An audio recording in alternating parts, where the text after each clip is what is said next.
Hello, everybody. Welcome to the History Valley podcast. Today, Dr. Robyn Faith Walsh joins us. Robyn Faith Walsh is an associate professor at the University of Miami. She earned her PhD at Brown University in Religions of the Ancient Mediterranean with a focus on early Christianity, ancient Judaism, and Roman archaeology. Before becoming professor at the University of Miami, she taught at Wheaton College, the College of the Holy Cross, and received teaching certificates and pedagogical training at Brown University and Harvard University. She teaches courses on the New Testament, Greco-Roman literature, and material culture. Today's topic will center on her book, The Origins of Early Christian Literature, Contextualizing the New Testament within Greco-Roman Literary Culture. The link to purchase her book is in the description below. I highly recommend it. I enjoyed reading it myself.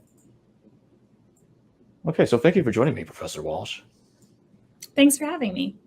Of course. So my first question,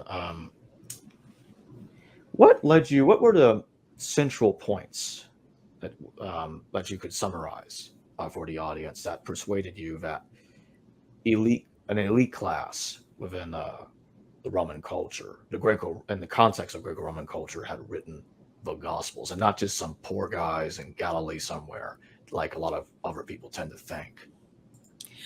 Well, I think there are two ways that I could begin to answer that. I should clarify to start that by elite culture, I don't necessarily mean somebody who has a lot of money. And I think it's always important to say that up front, because sometimes I think we map present day concerns or ideas or ways that we deploy certain kinds of vocabulary and retrospect, do some kind of, anachronistic application to antiquity. But the people who are elite in this case, or what I consider elite culture or elite persons within a particular, stratum of culture, are those who have access to what's called paideia, so advanced education in the ancient world.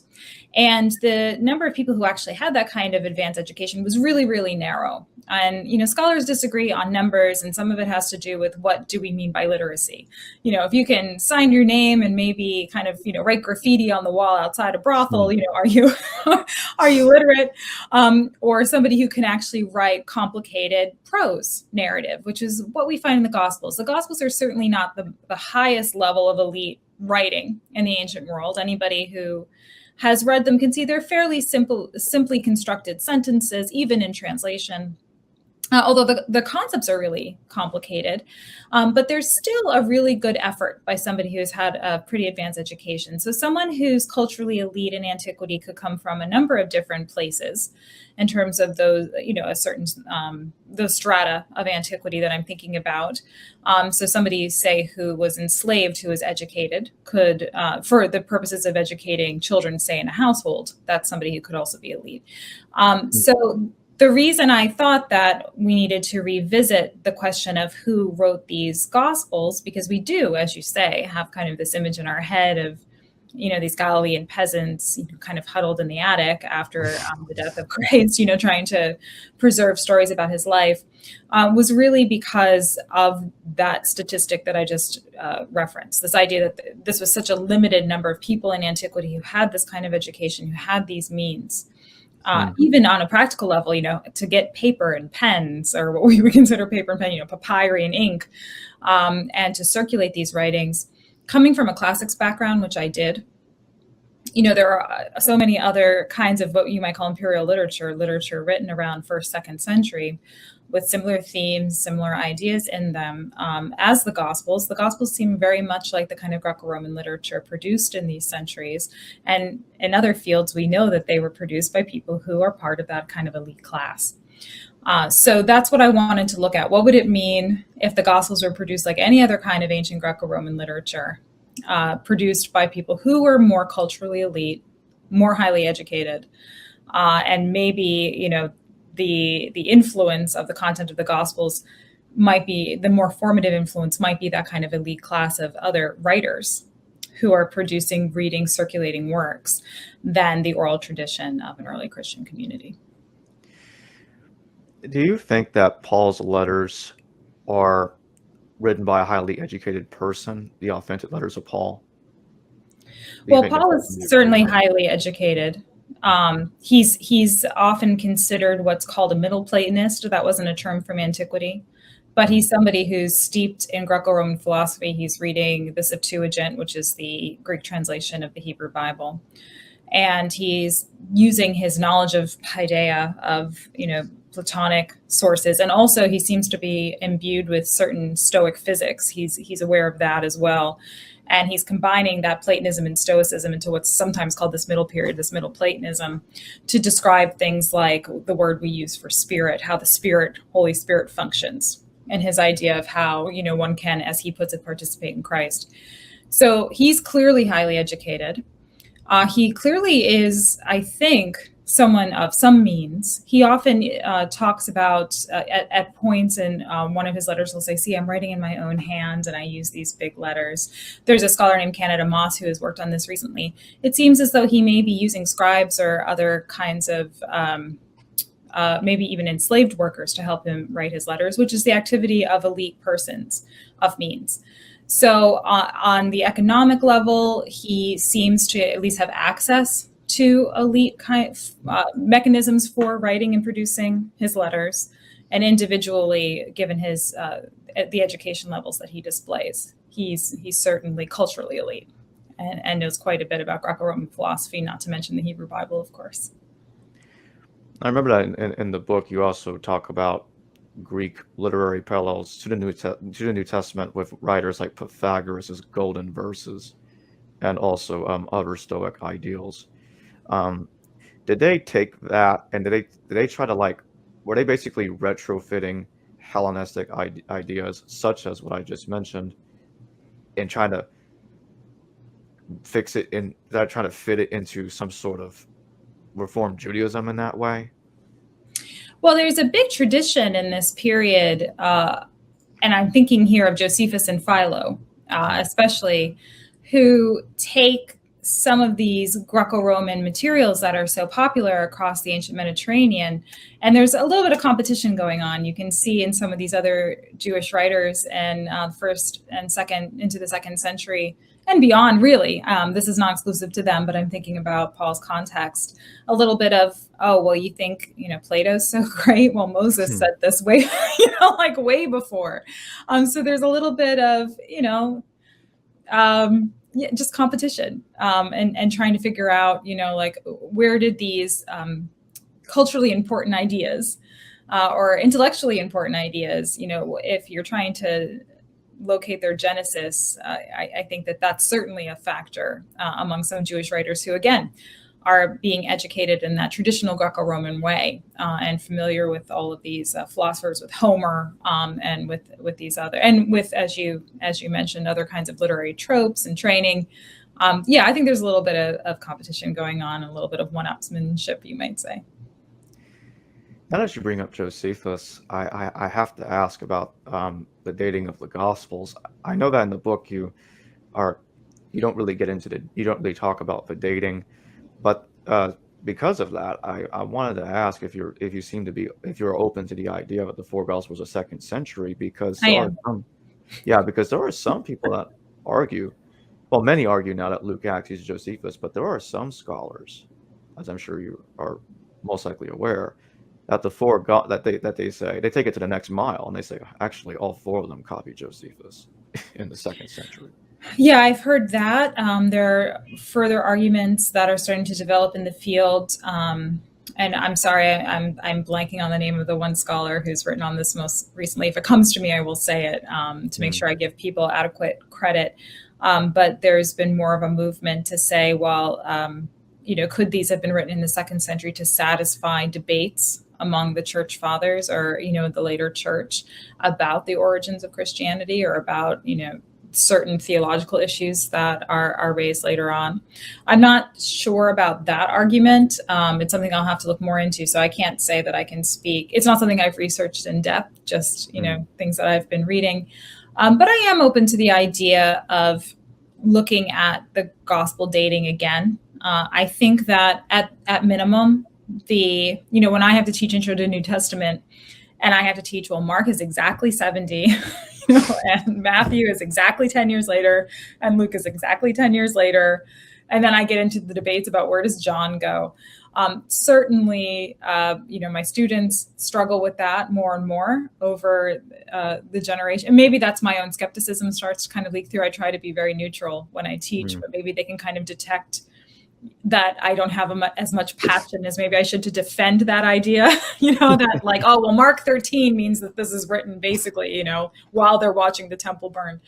I just can't, I can't quite settle with that timeline and how neat it is, because as you could probably tell from the book, I like to re-examine all of our assumptions, going into, and that's a big one, because it does strike me that we kind of create this little ladder to go back to origin, and that's the issue too with the concept of Q, right? Because in the absence of this gap between say 30 and 70, these all dates are sort of general anyway here, except for the fall of the temple, but let's say Jesus dies around 30. To get past those, 2 generations, one long generation, to come up with the idea of layers and oral tradition and something like Q as well, extends that ladder and ends up creating a mechanism by which to justify an idea of continuity that there's just no evidence for it, other than I think our aspirations for there to be a simple way to justify some of what the mythology around the origins of these texts and who's created them. And it's not that I think that we should wholesale throw all of this out, but I do think it's worthy of a re-examination at least. Yeah, there are actually 2 scholars I recently interviewed that think that the 4 Gospels are 2nd century and copying Josephus, and their names are Professor Marcus Vincent, and the other one. That's who it is. I just remembered his name too, but I didn't want to interrupt you. But yeah, that's one. Yeah. And the other one is Bartos Adam Shazinski, and his vision is it's very similar to Vincent's, but it's also a bit different here on certain aspects of it. With Vincent, he goes with the 4 Gospels written around like the late 130s, early 140s, centering around Marcion's activity. But Dr. Adam Shazinski thinks Mark is probably around 100, and Luke. He says Luke is actually the 2nd Gospel, and Matthew's the 3rd one. It's a Matthean posteriority hypothesis that Dr. McEwen also talks about. He thinks that Luke is the 2nd Gospel, but he goes with more consensus dating. I also interviewed him recently as well.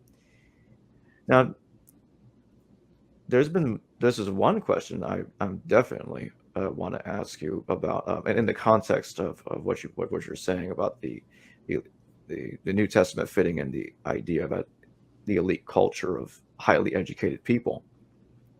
Do you happen to be familiar with, this is a very controversial theory, and there's a couple of scholars that hold this, even Vincent himself has become a bit convinced of it recently. Are you familiar with Roman provenance by any chance? With Roman provenance for Roman, the Gospels? Yeah, have you ever heard of that? Why don't you tell me, just to make sure that I don't start there's- talking about something that's not relevant. Yeah, it's someone like Professor Ehrman holds that position that the New Testament appears to be like pro-Roman propaganda written by Hellenistic Jews. They're like, yeah, we need to try to convince everybody that this stuff is, the Messiah is really a pacifist. He's not really this warlord we all thought he was going to be. Kind of something somewhat similar to what Josephus is saying. Oh, Vespasian is actually the Messiah. What would you think about that? So Roman provenance, in the sense that these are probably part of some kind of Roman citizenry or Roman elite or something like that. Not that they were written in Rome. That's the thing I wanted to make sure that I got, or written in Rome. Right. I know there's a long tradition too of, Mark being written in Rome under Petrine auspices or something along those lines. And I think that some of that kind of historical reconstruction that both tries to tie the Gospels to certain figures of Christian origins shows actually a consciousness of maybe some of these things are Roman, in the sense that we would consider, to define Roman here, just to make sure that we're clear, is that it's not just, like before we were saying somebody from, say, Judea. only concerned with, the idea of Jesus Christ being, this Jewish Messiah, and only reflecting on things related to Judaism in the Hebrew Bible. So I think that I definitely agree that whoever is writing these texts, I try to maintain in my work a cognizance of what's often called the Judaism-Hellenism divide, this idea that there's the Roman world, and then there were the Jewish people, and then later Christianity, and these things should be cognitively divided in our minds. That's a little bit repetitive, but we should keep these things into separate categories in our minds because they're so distinct. I don't think that. I think the Greco-Roman world, even Judaism and Christianity, it may seem odd to some people, but they are Hellenistic religions. They are Greco-Roman religions in that respect.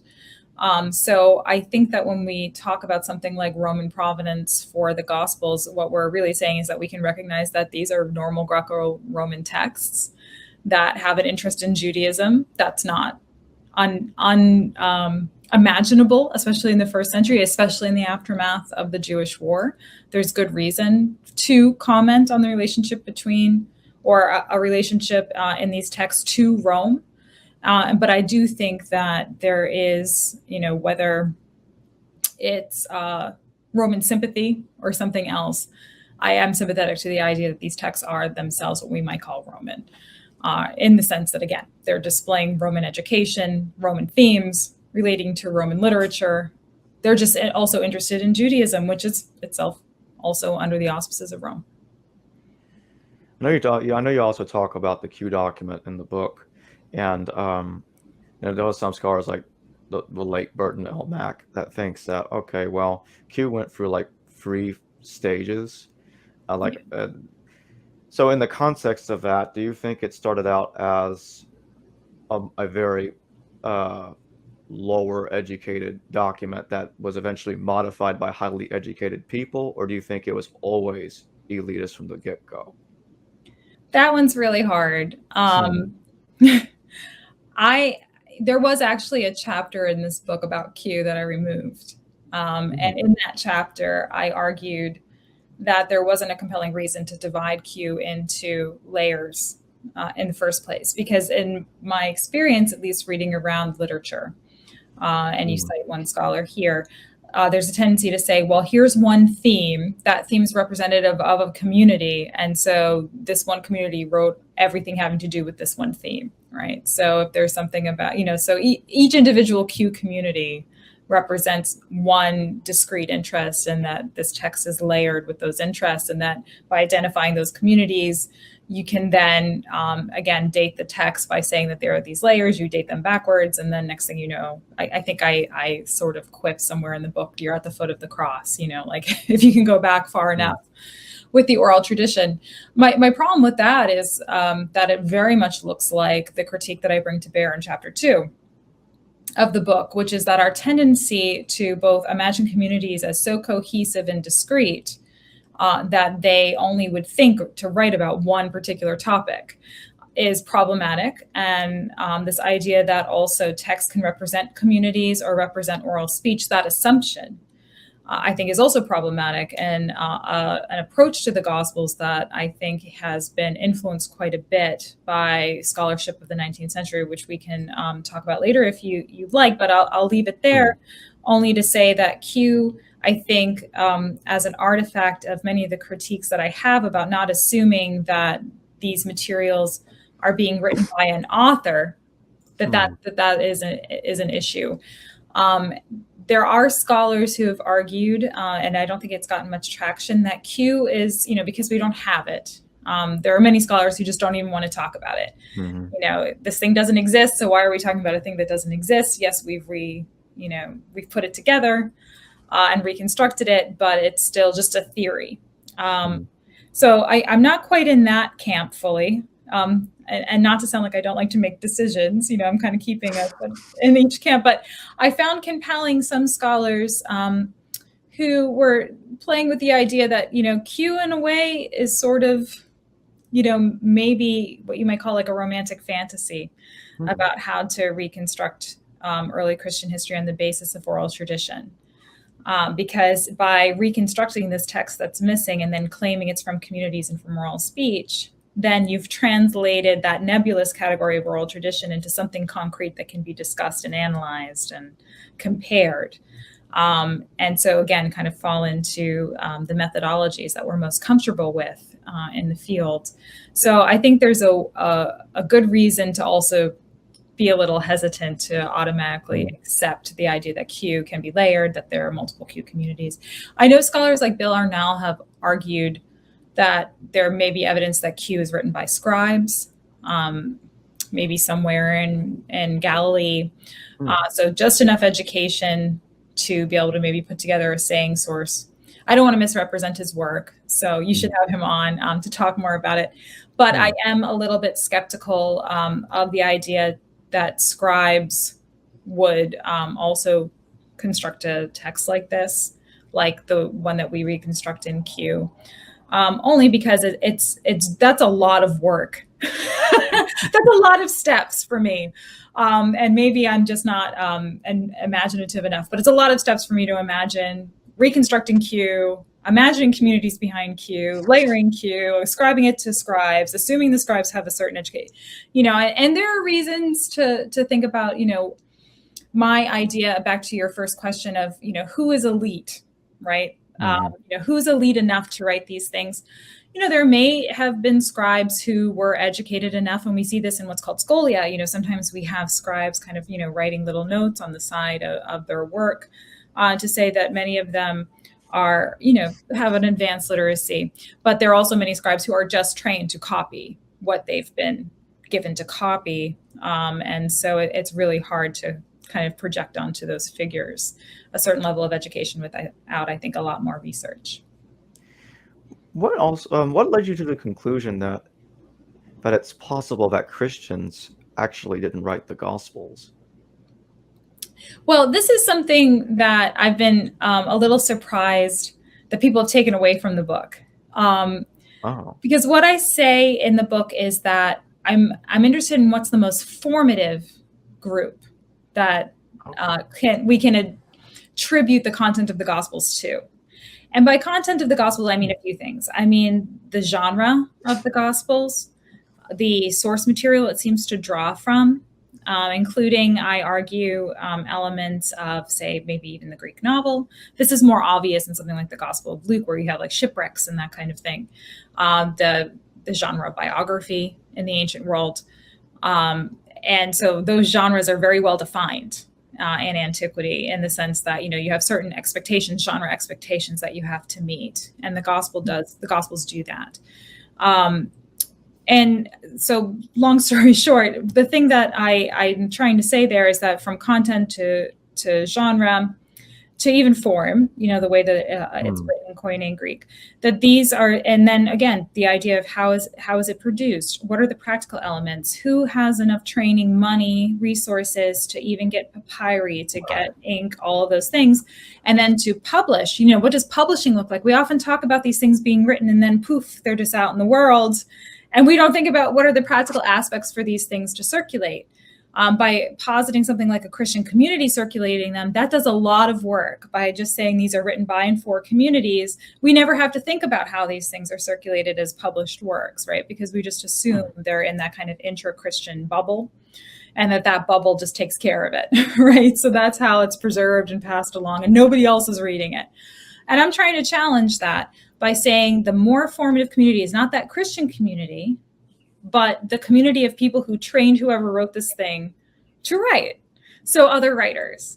So what I say in the book is that, sure, I'm sure whoever wrote this knew some Christians, right? I think I say that once or twice, because it would be awfully strange to just decide to write. I can imagine a world in which someone's like, I've heard about Jesus. This is a really interesting figure. Say somebody in the circle of Pliny and Trajan, right? Because we know in that letter, they're sort of like, who's this group, that's within our midst? They call themselves Christians. What do we know about them? You can imagine an elite person curious about that subject, especially in the aftermath of the Jewish war. I'm not going quite that far. I'm just saying that, sure, this author probably knows some Christians, but is it the Christian community that's telling him what to write? Or is it, and I assume he, because most authors are men in this period, Or is it the people who trained this person to write, the things that he's reading, the other people he's exchanging texts with, the people who will accept this text as a published work? Because what I see in the Synoptics especially, which is why I focus on the Synoptics in the book, is a literary exchange. Like let's go with the traditional model, Marcus first, then Matthew, then Luke. What you have there are three authors writing about the same subject and basically like using one another, but maybe disagreeing with one another. So if you abandon the idea that there must be an oral tradition, and that's the genesis for these three stories, which is strategically a very interesting claim to make, what you're saying there is that not this oral tradition must absolutely be the case because there are three independent verifications of the same story and they must have come from the same origin point. I call that an early Christian Big Bang in the book. There has to be this early Christian Big Bang. Jesus came, everybody memorized everything he said. They passed it on faithfully for 2 generations until these 3 independent witnesses wrote it down. What you actually have are 3 authors stealing from one another. You could say Matthew reads Mark and goes, where's the Hebrew Bible in that? There's not enough there's not enough stoicism in this.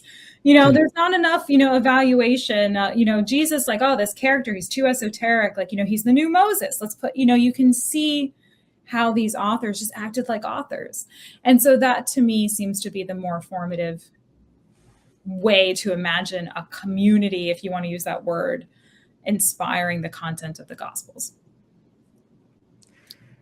Since you say that the Gospels fit a Greco-Roman elite context better than just a Jewish Galilean poor context, are you suggesting that the 4 Gospels do you think the 4 Gospels are based more firmly upon Hellenistic literature or that of Jewish literature, or is it equal, or vice versa?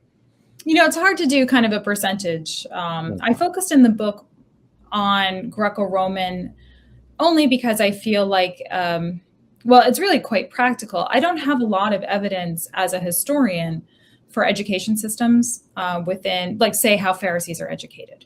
We just don't know a lot. We know more later on, but we don't know a ton about that subject. There's an author named Catherine Hetzer who's written about Jewish literacy in Roman Palestine. She actually, if I recall, and again, everybody should double check me on these things because it's off the top of my head because I didn't know what you were going to ask me before coming. But I think she's in that 4% range for literacy in antiquity, no more than 10%, I think at most. So we have some data that we can compile, but for the most part, these texts, I think, because they look so much like other Greco-Roman literature, just interested in, the Hebrew Bible and those subjects, add that to it. I think there are traditions of Jewish literature that also work within this paradigm. I would also say that these are texts that are written in that ancient Mediterranean context in which you have to factor in the fact that it is under the Roman Empire. So back to your question about, Roman provenance, there's a we might say melting pot in this period where there are going to be multiple forms of inspiration, or at least, if I shouldn't use inspiration, information for how to put these things together. And the fact that they're written in Koine Greek, the fact that they are citing what seem to be predominant lines of Greco-Roman philosophy in the 1st century, I don't think that you can say, again, a percentage one or the other, but certainly knowledge of the Hebrew scriptures is vitally important to those texts, as it was for Paul, and as it was, I think, for the Jesus movement, obviously, from the beginning. What do you think about Paul in his letter to the Romans? He mentions that, greetings to Orestes, the treasurer, this treasurer in Rome, and they even found this inscription. Archaeologists found this inscription with his name written on it, apparently. Would you say that fits what you're saying about the elite context? Because look at that, the Roman treasurer himself already in Paul's time as a Christian, and he obviously is an elitist. Well, a few things on that. First, I would highly recommend John Kloppenborg's new book on Christ associations. It's quite good in terms of breaking down the evidence we have for the word we call ecclesia, we call church, the word ecclesia in Greek, because that word was in operation long before Paul picked it up to describe what we would call the Christian church. And these were associations of, citizens in different locations, locales, who banded together. Often it was around some kind of profession. And they basically acted almost like, I always think of like a 4-H club or something like that, or almost like a little insurance club. They had a deity that was often, at the center of these ecclesia, and they had certain patrons who helped, move it along. But you would pay your dues, and if something happened to your family, they would be there to support you, or to be there, if, worst case scenario, somebody passes away, to help with burial and things like that. So these associations existed, these ecclesia existed around the empire, and Paul's adopting that language or co-opting that language and applying it to the groups he's trying to form with these letters. Now, with the Romans, of course, he never met them. Well, maybe he did eventually, but when he wrote that letter, he hadn't yet. He was writing a letter of introduction to try to get sponsorship to come to Rome. And actually, he asked to go to Spain as well to talk more about this ecclesia that he's forming at that point around the eastern part of the Mediterranean. He's showing ambitions to go to the west. You're not going to ask for sponsorship from people who aren't able to sponsor you. You're not going to ask for support, financial support, and support to begin an ecclesia if you're not writing to people who have the means to help you begin this ecclesia and to take certain leadership positions in the ecclesia. And we know that there were certain kinds of economic exchange as part of these groups. Actually, when I teach Paul, whether I teach a seminar on Paul or when I teach New Testament courses, I begin with Romans, because I know it's what people tend to say, quote unquote, mature theology. But what it is it's an intellectual and spiritual CV. He's giving you his resume. He really lays out, how he understands his activity to be justified and what he's looking for. And so I do agree that, it may not be that everyone in an ecclesia, and we certainly know this because it included people who were of lesser means or people who were part of a household who were enslaved. But right. He is looking for people to help make this thing run. And to do that, you do need people who are more financially able to do so. So I think he is definitely looking mong the classes of people. I always get a little nervous when I say class, because I always think we map, kind of a, like post-capitalist system in our mind. So again, just with all my cautions about what I mean by class and elitism, but these are going to be people of means who are going to be able to help him with his activity. And would you say that would fit in the context of Acts when Paul has frequent contact in Acts of the Apostles of high-level Roman officials, going from like the garrison commander Claudius Lysias all the way up to people like Felix and such, Governor Felix and such and such? It's an excellent question. One thing that Kloppenborg says in the book that I just referenced is that we don't have any evidence, I think, until the 2nd century of anyone from the Roman senatorial class being a Christian.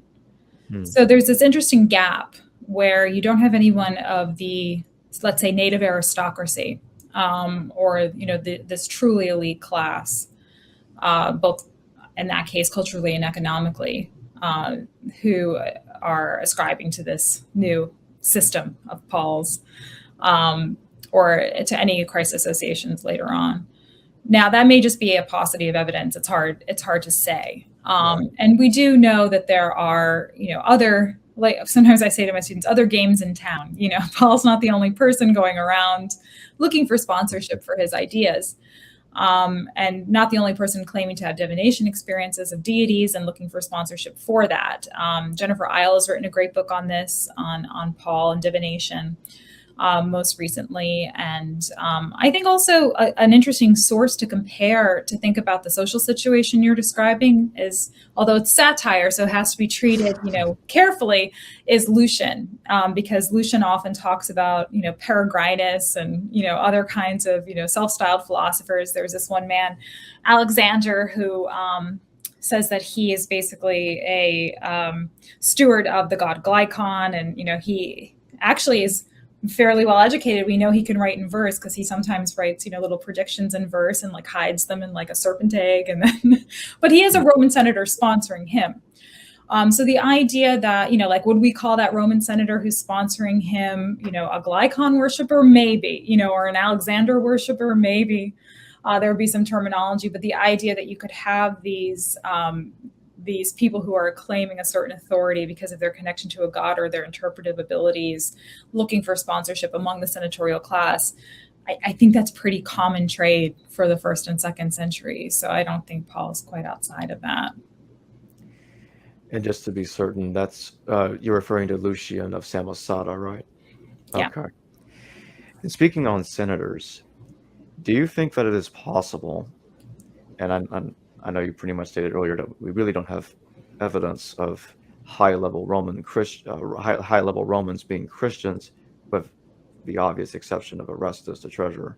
Do you think it's possible that there was a Christian senator, we just don't know about him, that could have existed, and therefore could someone like him speculatively, tentatively have written one of the Gospels? Do you think that's possible in your mind? So I'll give if I say yes, I'll give two caveats to that. The first is that I don't think it's impossible in these first centuries for someone to be Christian or Christian curious. I don't think that's impossible. And even by using the term Christian, whose version of Christianity? I tend to resist the idea that Christianity was incredibly diverse in the early centuries, just based on our evidence. But diverse meaning, populous, that there are multiple kinds of Christianity. I think that's a later theological problem. But, there can be people other than Paul who are representing a certain vision of the significance of Christ from Judea, right? This Christ Jesus from Judea.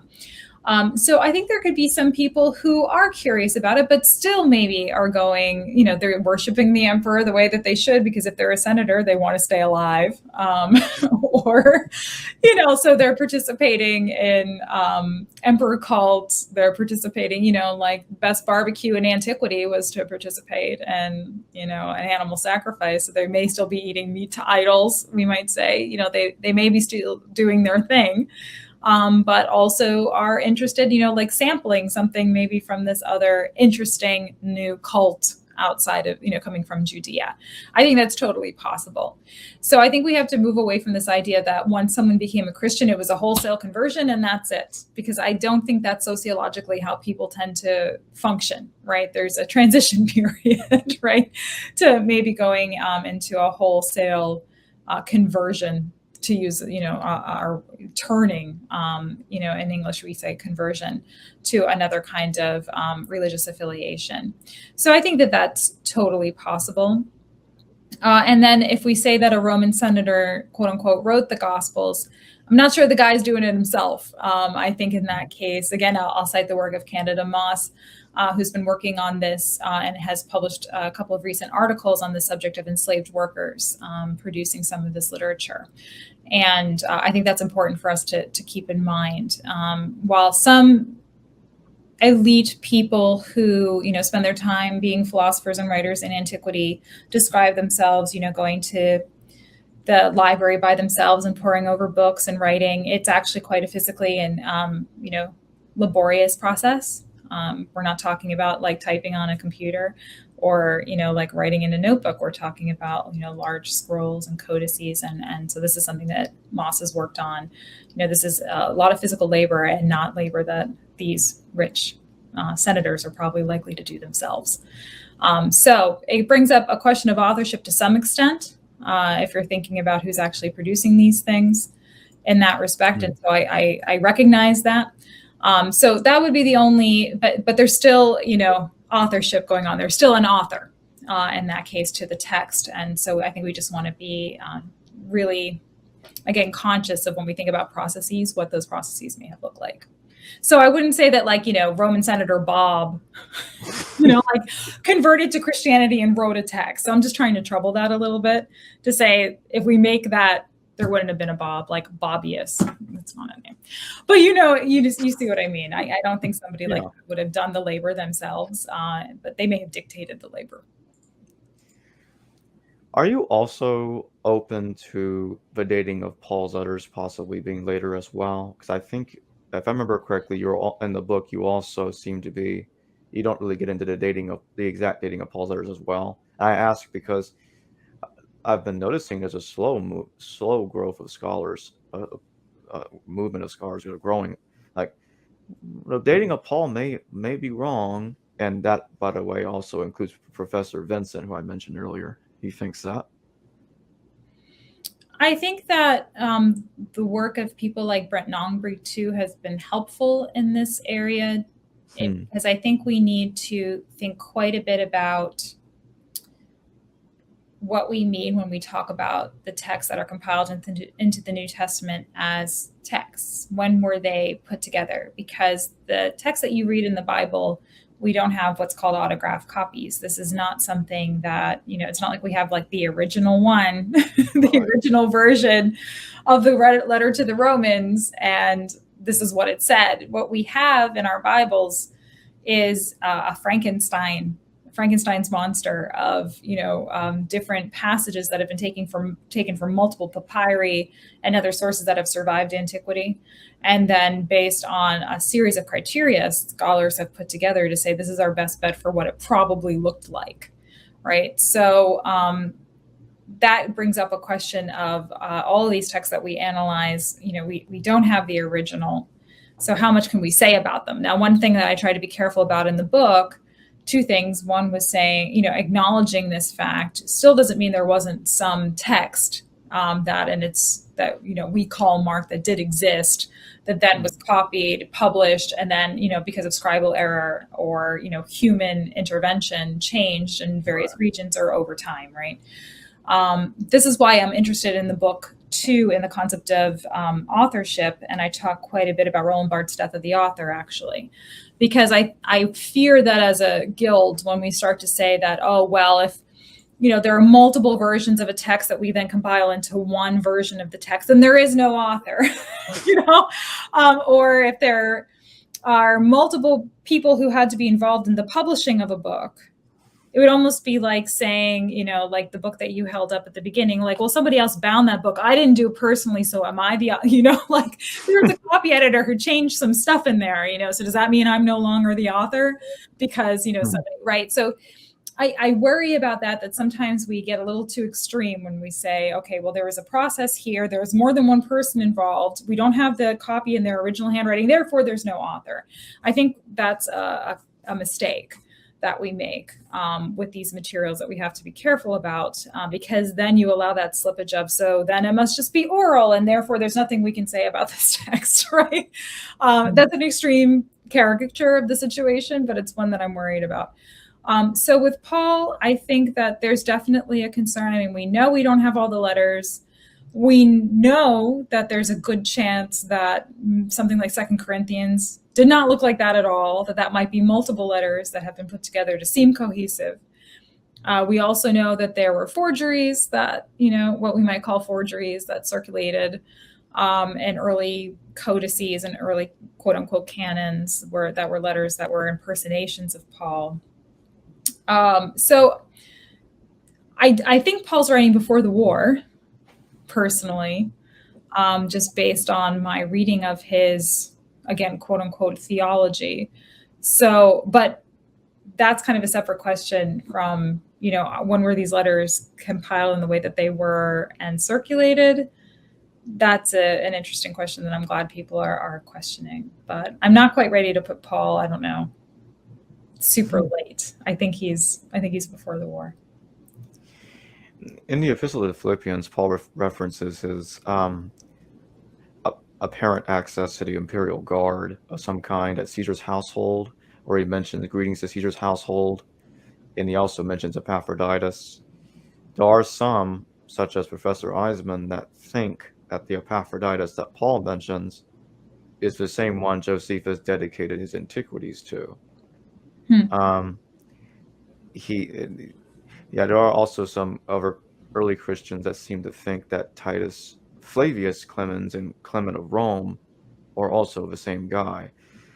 But the question I'm really asking is, do you think because I know that some people argue about, oh, well, when Paul is referring to Caesar's household, he's not really talking about Caesar's household. Do you think that Paul was literally referring to Caesar's household in his letter to the Philippians?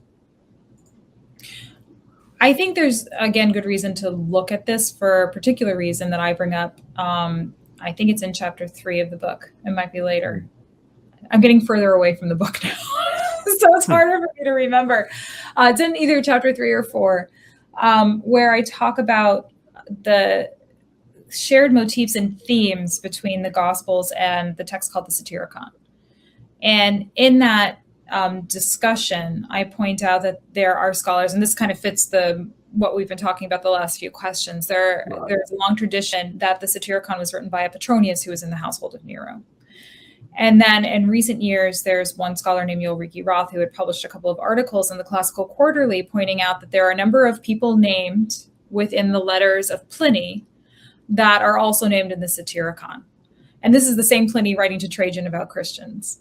And so I took that and suggested that, well, what would happen if we imagined that the author of Satyricon, and actually kind of doesn't matter if the author is from the 1st century or the 2nd century, but what if we're talking about here by looking at things like you're talking about the names and reimagining, because if we get away from this idea that the Gospels had to only be produced, again, by, it's the oral tradition of an illiterate, Galilean peasant class, to look at this idea of like, let's re-examine these names. If so few people are actually writing, I know we were missing, the majority of writings from antiquity, but on the off chance that maybe we see some social connections here in social networks, I don't know that we've done proper social networking for early Christianity for the reason of our own assumptions about who produced these texts, right? So in my argument about Pliny and the Satyricon, this is, again, same Pliny writing to Trajan.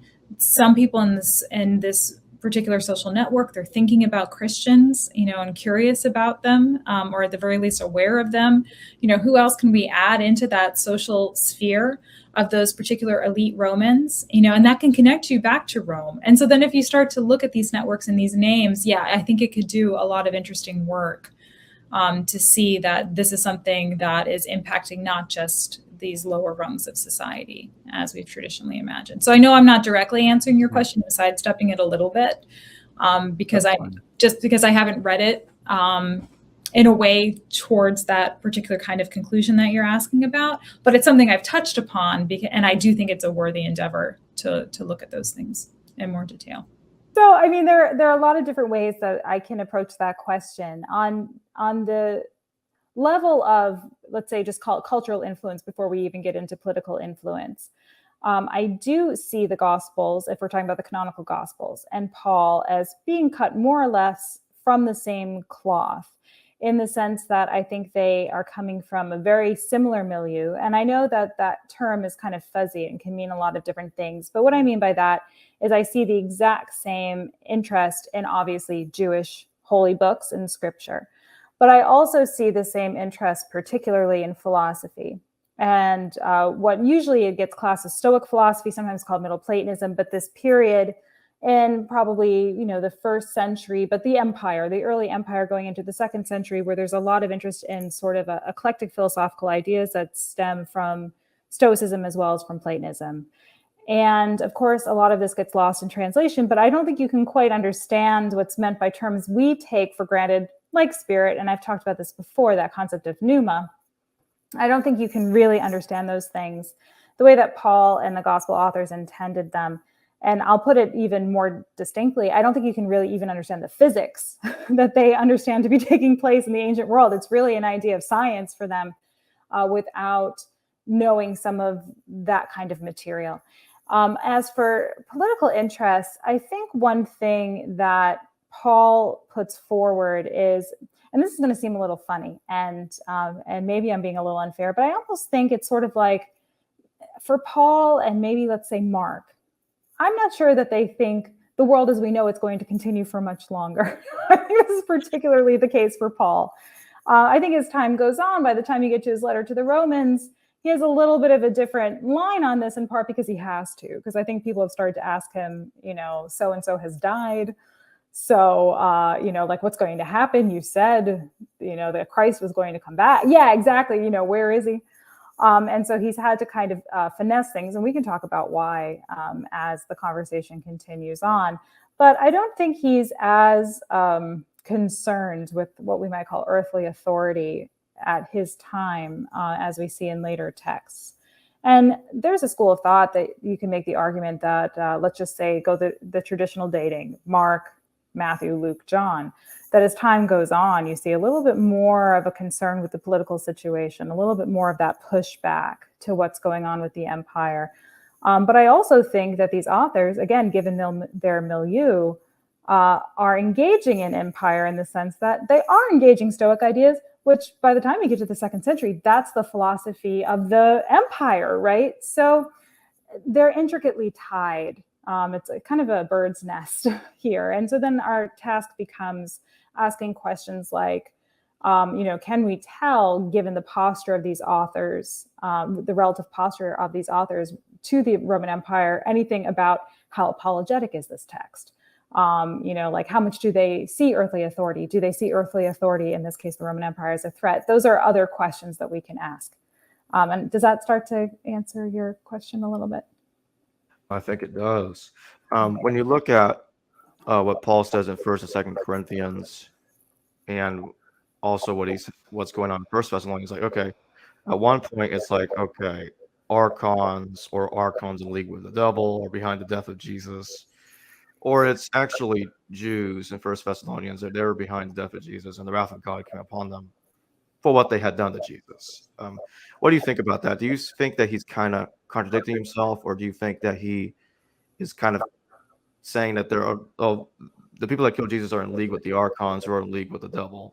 I don't think he intends to make it an admonition against one particular religious group. What I think he sees, because especially, he remains a Pharisee his whole life, and it was well known in the era that, the Jewish quote unquote authorities did not have the authority to crucify. That was a Roman punishment. And that also was a Roman punishment. Paul talks about this curse, that it was cursed to be hung on a tree, and he's quoting scripture there. To him, this was all something being fulfilled, a prophecy to be fulfilled, but one that the Romans fulfill.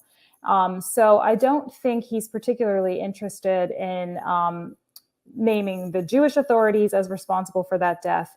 To the extent that the Roman authorities are responsible, people would have known that by nature of the fact that he's crucified, right? Like that would have been one of those cultural codes that for us, we have to study and remember and, look at the texts and the legal documents to remember this in that period. But that's something anybody in the Roman era would have known is a punishment reserved for people who are not citizens by the hands of the Romans, people who are in a disempowered caste of society.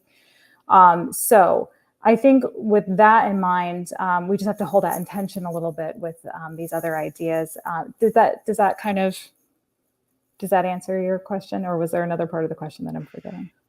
I think it does answer it, but it does lead up to this next question. When you look at going back to Paul's politics, and James, I would like you to jump in right when I'm done with this. Is when Paul flees from King Aretas IV, about year 37 CE. He doesn't really state why he's fleeing from Aretas, why Aretas is going after him. The reasons are not stated, but what is happening at that time is that Herod Antipas is mad. Not him. King Aretas is mad at Herod Antipas for divorcing his daughter so that he could marry his own niece. And Aretas attacks Jerusalem. Herod's army is destroyed. And this is about the time when Paul's fleeing.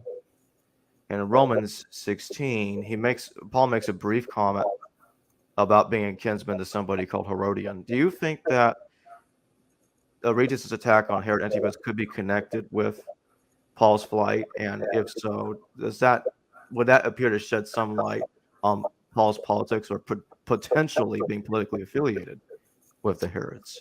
It's interesting that we don't know more about Paul's background along those lines, because given his relative education, somebody paid for that, right? Like somebody paid or sponsored him to become not only well-educated, but, I think, and of course, with retrospect, one of the great creative minds, and obviously his ideas have become the foundation of Western law and ethics. So, he did a pretty good job. Religion, yeah. Yeah, and a whole religion. Yeah. Apart from that. Yeah, I forgot about that.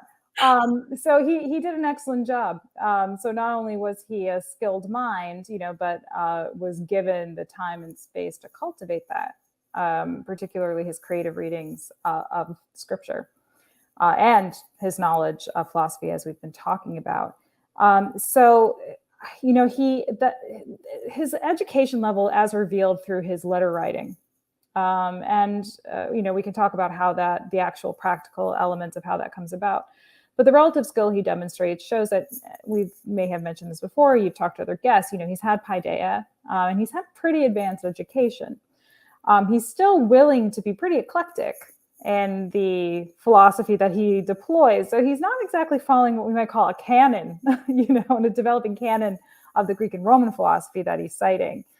So he's not so elevated in terms of his cultural, social status that he's not also willing to innovate. So that tells me, it's always tricky to do economics without accidentally falling into the trap of capitalism because of the way we think of that term economics today, but almost like upper middle class kind of educate, like that kind of mid-range education. And so that tells me, especially the way he describes his actions before his so-called conversion or his turning, that he was some kind of like administrator of some kind. Who for, we don't even know. I'm not even completely convinced by the Tarsus association, which is something we don't get from him specifically, right? Right. And I've been doing a little bit of work on this for my second book, so I'm sort of kind of self-owning here a little bit. But I've been working a little bit on why Tarsus, because Tarsus, from what I can tell, was associated in Roman minds with a great area of learning, but on the eastern part of the empire. And so if you were an aristocrat or an elite, you might send your son to Athens to be, if you're already in Rome, right? You might stay in Rome, you might send your son to Athens, you might send him to Alexandria or something like that, right? You wouldn't send your son all the way to Tarsus. And I say sons, not because I'm trying to exclude women, but this is who would have been sent off to be educated. But you wouldn't send your sons to Tarsus necessarily. That's a little too far, but it's known that education in Tarsus is excellent. There's a librarian, I think from Pergamon, who was trained in Tarsus. Like when you look around, you see these little glimmers sometimes within the Roman writing of respect for Tarsus as a center of learning. So it's not too surprising to me. You get to the 2nd century. Who is this guy? Where is he from? Oh, well, he's a great philosopher. Maybe he was from Tarsus, right? So that's a little speculative. So forgive me for speculation, but I feel like, this isn't a university press interview. So I can, I could throw something like that out there. But I think that, yeah, but I think it's the kind of thing that, that's the kind of critical thinking that we need to have and not rely on Acts of the Apostles, for example, on telling us when, where, and how, right? We need to couple that with, what other information do we have about these places? What does Paul tell us himself? So back to your question about the Herodians. Would it surprise me to find out somehow that he was associated with that family? It wouldn't shock me. It wouldn't shock me. But maybe that's as speculative as my Tarsus monologue right now. James, what do you think? You have that in first person from Paul, that he fled from Aretas. And Aretas' attack was specifically against the Herodians here at Antioch. If you were not associated with Herodians, you would probably not have felt the need to flee. That is to say, if you were some neutral Greek or Roman sitting about there, you wouldn't be fleeing. Even many Jews might not have fled Aretas' attack, because not all, in fact, majority of Jews probably weren't too keen on the Herodians. So to be fleeing from Aretas' attack on Antipas suggests that he was associated in some way, in my mind, with the Herodians. The last chapter of Romans, of course, he refers to a kinsman or a fellow clan, depending on how you want to understand that word, because it is a little fuzzy. But he says he has a kinsman named Herodian, little Herod, who belongs perhaps to the household of Aristobulus. definitely a Jewish royal name from the Herodians. Mhm. And of course, in Philippians, he makes casual references to his complete access to the imperial Praetorian Guard, sends greetings from Caesar's household. As Professor Walsh points out, he may not have been among the most elite educated of his time, but he certainly was literate, which was rare for the time. And so he had some kind of education. He was deeply familiar with Hebrew literature, even if he sort of has to play with it to get his conclusions liberally. Nonetheless, Just a little. yeah, exactly. Yeah. He does seem to be a reasonably well-educated person for the time, especially. And that might suggest that he was, as Professor Walsh says, an aristocrat with a mid-level education, maybe a mid-level aristocrat, or what we might, we can't compare our contemporary world to then, because very teeny population is very, very rich. Right. That's what I say. The capitalism thing, we think in terms of our own structure, and it doesn't quite. It doesn't quite, yeah, exactly. Yeah. So when we think of it, we should think of it as a very small elite at the top of the heap there, who are elite and wealthy and educated, and the large majority of people don't have any kind of literacy, much less be able to read and write Greek and be familiar with Hebrew scripture and tradition, as Paul appears to be, at least to some extent. Can I piggyback one thing? I'm sorry, I Nope. can't help myself, and I'll forget. But also, he's reading the Septuagint. The way that it's quoted there, he's utilizing the Septuagint, which just kind of adds to your point. Yeah, he reads and writes Greek, and he's familiar with Greek scripture in Hebrew scripture in its Greek form. Yeah. But to get to his politics, we have a lot better clues than that, more directly. Romans 13, very famously. It's not as though it's a mere go along with the Romans for purely practical or pragmatic reasons. He announces that the government, presumably the Roman government, are the appointed agents of God on earth, and that is why it is a sin to disobey that law. Our obedience to the existing legal structure is a religious requirement, not simply some practical means of surviving the Roman Empire. More than that, he includes admonitions against rebellion and admonitions to pay your tax as a matter of conscience or morality, not merely as a practical matter. And he makes those distinctions quite clear in Romans 13. So to understand even that comment, though, as well as his other comments, which are consistent in my view with the piece, one has to contrast it with the mainline Jewish messianic of the first 2 centuries. These people, and it's only in that contrast that I think we really get to the heart of the matter here. The large majority of Jewish messianics of the first 2 centuries were militant, violently militant. Obviously, they're rebels. They're Torah orthodox. They want to preserve their culture. And it's their culture that they're going to bat for in a difficult war, 2 wars, and all kinds of terrorist activity. So they're militant, separatist nationalists. And when you think about Christian doctrine in that light, it's startlingly contrasting with everything basically we read in the New Testament. It's nationalist, separatist, Torah orthodox, highly militant. They're expecting an earthly Messiah. All of our sources, Josephus, Tacitus, Suetonius, you name it, tell us that the main cause of the Jewish war were these messianic prophecies. And it's clear from the nature of the military activities, and look at Masada. We were told, at least, that it was mass suicide there. And among the mass suicides, for example, Josephus tells us about the suicide pact at Chotapata, where he was taken. These people were religiously motivated in their war against Rome, and they were nationalist, militant, separatist, Torah orthodox believers in an earthly Messiah. And Messiah was the rallying cry for these rebels. And they are the least likely group to be in favor of any Greco-Roman cultural assimilation as well. I would not expect these Jewish rebels to be moving in the direction of Plotinus, Neoplatonism, or Seneca and Epictetus and contemporary Stoicism either. Nor, if I can cite Dr. MacDonald, Dennis MacDonald, they wouldn't be keen to be using the Iliad and the Odyssey and Euripides' Bacchae as direct references if they were these Jewish militant radicals. In fact, it was a startling paradox that needs to be explained. How is it the large majority of Jewish Messianics of the first 2 centuries are becoming so Hellenized, are utilizing Greek-Roman philosophy so deeply in ways that I would find very surprising for the people most resistant to Greco-Roman cultural assimilation. That's paradoxical, frankly, and it needs a deeper. Surely the Jewish wars are no accidental coincidence as happening at the exact same time that Christianity is emerging. The emergence of Christianity at the precise time in history when you have most Messianic Jews in open warfare, resisting cultural assimilation from the Greco-Roman world, wanting their own world so they can enforce Torah in their own land for religious reasons. I mean, we find a better idea of what these militants were about in the Dead Sea Scrolls.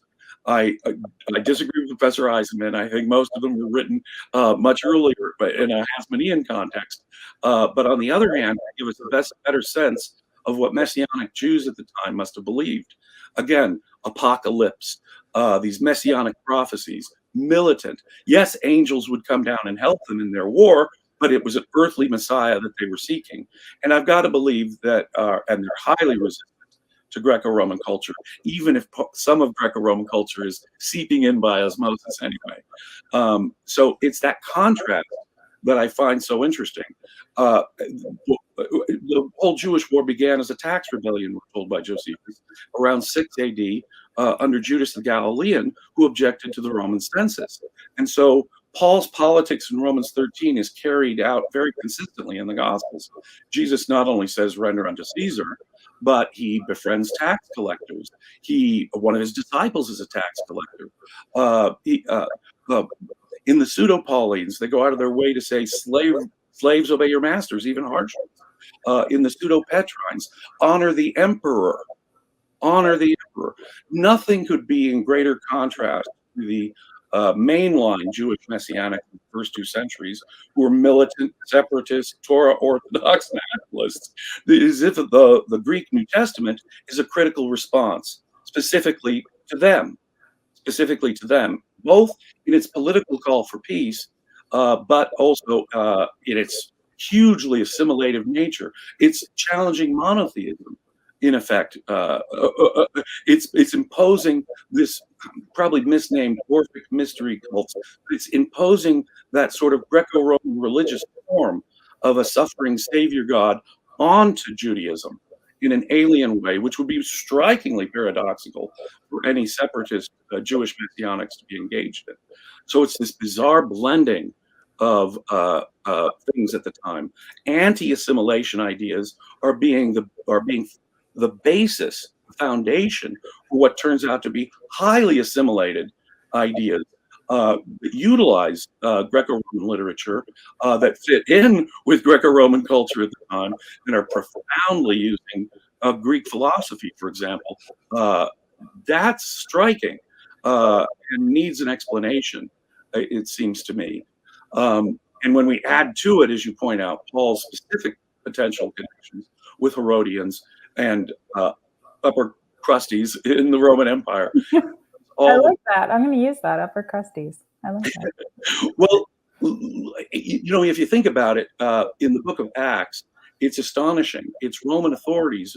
I do not regard, like Professor Walsh, I don't think we can much rely on Acts as an accurate historical document. I think it's an apologetic document, in large part a fantasy travelogue, which was kind of genre. That was en vogue as well. I don't trust it as history. But on the other hand, the tradition about Paul there is consistent. It's Roman authorities who are constantly protecting Paul. It's Roman government authorities who are constantly protecting Paul from normally angry Jewish crowds who are angry about how apparently he's changing Judaism. And we can see that argument in Galatians when Paul is actually arguing with fellow members of the Jesus movement. And he says that he's not a liar a couple of times. Like one of the letters to the Corinthians too, he says, I'm not a liar. We've got Paul talking to Herod Agrippa and his sister in Acts. And Herod Agrippa at one point says, well, gee, Paul, you're almost making me a Christian.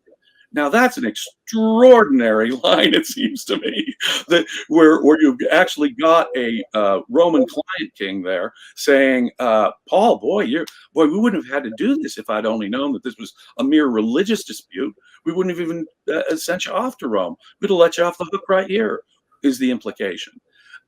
So throughout the New Testament, it's really hard to miss the sharp contrast, the sharp opposition to, I mean, at one point in Matthew, Jesus says that not just a Roman, but a Roman centurion has more faith than any Jew, any of them, period, end of report. Jesus calls for converting the whole world. Paul opens it up to Gentile. These are ideas we would not find from your mainline Jewish messianic of the first 2 centuries. In fact, it seems to be a critical response to those very people. I'd like to add like one more thing to that real quick, and let's let her respond. Do you think that, on top of everything James said, but when you're done responding to him, my question is, what do you think about the we document of Acts, the parts of it that some scholars think date earlier and it was stitched together by an editor that wrote Acts later? Is that for me or for James? It's for you, but when you're done answering what he said.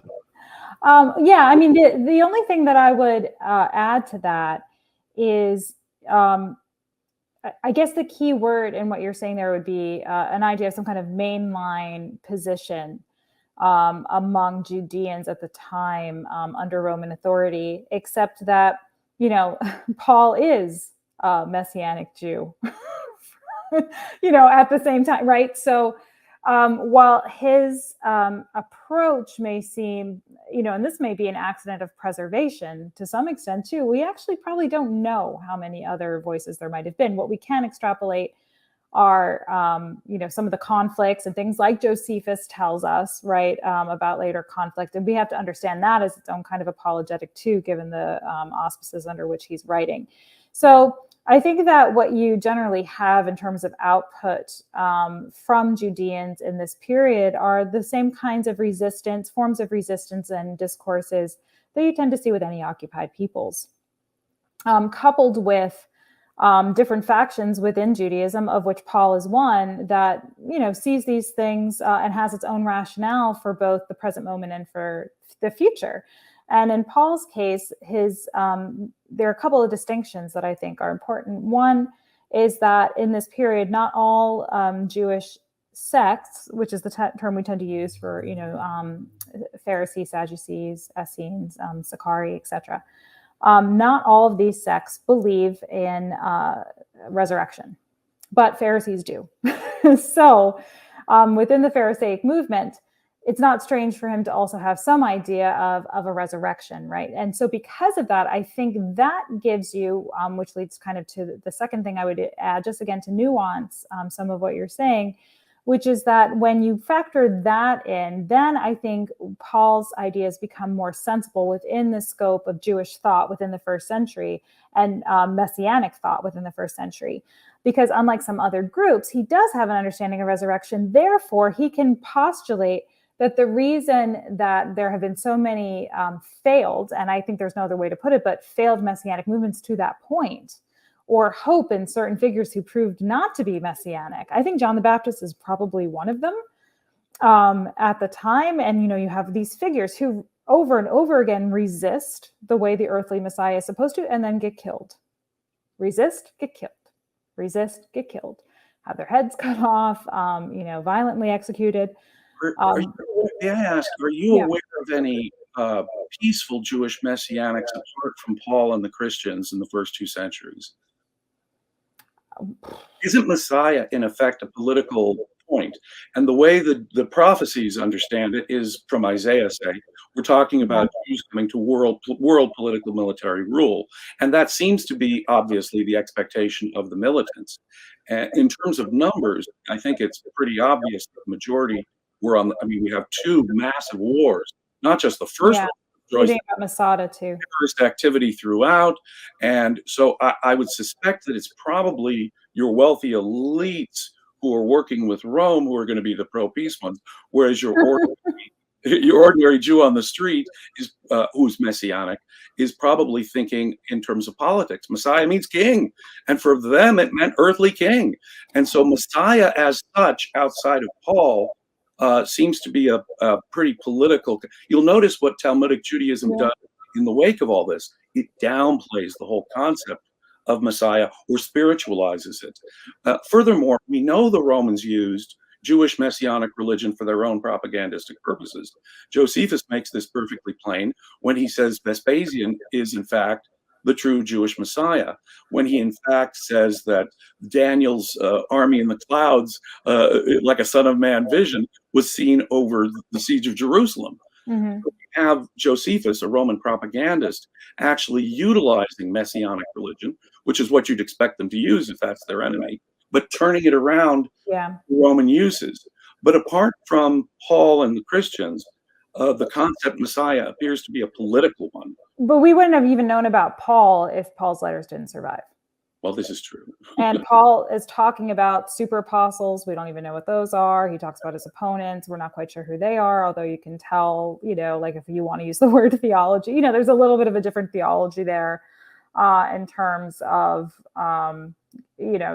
following the law, not following the law, circumcising, etc.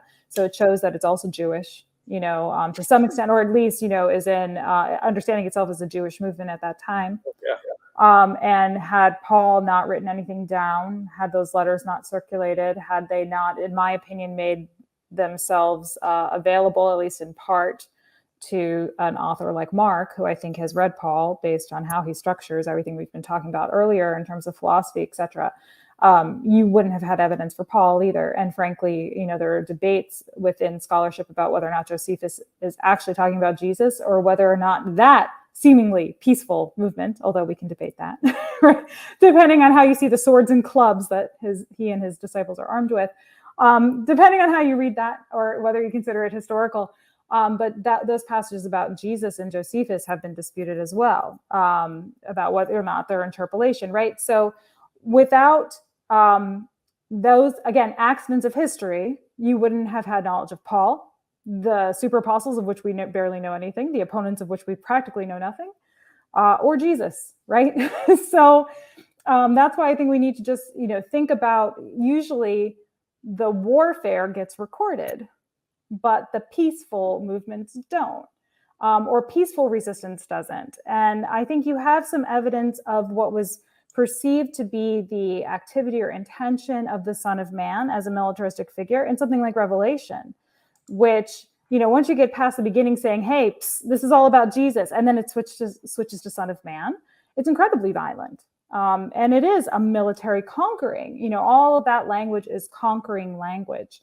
And so I think what Paul brings into all of this is that he has a messianic movement, one that is seemingly peaceful, one that innovates insofar as in the Pharisaic tradition, an adherence to an idea of resurrection allows him to argue that, so what I was saying before is, you have these figures come up, claim they're Messiah, or people think they are, and they die over and over again as these forms of resistance, until you get to Jesus, who's one in a long line of these figures. What Paul is arguing is that in his reading of Scripture, his understanding that, this was a curse, but one that is prophesied and necessary, that by seeing the resurrected Jesus, that first great evil, that first great archon, and death is often referred to as archon, has been defeated. That's how Paul knows what's happening, right? And that's militaristic too. It's just not one we can see, right? So just because, and this happens in Revelation as well, the war is happening in heaven, right? This war is, and Jesus is marshaling, as Christ is marshaling his army in heaven, and this heavenly army will vanquish the earthly archons. So it's militaristic. It's still quote unquote violent. It's just not the violence we can see, but it's coming, right? Like that, the promise of violence is there. And that's why I don't care about the Romans, because they're going to get theirs, right? When we look, for example, at the Passion narrative itself, a discussion I had last year with Bart Ehrman, no less, Professor Ehrman freely admitted that the Passion narrative to him, in his mind, is political parable. the crowd demanding Jesus' death, Pilate declaring Jesus innocent in all four of the Gospels, the betrayal of Judas. When you add that all up, it's clearly fictional. Had the Sanhedrin wanted to execute Jesus, they would have had him stoned, and they could have, as they had before the power to do so. And as we learned from Josephus, they did stone. The Sanhedrin did order stonings, and Josephus even cites the letters from Romans giving the Jews this authority. So had the Sanhedrin been the primary impetus, they wouldn't have needed Pilate. So what appears to be happening in the Passion narrative shared by all four Gospels is an intentional exoneration of the Romans for what is clearly a Roman execution and a blaming of the Jews. In Matthew, it goes so far, the crowd says, his blood is on us and on our children, the very generation that'll suffer in the Jewish war. And so the entire structure of the Passion narrative shared by all four Gospels appears to be pro-Roman political parable. When we add to that the notion that what we have in Paul is a spiritualized Messiah, that is to say, the function is an end of the world, final judgment Messiah. His Messiah is not a political leader per se, but the guy who comes at the end of times, and it'll happen soon. And don't worry, we should all be prepared for it. He's absolutely believing in this. And I think in the wake of the destruction of the temple, in particular, two of the three major groups of Jews, according to Josephus, believe in the resurrection of souls. With the temple gone, they need a new salvation mechanism. They don't have the high priest asking for on Yom Kippur for the forgiveness of the people's sins. They don't have the animal sacrifices prescribed under Mosaic law. We need a new redemptive mechanism. And so Jesus becomes the new symbolic temple. And we have a new covenant of blood, even in 1 Corinthians. So even whether 1 Corinthians is written before or after the war, it becomes pressing for these Jews who believe in it, resurrection of the souls, to have a new redemptive mechanism. And Jesus becomes that full new redemptive mechanism, but a spiritual one. In the Gospels, he says, my kingdom is not of this earth even, which is striking in contrast to what I can tell is every other Jewish concept of Messiah. Let's let her comment. And after that, I do have one question myself, and then there's a super chat question I need to get to. So I like this idea of a pro-Roman political fable, or at least the idea of the Passion narrative being in some way an allegory to something else.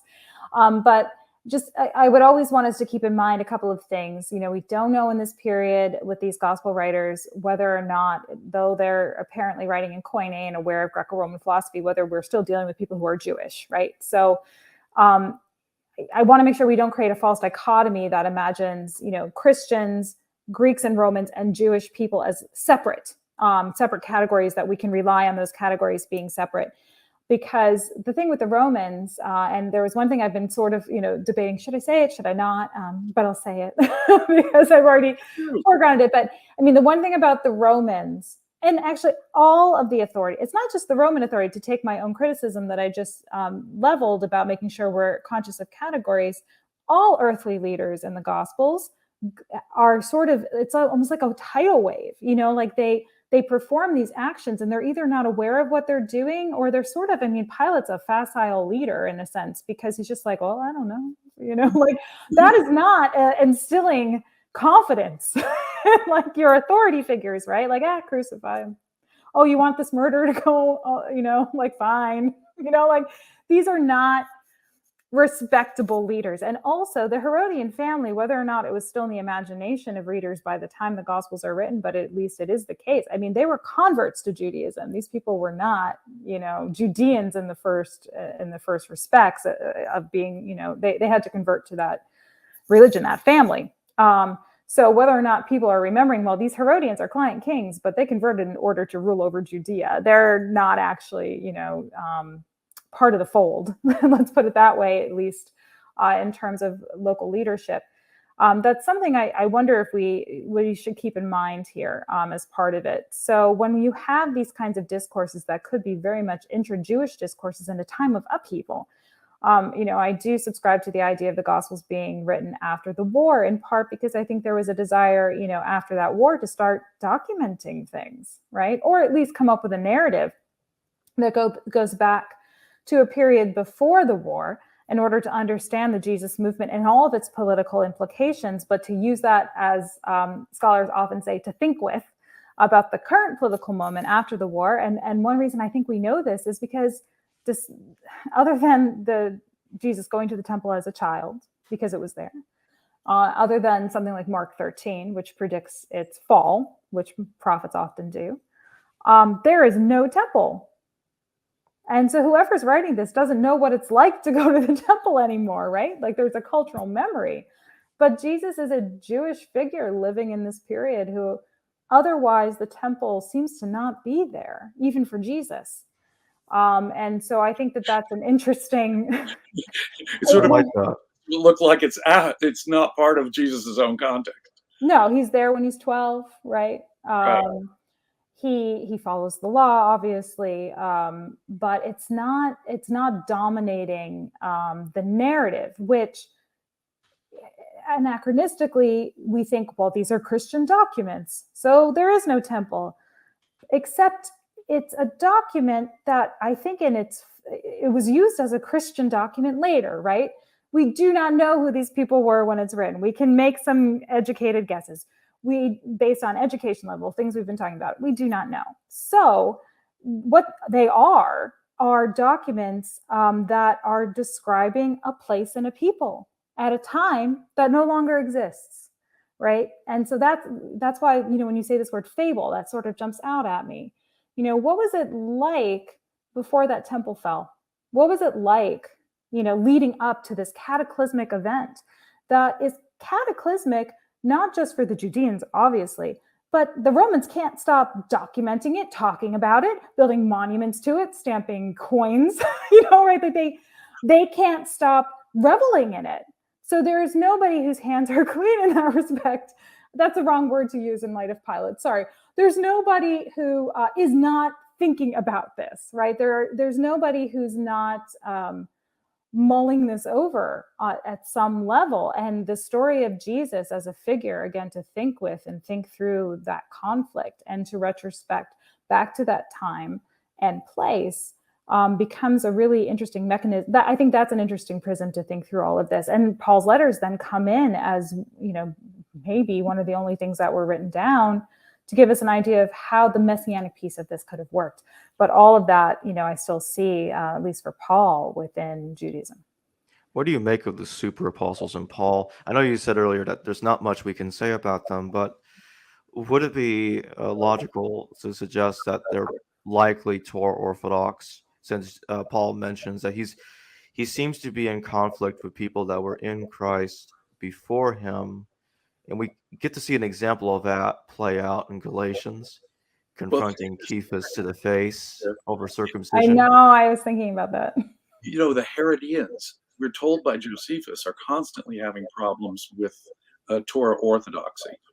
They are converts, as Professor Walsh just said. Your conservative Jewish people really didn't think of them as real Jews. They're just recent converts. The rebels certainly didn't like them at all. That's what I was wondering. I'd want to look at Steve Mason's work again on this, who writes on Josephus too, and I'd want to, review it a little bit. So that's why I'm always a little bit like, unless I've read 6 books, because I'm an academic, I worry.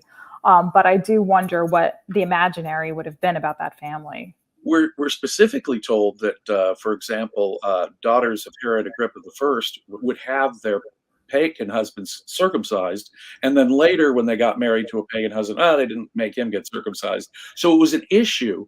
We're also told that at the Jewish convert kings of Adiabeni, by Josephus, that there was a rabbi who was teaching you didn't have to get circumcised to join the house of Israel. So these kind of issues about circumcision and Torah orthodoxy would have been most pressing with, I think, these Jewish aristocratic leaders. Josephus gives us evidence of that. But more than that, these God-fearers, these converts to Judaism who want to worship Yahweh, the Jewish God, but circumcision for an adult male is a big step to take.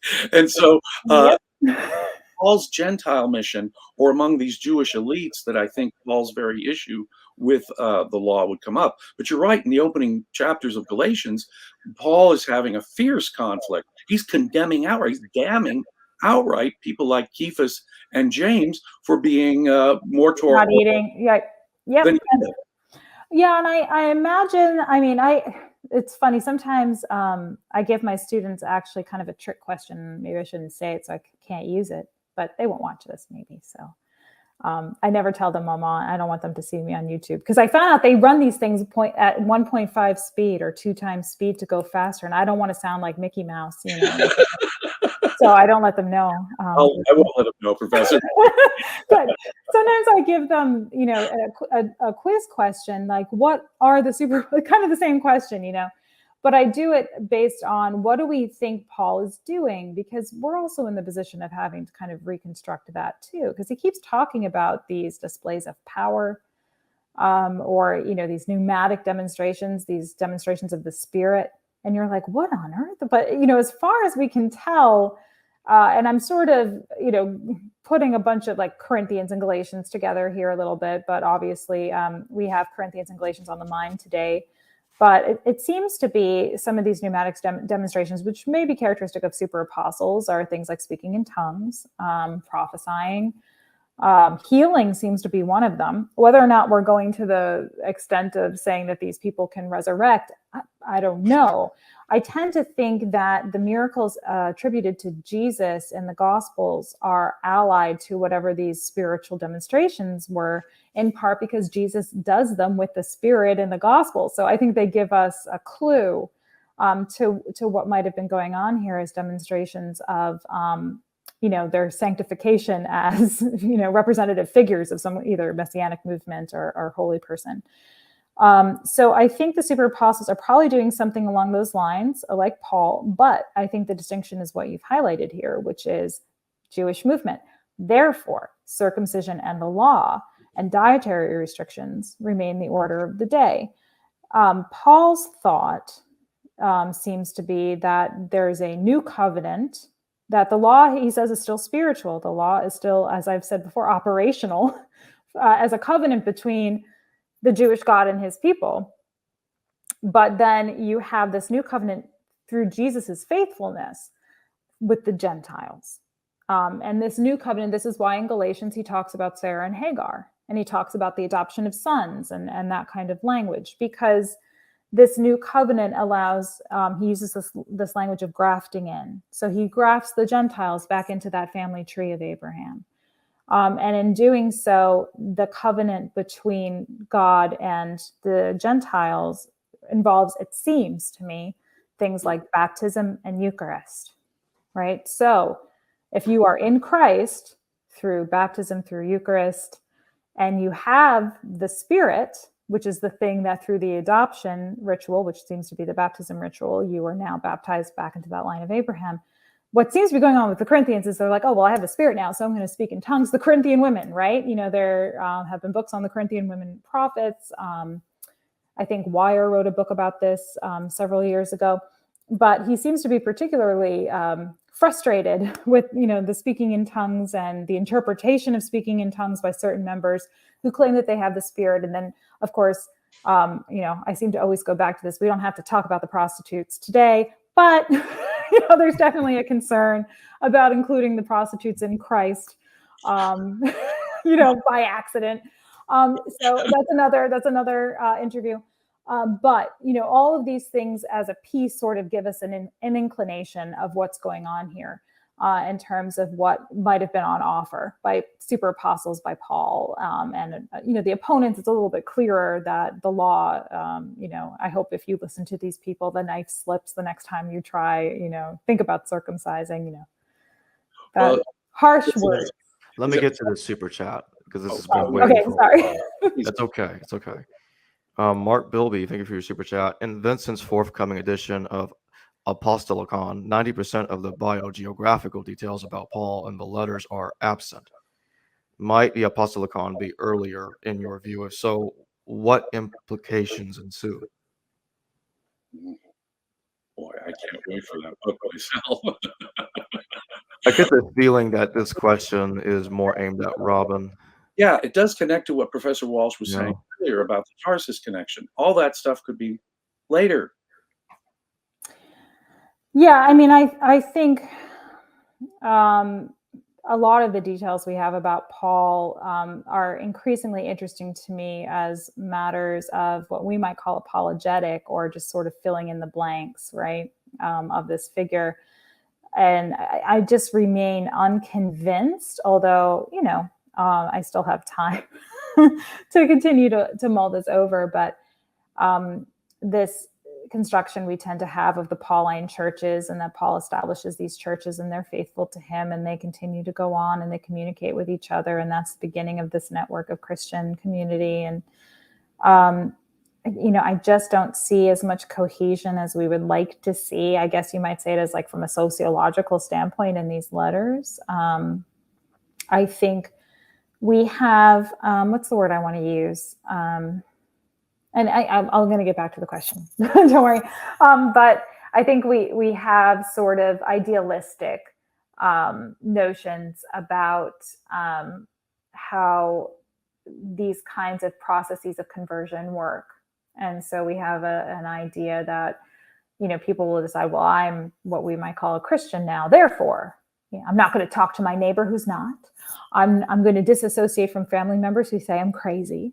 And I'm never going to talk to them again. And I'm only going to focus on this one thing and forget my job, forget my friendships, forget, my affiliations. The God-fearers are a perfect example of this, right? People were capable of holding multiple positions at one time and being sort of curious about other, right? Like, and it's just how human beings work, right? And what a great point. It is so easy to oversimplify the sides here. Josephus does not like the Herodians, and he's writing Roman propaganda. He's a friend of Herod Agrippa II. He tells us so in his autobiography. On the other hand, he's there with him at the siege of Jerusalem with Titus. That's a very different story when he's no longer writing for them, right? Exactly. Yeah.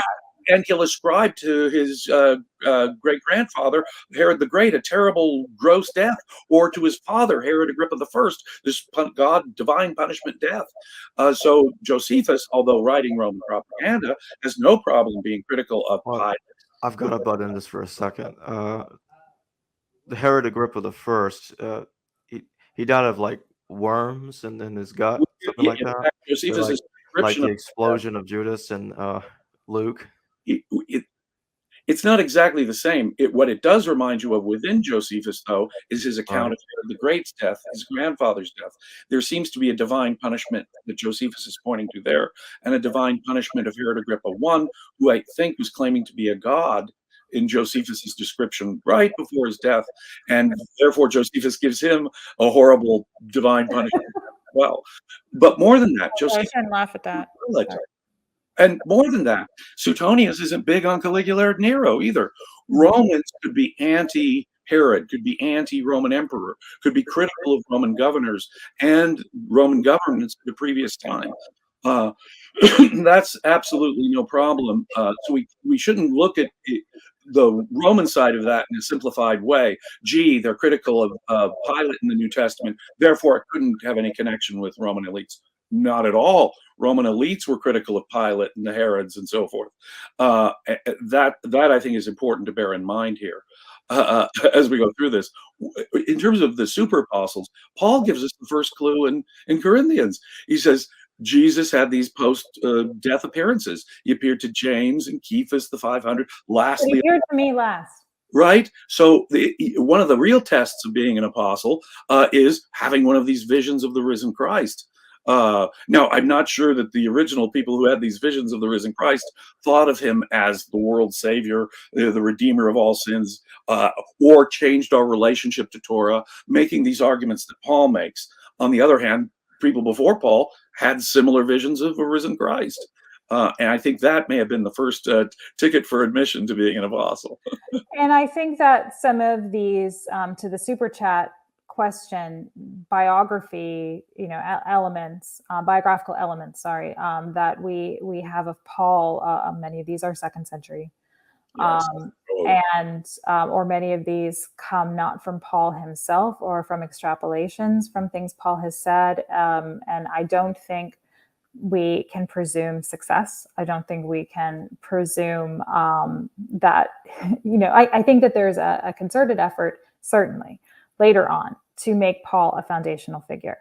where his claims about seeing the risen Christ become essential, right? Because he inserts himself into the rest of the story. Otherwise, he has no authority. The authority are people like James and Peter, who nothing's from them. We don't even know what happens to them. Yeah, the super chat question was basically asking if you think that the Apocryphon, Marcion's collection of Paul is basically the original text, which thereby making canonical Paul a large expansion. I have great respect for Professor Vincent and Dr. Bilby too, but I do not think that it is that Paul was added. The true Paul was Marcion's. I think Marcion cut out from Paul rather than post-Marcionites added to Paul. Let me put it that way. Even with all my respect to Professor Vincent. And I consider, rightly or wrongly, this corner, so a couple of things.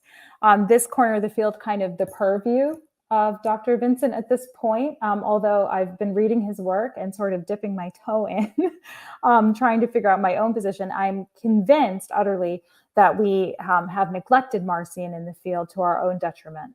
And I think this comes up particularly, one question that I've been thinking about lately is, how do we know the Gospels are anonymous? And how do we trace that history? And there are two scholars that I'd like to recommend on this, in addition to the very important work that Dr. Vincent is doing. One is Dr. Jeremiah Coogan, and the other is Dr. Dan Lucci, who have, and Lucci has this very delightful title for an article on the anonymity of the Gospels called Cata Pac-Man. And he relates the naming of the Gospels, the later tradition of titling the Gospels or naming the Gospels, to the way that we don't know the author of, say, Pac-Man, right?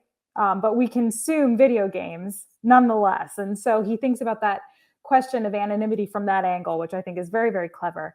But then Jeremiah Coogan has worked on this question of the titling. So different than naming, but the titling of these manuscripts later on. And I think there's an interesting piece to this, which is, why doesn't Marcion ever say Luke's gospel? If Luke is supposed to be associated with Paul, would have helped his case, right? He just talks about the gospel. So just to give you like a couple of little pieces there where I think there's more ambiguity going on with Paul still, even going into thinking about Marcion. I'm convinced that Paul's letters seem to have developed in redactional layers, and that many of them do appear to be compressions. So, and the theology of Paul probably developed over some time, over decades. So I'm in that sense, I'm not sure whether it's second century or actually a first century development, which I tend to think the development within Paul's authentic letters happened within the first century, but it developed over time, and I do believe it's probably in redactional layers, and that some of these letters are compressions. In that sense, I agree with Marcus Vincent a great deal. The Gospels being second century, that is becoming far, far more tempting to me. And also, the gospel that we're told Marcion preserved, the Lord's gospel, gospel of the Lord, the more I look at it, and this has been a lot of your doing too, Jacob, in our discussions, I'm beginning to see more and more as a source for Luke. It seems to be the kind of the backbone of Luke, in which we don't have nativity or genealogy stories. Certain other details aren't in there, but basically that gospel, although that contains anti-Marcionite material, which makes it curious that Marcion should preserve it. On the other hand, that could be Marcion's Luke. And what's interesting, and I don't mean to interrupt. I just want to butt in real quick. What's interesting is the last time that you and I spoke to Bart Ehrman recently, he suggested that the first two chapters of Luke were not original to Luke. He thinks the infancy narrative and genealogy stuff, that business came later.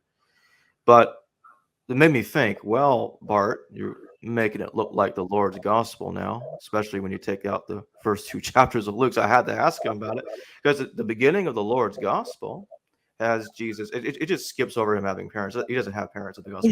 He descends from heaven down to earth to Capernaum. And the Gospel of Mark, in the beginning of it, it seems to flip it, right? He starts in Nazareth. Baptism. Yeah. Nazareth and goes to Capernaum. In the Lord's Gospels, he goes first to Capernaum and then to Nazareth. So it's kind of they're talking. He's going to the same places, but the order is different.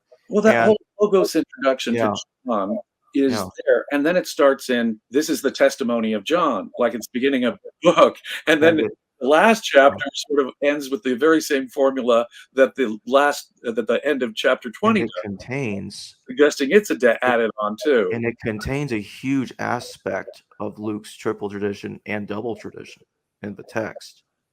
A lot of it. Just want to put that out real quick. That is very interesting. But you can see why Professor Ehrman thinks, because the beginning of Luke is very philosophical, or excuse me, John, very philosophical. And then there's a moment where it cuts in and appears to start, well, this is the testimony of John. Maybe that's the original beginning. There is another super chat I want to get to. And I don't want us to veer off the topic too much from the politics of Paul. Okay. The one last thing I'll mention is this is a very interesting thing about the whole deal, the gospel of the Lord, is that Tertullian says something very strange. At one point, he suggested, okay, well, Marcion thinks that he wrote his gospel first. And then after he looked at the four gospels, that in which he viewed as plagiarisms of his own, he published a revised version of his gospel, or some version of it later, as a response against the four, despite being the guy that started it. And Tertullian says, no, I don't buy that crap. He shortened Luke. And I just think that's interesting that he's saying all that at the same time. But we do have a super chat that's been waiting for a while. Jesus is a Muslim. Thank you for your super chat. Google 14 million gospel found in Turkey. Daily Mail. Pope contacted Turkey in 2012 and resigned. This Aramaic part of this Bible prophesied on Muhammad. Well, I thank you for the super chat, but that is not anywhere close to what we're talking about today. The Gospel of Barnabas is written probably shortly after the Quran, and some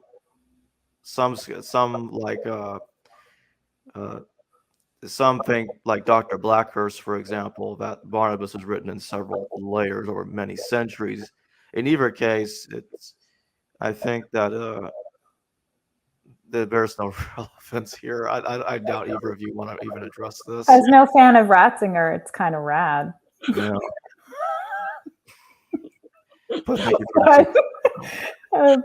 It just seems obviously anachronistic. I mean, if we were talking about Islam today, I mean, that super chat would have made better sense. The idea is to try and interpret first and second century ideas, just as a general rule of thumb. Sorry. I will Google that though later, just to see. Yeah. One thing I will say quickly about it, because this person did super chat a little bit there. It's like,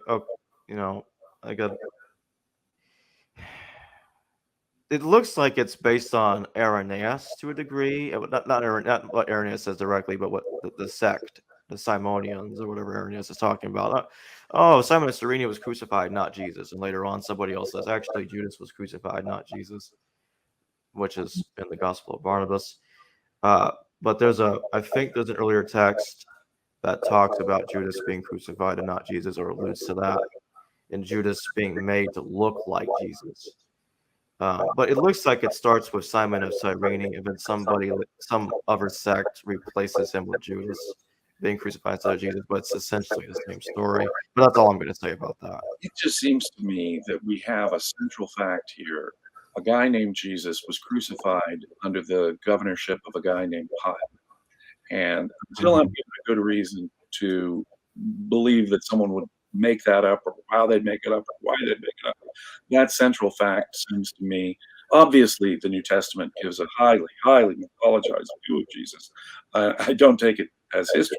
On the other hand, Paul, our early Christian writer, believes in an earthly Jesus born of a woman, buried. If Josephus was interpolated, he still has a Jesus there. And it just seems to me we have a historical Jesus And until I hear a good reason why that central fact would be invented, I'm sticking with a Jesus who was crucified under Pilate. Yeah, and just to be clear, because I've discovered later on that people have questioned whether I'm a mythicist, and I didn't know what that meant, and now I do. I do think there was a historical Jesus. Whether he's the Jesus of the Gospels, I'm not sure, but I just don't understand Paul's conflict with Peter and James otherwise, or what Peter and James are doing otherwise, and to then have to go to that next step to try to propose that, well, they made up a guy, so now like you have all of these layers of guys making up a guy, or they are the remnants of this movement within Judea that was Jesus was a central figure. That's been happening lately. Some claimed that Robert Eisenman is a mythicist. He's not. Some claim that Margaret Barker is a mythicist. She's not either. And I've done interviews with both of them. Eisenman, I've had him on 5 times. Barker, I had her on once, and they're pretty clear. They're not mythicists. It's funny. Strange. But I will say that the interest in critical thinking through these things and understanding problems of historiography, that's crucially important, and that's at the heart of all scholarly investigation into these texts, into this time period, and the thinking through, well, what are the objectives of these authors, and how do we wrestle with that in terms of what we might call the historical value of the things that have been left behind, and who's preserved them and how they've passed on, and couple that with the material record. I mean, that's what we all do. And I think the discomfort comes in realizing that the kind of the chain of command from, these texts to the canon as we see it are not as secure as we would like. But again, this is back to human beings, right? We're imperfect, and our chain of preservation is imperfect, the people who have controlled it over time. And this actually relates back to the super chat that we just, it's easy to, kind of say, well, Daily Mail, giggle, rightfully so. But the question being raised there is, a question of preservation and reliability and historicity, and, the nature of our evidence and what human beings do to mess it up, right? And all those questions are worthy questions. Here we talking about fallible human beings. We're talking about 2,000-year-old evidence here. Right. We're doing our best to put together the evidence that we have as best as we can. And that's really what concerns me is how far does it go? Okay, so somebody over there says Jesus didn't exist, and then there's some more extreme mythicists that you might not have heard of them, Robyn, but some of them think that Paul didn't exist either. And some of them go as far as saying Josephus didn't either. And it goes on and on and on and on and on. John the Baptist, everybody in the New Testament. But John the Baptist is my favorite. I don't want him to not exist. He's my favorite. Yeah, but here's where, this is asking these questions. It's great. And I think it's great for all of us to do it. And then those of us who have, tortured ourselves with years of learning ancient languages and, trying to look at these texts, we'll go about investigating these questions, and then I think it's crucially important for us to come back and do shows like this, right? To talk about what's out there. I just want to say familiarity with Greek actually is a pleasure in terms of reading Greek poetry and Greek philosophy. I have other reasons for that. If it weren't just the New Testament, boy, why did I go through all that and learning Latin and Greek? Oh, that's my happy place, is translating Greek somewhere, like at a library staff. It's true. But this stuff is, because here's one thing. Josephus, isn't he from the Galilee? He tells us he's from a priestly family that works at the temple. He was assigned as a he was the head of the garrison, right? And if it's a family line, wouldn't Josephus's dad might have known Paul?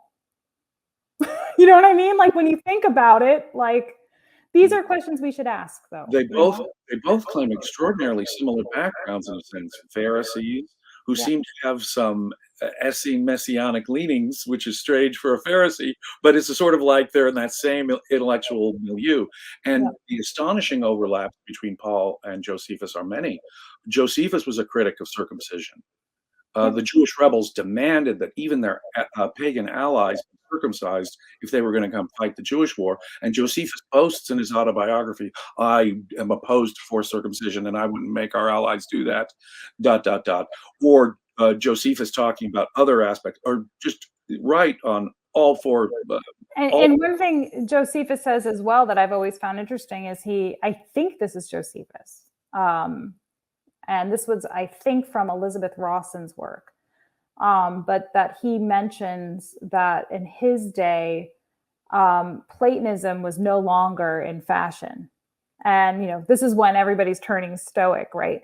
So that also gives you a sense of timeline in terms of some of these texts to do some comparative work, because, Paul's still steeped in Platonism on a level that I think by the time you got to the late 1st century, might not have been, again, like as in vogue, right? At the time. This isn't the age of Plotinus yet. This is the 2nd century. We're still in the age of... So Josephus gives us an indication of intellectual trends for which Paul and the gospel authors are subject, both in terms of what's informing their work, but also reception of it. And so it's those things that I think we can think about. It's absolutely fascinating that Josephus, in one of his major works, compares the Essenes to the Greek philosophers, especially the Stoics. In another one of his works, it's the Pharisees who he compares favorably to Greek philosophers, especially the Stoics.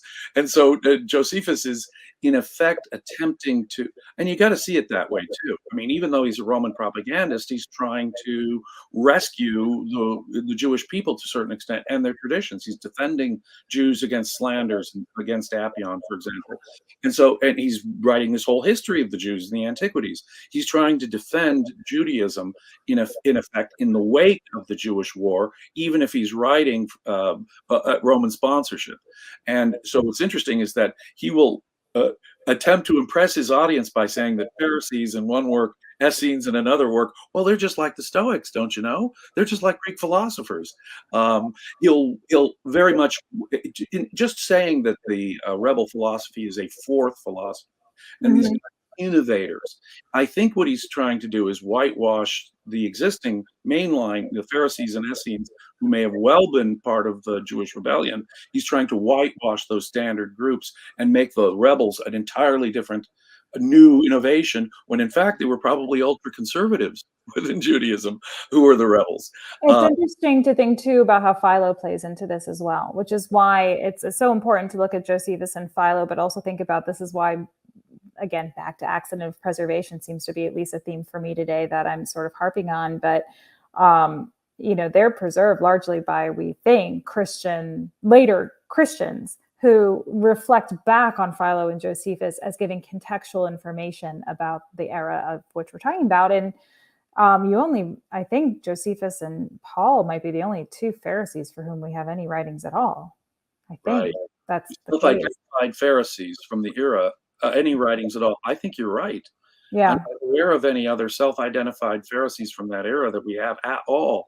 And so that's actually back to the first super chat, which is we know so little. We have these two figures. We don't know a lot about their education, but that's why we have to go back to these sources, right? To try to reconstruct, this is what we can tell, back to they're elite, but they're not. What was the word that you used that I loved? Crusty? Upper crusty. Yeah. They're crusty. They're not maybe upper crusty, but they're crusty, and they're crusty. They're pretty crusty. So we can tell. And actually, I think, Jacob, I missed one of your questions about the we passages. I know that those passages appear in Homer, right? So I know that there's debate about this. So back to that question of education and how we can reconstruct these things, they're all of a piece. If just half of what Dr. McDonald says is true, I ask myself, what the heck? These guys are incorporating on purpose elements of Greco-Roman literature and the most popular literature of the period, Homer, into their very and would our typical Jewish zealot, messianic of the period, be interested in incorporating Homer, much less Neoplatonism? Well, it raises the question of why are they writing, right? And so there are two things going on here. One that relates to Philo and Josephus, actually. And then one that relates to this question of the development of these movements. If these people we assume that they are writing back to Paul for communities that are cohesive and established and circulating only within their own little orbit, which I've tried to challenge in my own work. Because writers write because they want someone to read it. And I'm married to a writer. So, I don't mean to be anachronistic in that too, but I think that this is like, one historical truth, right? Writers don't usually write to just throw it out. They write in order to, have it read and to demonstrate their own, not just competence, but art, with and facility with whatever genre they choose. And by genre, I both mean literary genre, which, in antiquity, the concept of genre isn't as, formed as it is for us today. But, why pick prose over poetry? Why pick, a play over, art, like drawing or, like making a fresco or something else, right? So they want these things to be read, but they have to show their skill. And you show your relative skill by engaging with the literature of the age. And when we break down these artificial barriers between what it meant to be Jewish, to be Roman, to be Greek, to be Christian, to be, not, or anything in between, you start to see you write these things in a way that's going to get attention, that shows that you know what you're talking about, that you've gone to school, that you can cite these authors and these kinds of First of all, I think you, to my mind, whatever else he says, you put to bed the idea that the Gospels were sort of the organic creations of religiously faithful communities springing up with it. No. These are educated people writing for other writers who are aware of the basic culture of the time. And the idea of these as being purely the creation of some religious community by and for that religious community. Yeah, it's the by and for, right? Because I'm sure they know they're in a Jesus group or they know somebody. Like, why else do they have the topic? Right. But you have to also be somebody, like, people can wear more than one hat, so like you might be affiliated with a Jesus group and then realize, wow, I really, want to make a comment about this Jewish war. Jesus is and, I've been reading the Stoic text, like you can see how it comes together. Just that there are a lot of Greeks and Romans throughout the empire who would go to one cult one day and next week go to another cult and read this over there and, go through phases and moods even about it, or entertain the different ones at the same time. Let me suggest that would be very hard for me to imagine coming from a Jewish rebel of the first 2 centuries. They resist assimilation. They are ultra-nationalist Jews. For even though there may be Greek ideas slipping in through osmosis, they can't help it. Nonetheless, they would be self-conscious about resisting foreign influence. Yeah, can I say, this is actually the point I was going to make about Philo and Josephus, however, which is that I think in their way, they're doing the same thing. Meaning that Philo in particular, but it's also present in Josephus, whenever they give again, this is my construction of this, but the way that I read them rhetorically is whenever they give kind of a nod or a tip of the hat to, say, Platonism, Stoicism, Greek and Roman literature in general, they'll be like, but Moses thought of it first. It's always there, like, and so there's a recognition of, who's in power culturally, socially. And it's the Roman Empire. There's no question about that, and education, as far as we can tell, and again, we know very little about education for, say, a Pharisee, but it's in these texts like Homer, right? They're aware that but there are claims, there's a cultural competition going on, and whether we want to think of the word competition in the strict sense of, competition, or, we want to soften that, definition a little bit, but you see it there rhetorically. And so there is still like Judaism, older, more respected, had it first. Yeah. Josephus believe in the antiquity and the superiority of their religion. There's no doubt about it. They're Jews, and they're incorporating pagan elements and comparing Greek and Roman philosophy to it. But they are working for the Romans. Those are exactly the kind of people who would be doing that. Josephus and Philo. Philo comes from a Roman tax collecting family in Alexandria. Well, he's married into the aristocracy, through family connections. But also, it's even more dangerous for them in some ways to make the claim. Yeah. because their texts are circulating, and because of those connections, I think both of them have equal risk in those senses. But it's something I think for us to consider. That I'm trying to remember which one said it, and I want to say it's Philo, but maybe not. But one of them says at some point, like, men who claim to be of Greek learning will, cite all of these other kinds of sources when really in their heart they know what was us first. Like they know what they're talking about could be found in the Jewish scriptures, and they just so they're frauds. They will actually come out and say that. And so I think it's important to reread both of those authors. I agree.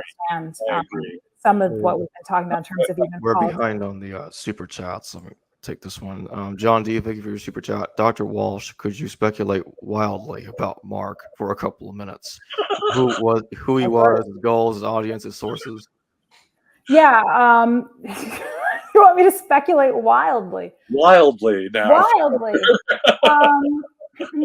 I think that there would be merit in going back to reconsider how much Rome features prominently as the center of his conceptual universe. And I think that that's something that the field has drifted away from, and rightfully so, in order to sort of shake up the foundation of this claim that Mark was at one point, I think, the scribe of Peter. Is that in Rome? Is that the tradition on this? And so I think, as scholarship started to realize, we can't take that at face value. That's 200 years later, like somebody made that up or whatever it is. We have to start taking Mark on his own merits and try to figure out who he is. So let's dismiss Rome. Right. But I think there's a way that you can read his interests, read his literary influences, so that he is, again, I don't mean literally in Rome, but conceptually, Rome seems to be, and the Roman Empire seem to be at the heart of what he's writing. And I think that comes through in his use of philosophy. I think it comes through in even how he constructs geography in the text. And I think that we would be well served to stop treating him like the sort of uneducated of the four. I know that sounds kind of strange, but people will say like, oh, well, his Greek is terrible and his sentence structure stinks. And all of this is kind of true. But it would be worth it, I think, to go back and see like how much of that is intentional on his part, or how much we want to denigrate an author for not being as artful with his words as maybe another, but artful with the quality and complexity of his thought. And again, something that I think in translation gets lost, and I think in the perpetual use of Mark as this foundational document for better written, fairly, and potentially more interesting in the sense of like, plot twists and details that you find in, say, Matthew or Luke. Poor Mark gets lost in the shuffle. And so I would like to reconsider Mark along those lines. Well, lots of people have noticed that Mark, and especially Luke, just don't seem to know the geography of the area very well. But Mark has this idea, right, that like the closer Jesus goes to the city, the more corrupting things become, until like he goes into like the urban center, and that's where he gets killed. And like that is both a literary construction and kind of a cultural idea, right? So it's those kind of things that when I say, conceptually Rome is at the center, I think, so then the self-promotion, I do have a chapter coming out on this. There's the Next Quest for the Historical Jesus volume that will be coming out shortly. I expect the proofs any day. Very exciting. And I did write something about, and this kind of goes to my point about how Mark, I think, gets a little bit neglected, because we're still, at least in the field to some extent, and I'm sure I'll find out if I'm wrong with this claim from anybody who's watching this, but we still use terms like the messianic secret to describe what's going on with Mark. That concept is, I think, 100 years, like exactly 100 years old. Like that is coming from some very outdated, and I don't want to disrespect anybody, but some scholarship that needs reconsideration. And I think that the Messianic seeker can be better explained, and what I try to do in this chapter that's forthcoming is explain it from a literary standpoint rather than just saying, well, it's a theological problem. Yeah, you're getting me excited just when you describe it like that, Professor. That's fascinating. You know, scholars have long observed Latinisms, especially Latinisms that might be used by the Roman army in Yeah. the Gospel of Mark. And it's true that Mark's Greek is not John's or Luke's. It's kind of crude by comparison. But on the other hand, we do have an early Christian tradition that says that Mark was written in Rome, and that the first version, and that a second version was written in a more spiritual one in Alexandria. That comes from relatively early Christians. I just find that fascinating in itself. There are people who've compared, for example, Jesus's triumphal entry on Palm Sunday to a Roman triumph, the triumph of the Roman emperor. Now, when you consider the other Roman cult imperial language that is so echoed in Christianity, we have inscriptions from Augustus, for example. They announce the good news. The good news, my friends, of the world's savior and the bringer of world peace, and many of the same titles and language that are used in imperial cults are used about Jesus. Again, rather paradoxical when we consider the Jewish rebels of the first 2 centuries. They would be the last person who would use imperial cult language, which is being incorporated here. But I think there is a good argument to be made that there's something very Latin, maybe even located in Rome, about Mark. That's the speculating wildly part. That's the speculation, Professor.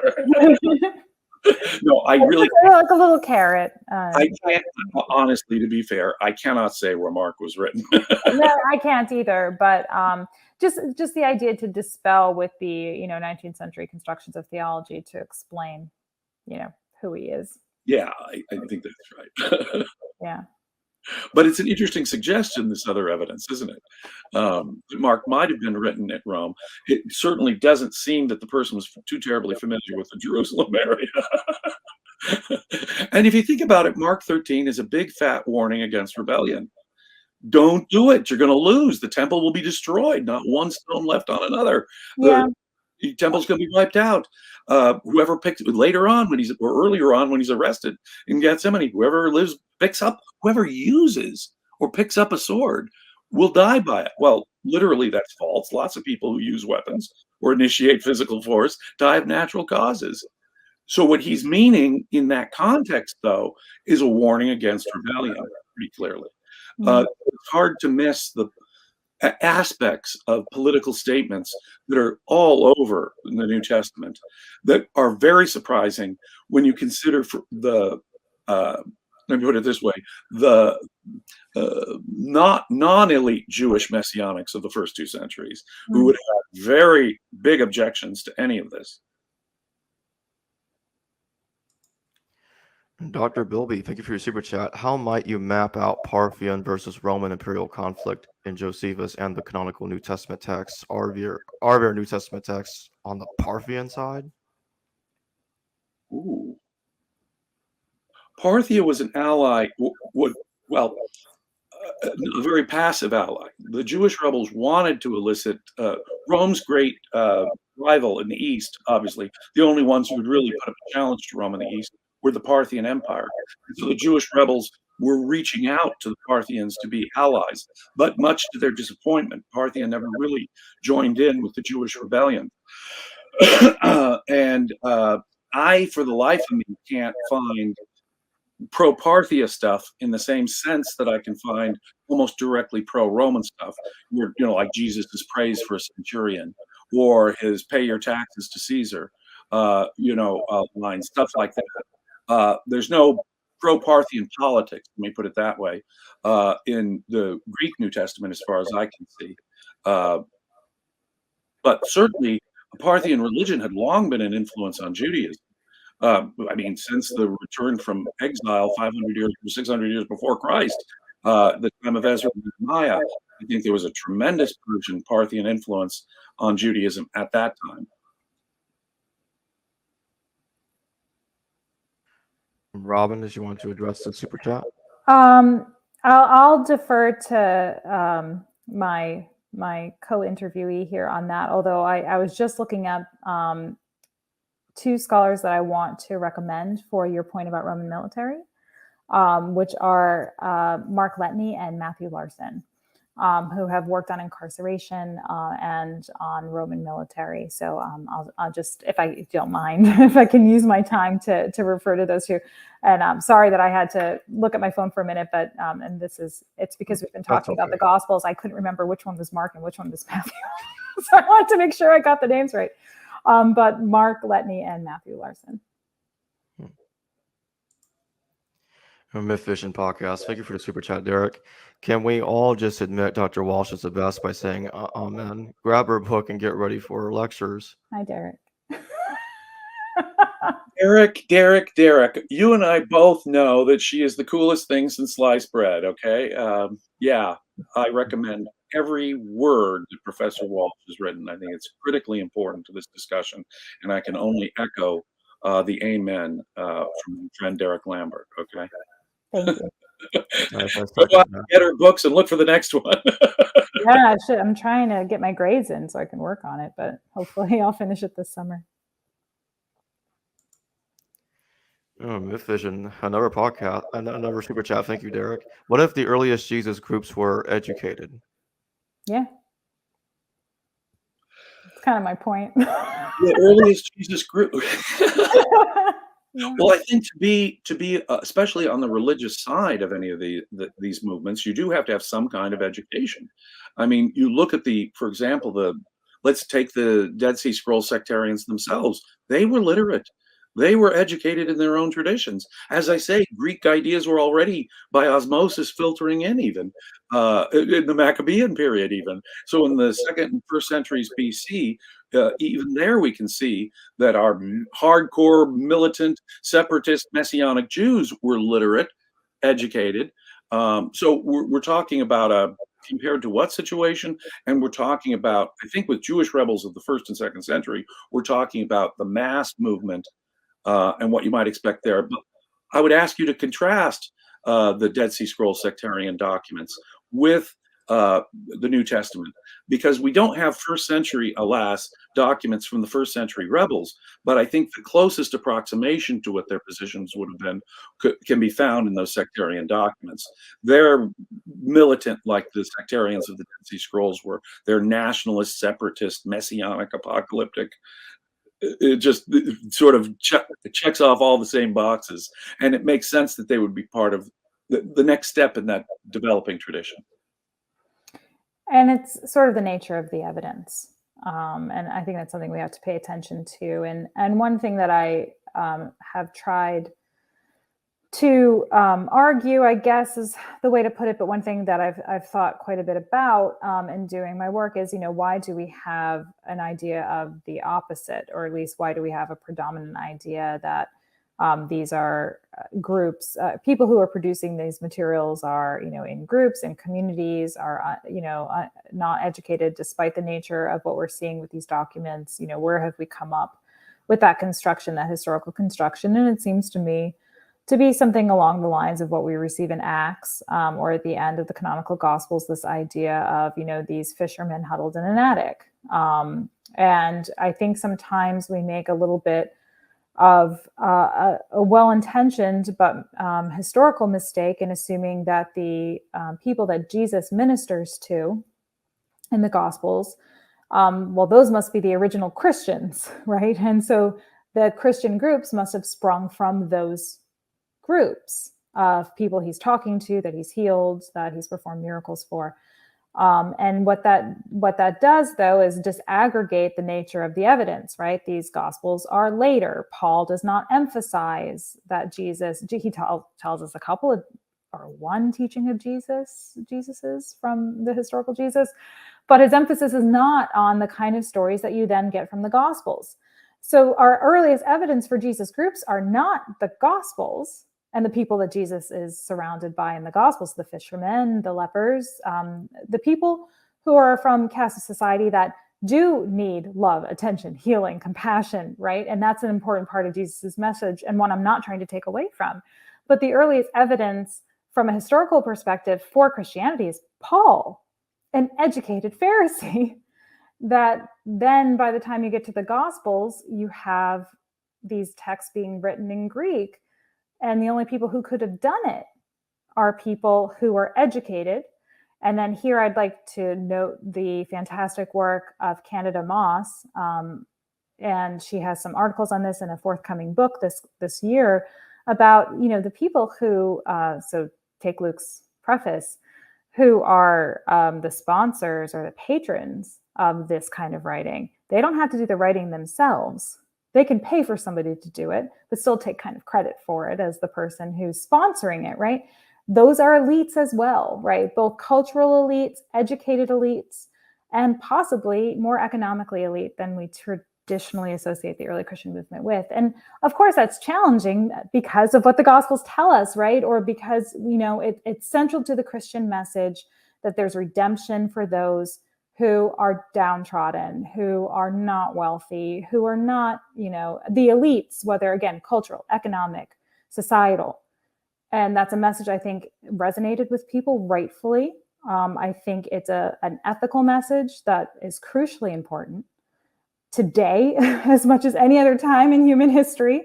And that shouldn't be taken away, but we shouldn't confuse the resonance of that message with the people who carried it forward through the documents and the nature of the evidence that we use. Well, see, and that's it. I am pretty well convinced. Well, first of all, yes, kudos to great Professor Candida Moss. Do you want to announce anything at this point, Jacob, on that? I'll just leave it. I'll just leave that sort of hanging out there. Well, yeah, I will at the end. We may hear more from Professor Moss on this channel. I'll just leave it tantalizing out there like that. I'm a great admirer, as everyone knows, of Candida Moss. But it seems to me that the rebels definitely would be most popular among the poor and the disaffected, as opposed to the wealthy who were succeeding in Roman society at the time. So our rebels are more likely to be this category of the poor, or the poor priests, or even within the Dead Sea Scrolls, the concept poor is used as sort of code language for their own group, even though not all of them were poor. And even if, as Josephus says, the Essenes held all their property in common and were concerned about the poor, that's something the Essenes seem to have shared with the original Jesus movement, I would put forth, and that's where that actually comes from. But then again, Josephus himself praises the Essenes for this economic policy and admires them great. Josephus admires the Essenes greatly for taking care of the poor and holding their property in common. So that's not unique to the rebels, but let me suggest that poor language is coming from the rebel end of it. Politically speaking, it makes more sense to me. We also can't forget that often elites use references to people who are, not elite to make their points, meaning there's also a literary trend in this period. It's not just a literary trend. I think it's a rhetorical move that's often made that, and we still do it today, which is that, the eggheads in the ivory tower don't know everything. It's the every man, right? Or every human, but the every person who has greater, whether we call it street smarts or we call it, what's something else you would hear? Like, I went to the university of like the real world, right?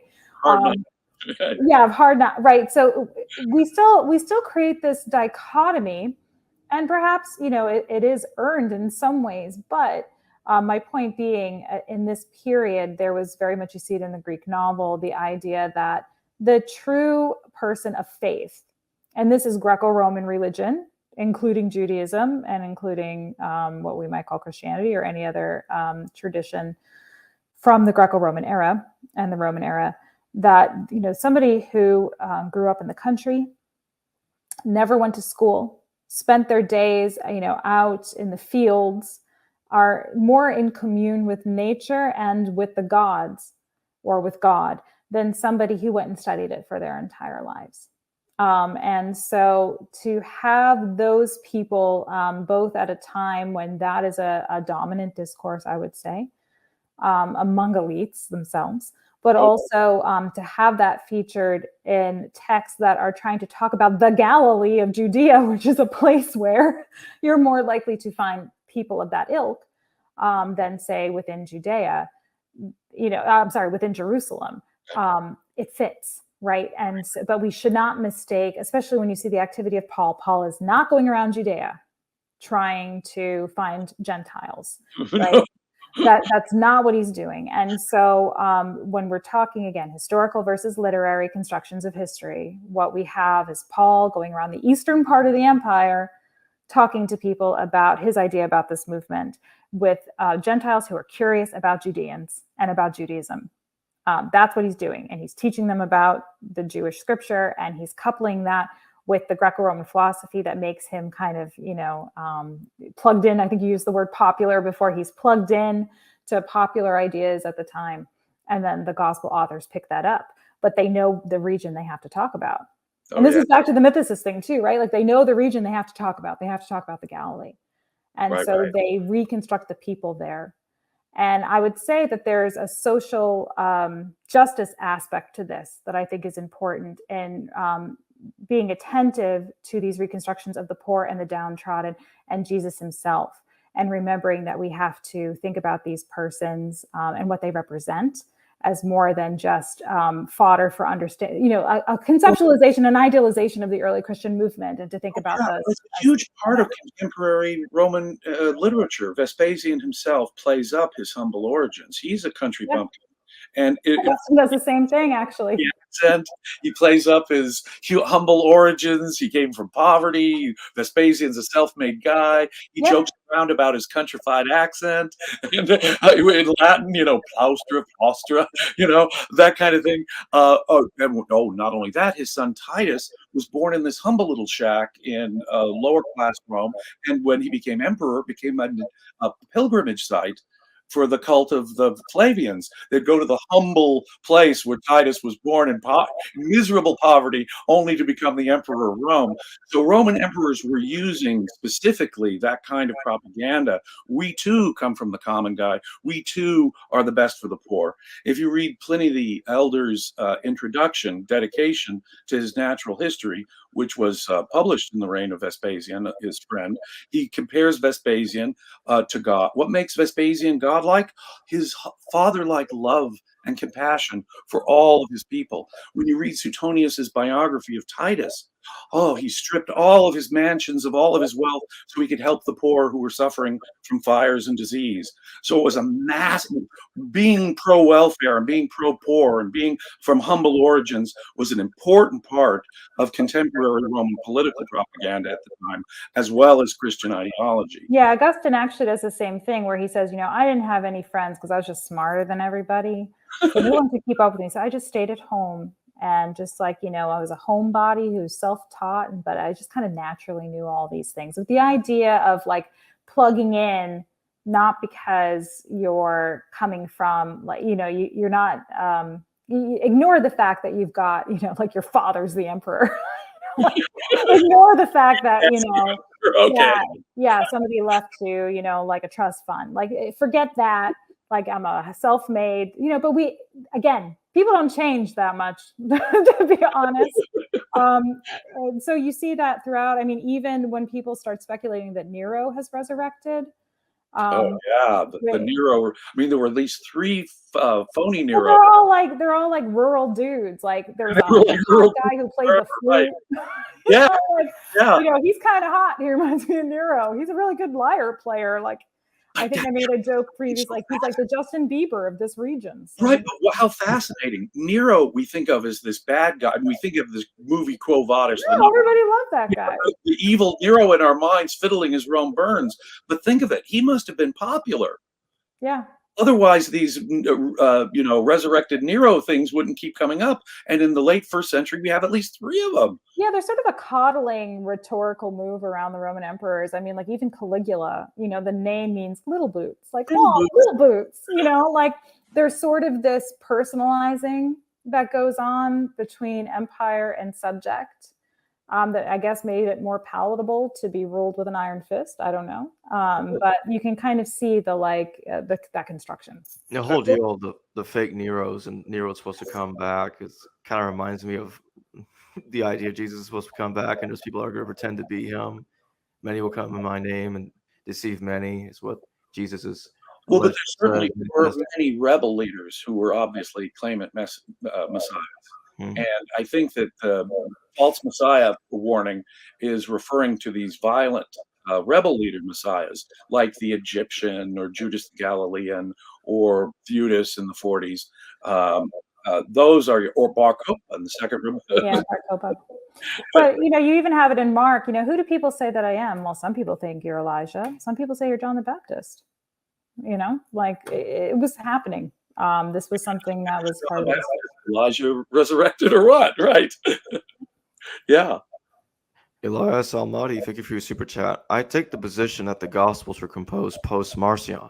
If one takes that position, given the date of the Satricon, doesn't that mean the Gospels directly take inspiration from it? I imagine that's for me. So there are two schools of thought on the Satyricon. One is that it was written in the age of Nero, and one is that it's a 2nd century document by an anonymous author, because there are references in it. And here, there's a scholar by the last name of Roth who's written for Classical Quarterly on this, who's written a couple of pieces where she's figured out that there are many passages within the Satyricon that seem to be reliant on the letters of Pliny.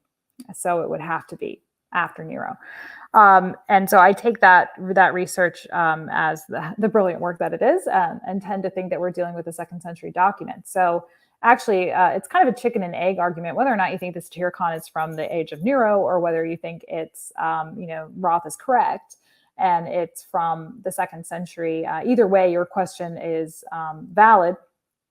But I would say this, I think what it demonstrates is more that there are discourse, I've been using the word discourse a lot, but at least tropes, let's call them that, literary tropes out there, literary symbols out there that were, ripe for the taking, right? Like you could use them to communicate with your audiences certain both spoken and unspoken ideas. One is the empty tomb, which Richard Miller has also talked about, which appears in the Satyricon, at least it's implied. Of course, the Widow of Ephesus passage tends to be the one that's most on the nose, because there are 3 men crucified and a Roman soldier and a body taken down off the cross and a man in a tomb for 3 days, right? So, but that tale alone, classicists have also tied to what's called a Malaysian tale, which is even older than anything that we're talking about, right? So that's all to say, you could go back to the Malaysian tales and say, even if the Gospels were late 1st century, that they're using a Malaysian tale for the story of the 3 men crucified, or at least that trope, some of the details of that trope of the ravenous widow as well. So, and you see that in artwork. In other words, the correlation doesn't have to be quite so mathematical, of 1-to-1. And I think that there are trends in scholarship, as with anything, where, previous generations of scholars are very concerned with literary comparisons, like this particular Greek word is used here, and you see a parallelism, and therefore you can tell that there's literary borrowing. There's great merit in that work too, although I think right now the trend has been more like, let's break out of this mold, especially because our texts don't go back that, our surviving texts aren't that old, right? Like we don't have any what are called autograph copies of anything. So you're still relying on a telephone game of textual development. So you can only go so far with those kinds of claims, but you can say that these ideas are out there. These literary ideas are out there. These tropes are out there. And then if you go back to how education works, like there were homework assignments just like there are now, where you would have something like, write me a monologue. I think the one I've used in the past, and it always comes to mind because I always loved the Medea. Write me a monologue. Medea runs into Jason like after she kills the kids, like at the supermarket. What would that uncomfortable meeting be like? Yeah, or like write Jason, Jason runs into her at the movies. Like what? What? It's not that, but you see what I'm saying. Like I do. The exes run into each other. Like what do they say? And so you would have exercises like that, or you would have sententiae, so like sentences that you would learn to write over and over again to learn. And so, these authors could have fallen back on something they learned in school. Like, oh, you remember that terrible assignment I had where I had to like read those Malaysian tales? I could use that for, I've done it. Like remember that essay I wrote? Like I didn't fail it. Maybe I can like save it and turn it into an article, right? Like, so I think it just shows borrowing. Professor Walsh, though, is that there are too much furniture that the New Testament and the Satyricon share Way too much to be accidental. So I don't know whether it came before or after, and I wouldn't, bet the farm on that. I mean, I'll say this: you have demonstrated that there are elemental, there are furniture elements that are shared between Petronius and the New Testament, which is, or if it's not Petronius at the time of Nero, if it is 2nd century, and this person is in the intellectual circle of Pliny, right? Yeah. And Roth is right. This is the Pliny who's writing to Trajan, right, about Christians. So that would have to be. So you would just, like, and if you think about these tight literary networks, like what you're saying then is, if not in print but in concept, whoever is writing the Satyricon is maybe aware of Christians. And so the shared, again, this is why these are like ideas that are out there for the taking, because you don't need to have the literary foundation to make the one-to-one comparison. You could just have Pliny's obviously not terribly educated in what's going on with the Christians. And obviously Pliny is not the author of the Satyricon, so I don't want to, blame him too much. But, there's discourse, again, out there, sorry to use the word again, but that's what it is, that, is accessible and possibly worthy of satirization, hence the title, or critique. And so that's something I think that we need to take seriously when we think about, the hardest thing in the world as a historian is, and I am a student of Ross Kramer's as well, and she used to say that absence of evidence is not evidence of absence, right? And so the hardest thing in the world to do is to say, this guy doesn't do me a favor, the Satyricon author, and say, and now I'm going to make fun of the Christians, like ... That would have been nice if it told us exactly right. Now, somebody who does is Lucian, right? So Lucian, tells the story of Peregrinus, and he's like, yeah, he was a Christian for a while. He fooled them because they're all so gullible, and then he moved on, to the next. So, like, thank you, Lucian, for like, throwing up the flare so that I knew what you were making fun of.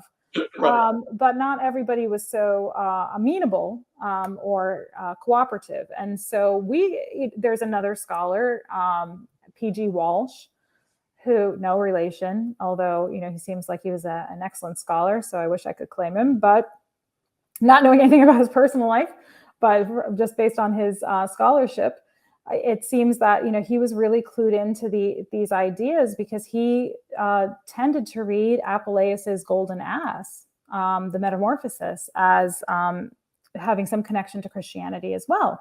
And we know that one way Christians were mocked, so back to satirization, was saying that they worshipped a donkey, right? So, he doesn't come, whoever the author, if it's Apuleius, any of these other sources, these authors are not always telling us Christianity is at the heart of a satire or a critique or an illusion.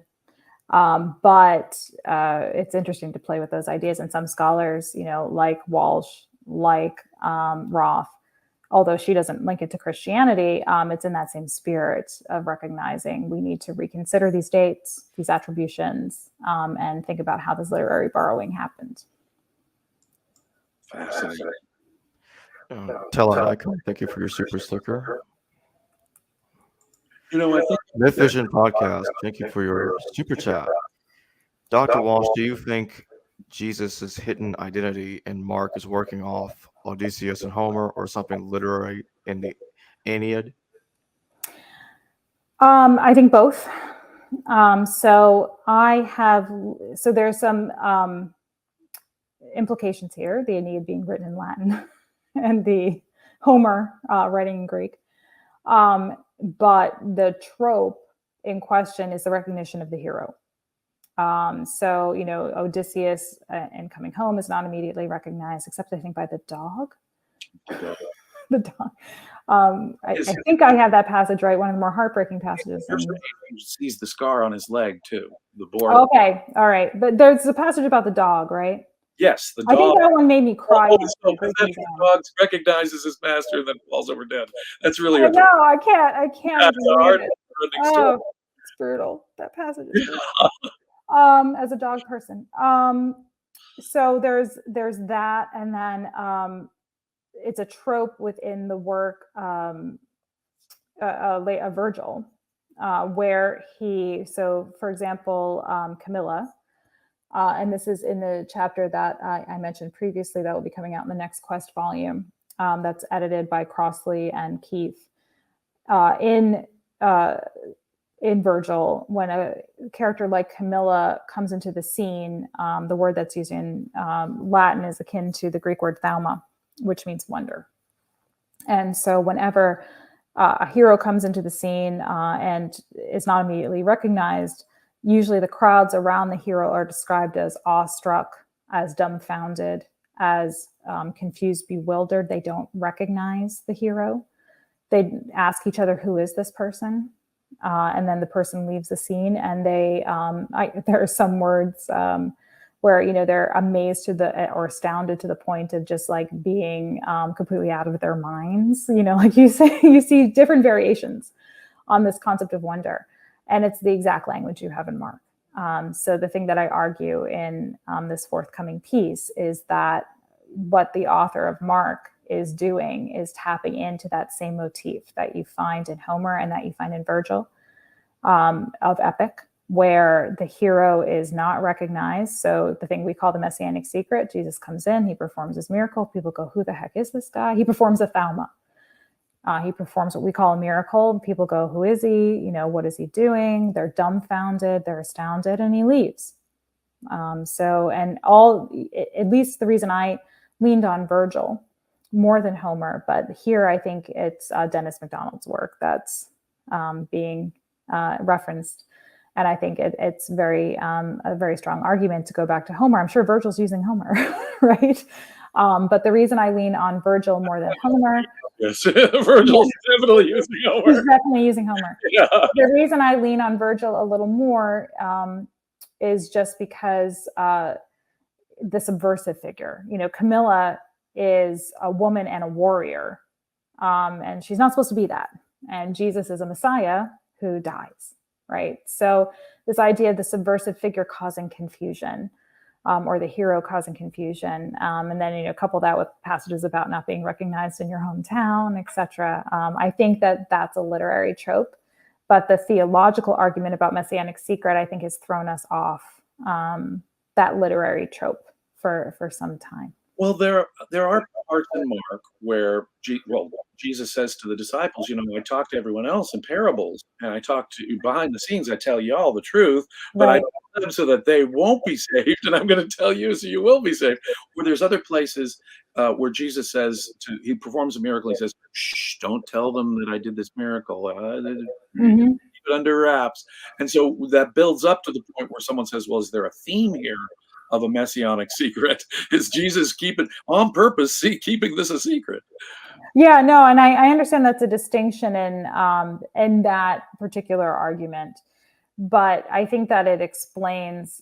I think by leaning on the messianic secret as an explanatory model for that structure of the gospel, that's the kind of thing, by focusing on theology, that throws you off the scent of what is being asked in this question, which is, is the gospel author working off of some literary trope they learned, a motif somewhere?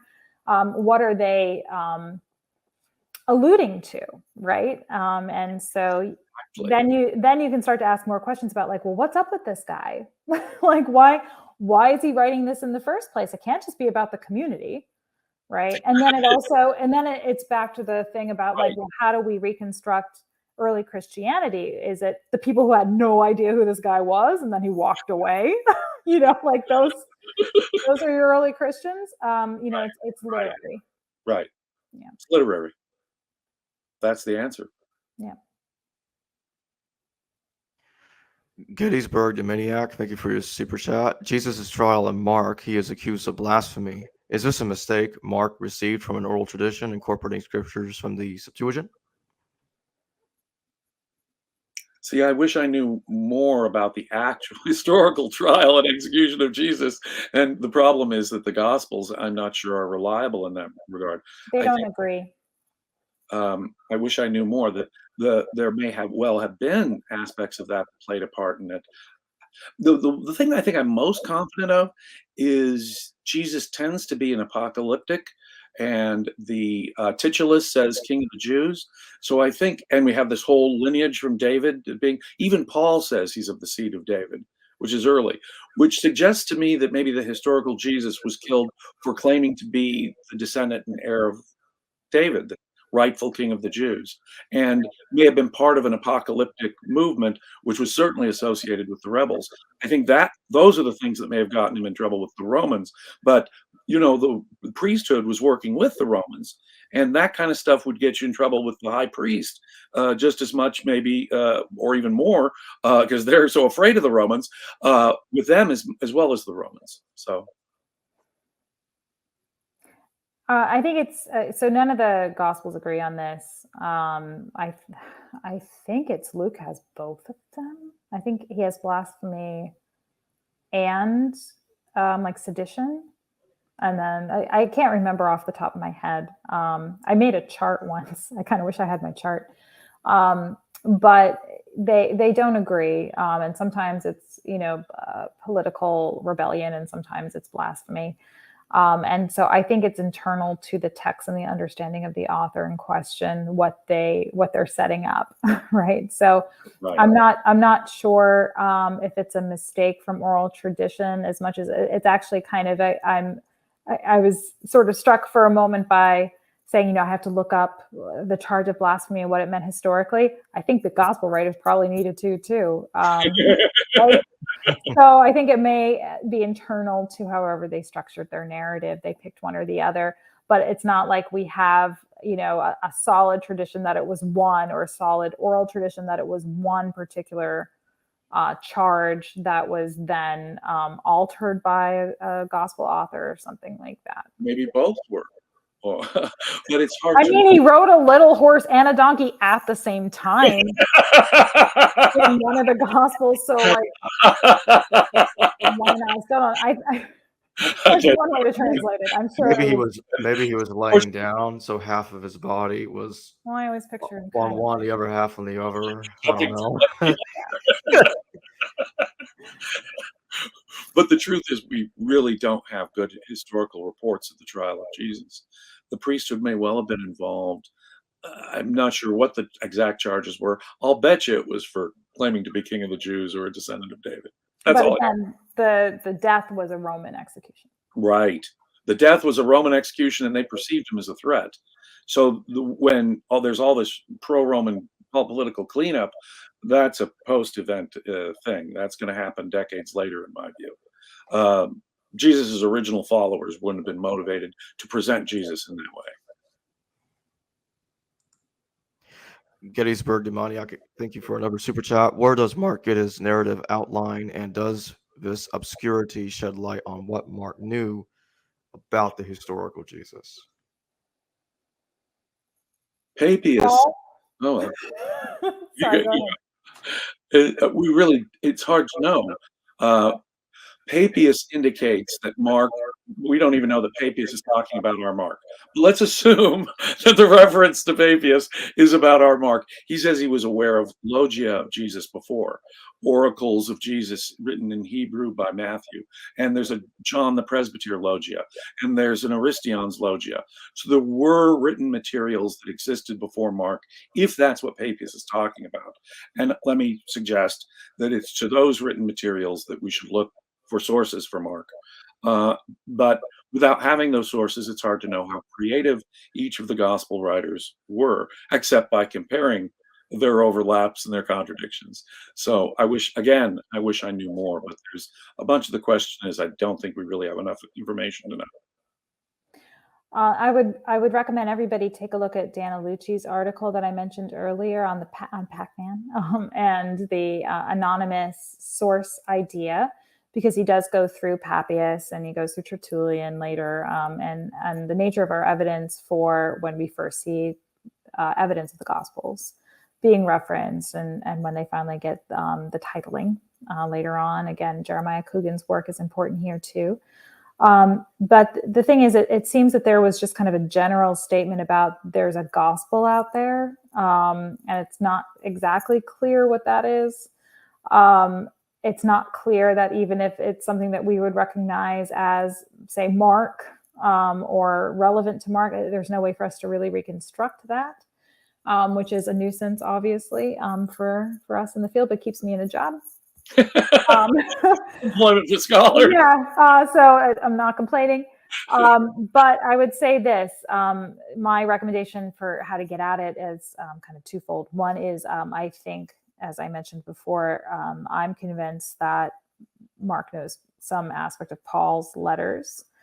When I say that, I think there's a tendency to imagine that I mean he has, Thessalonians to Romans in front of him. I don't mean that. I think that his letters probably circulated outside of communities among literate elites, maybe 2-3 pages at a time. Here, I would also recommend the work of Anne-Marie Leyendyke at Princeton on this question. She works on Oxyrhynchus and on material evidence of papyri and things along those lines. And she has a piece in Karen King's Festschrift on this, where I think a couple of pages of Paul were found in somebody's library at Herculaneum. So I think we have to think about it in those terms potentially, but I think the author of Mark is at least familiar with the Pauline construction of things like Stoicism and Stoic physics. And I think that what you get in Mark, and maybe I'm back to speculating wildly about Mark, but you get kind of an idealized version of what Paul describes as his activity embodied by Jesus. You get an interpretation of Jewish law. You get pneumatic demonstrations, what we would call miracles. You get a history of Jesus that more or less corresponds with the sort of the narrative outline provided by Paul for what we would call the historical Jesus, which is pretty sparse, but it's there, including things like what I would call, or what we often call, the Last Supper. Paul claims that resurrected Jesus told him about that. So, you have a combination of what we call historical Jesus and resurrected Jesus funneled into, again, what you might call a narrative outline, I think, in the Gospel of Mark. And then whether any other materials came from any of the other sources that you've cited, that's TBD.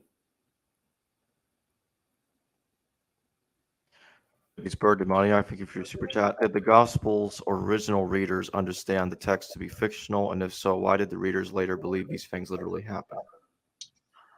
Wow, what a great question. Dominic Crossan has a famous line, right? It's not that we're so smart as to treat the literal as allegorical. We're dumb enough to treat the allegorical as literal.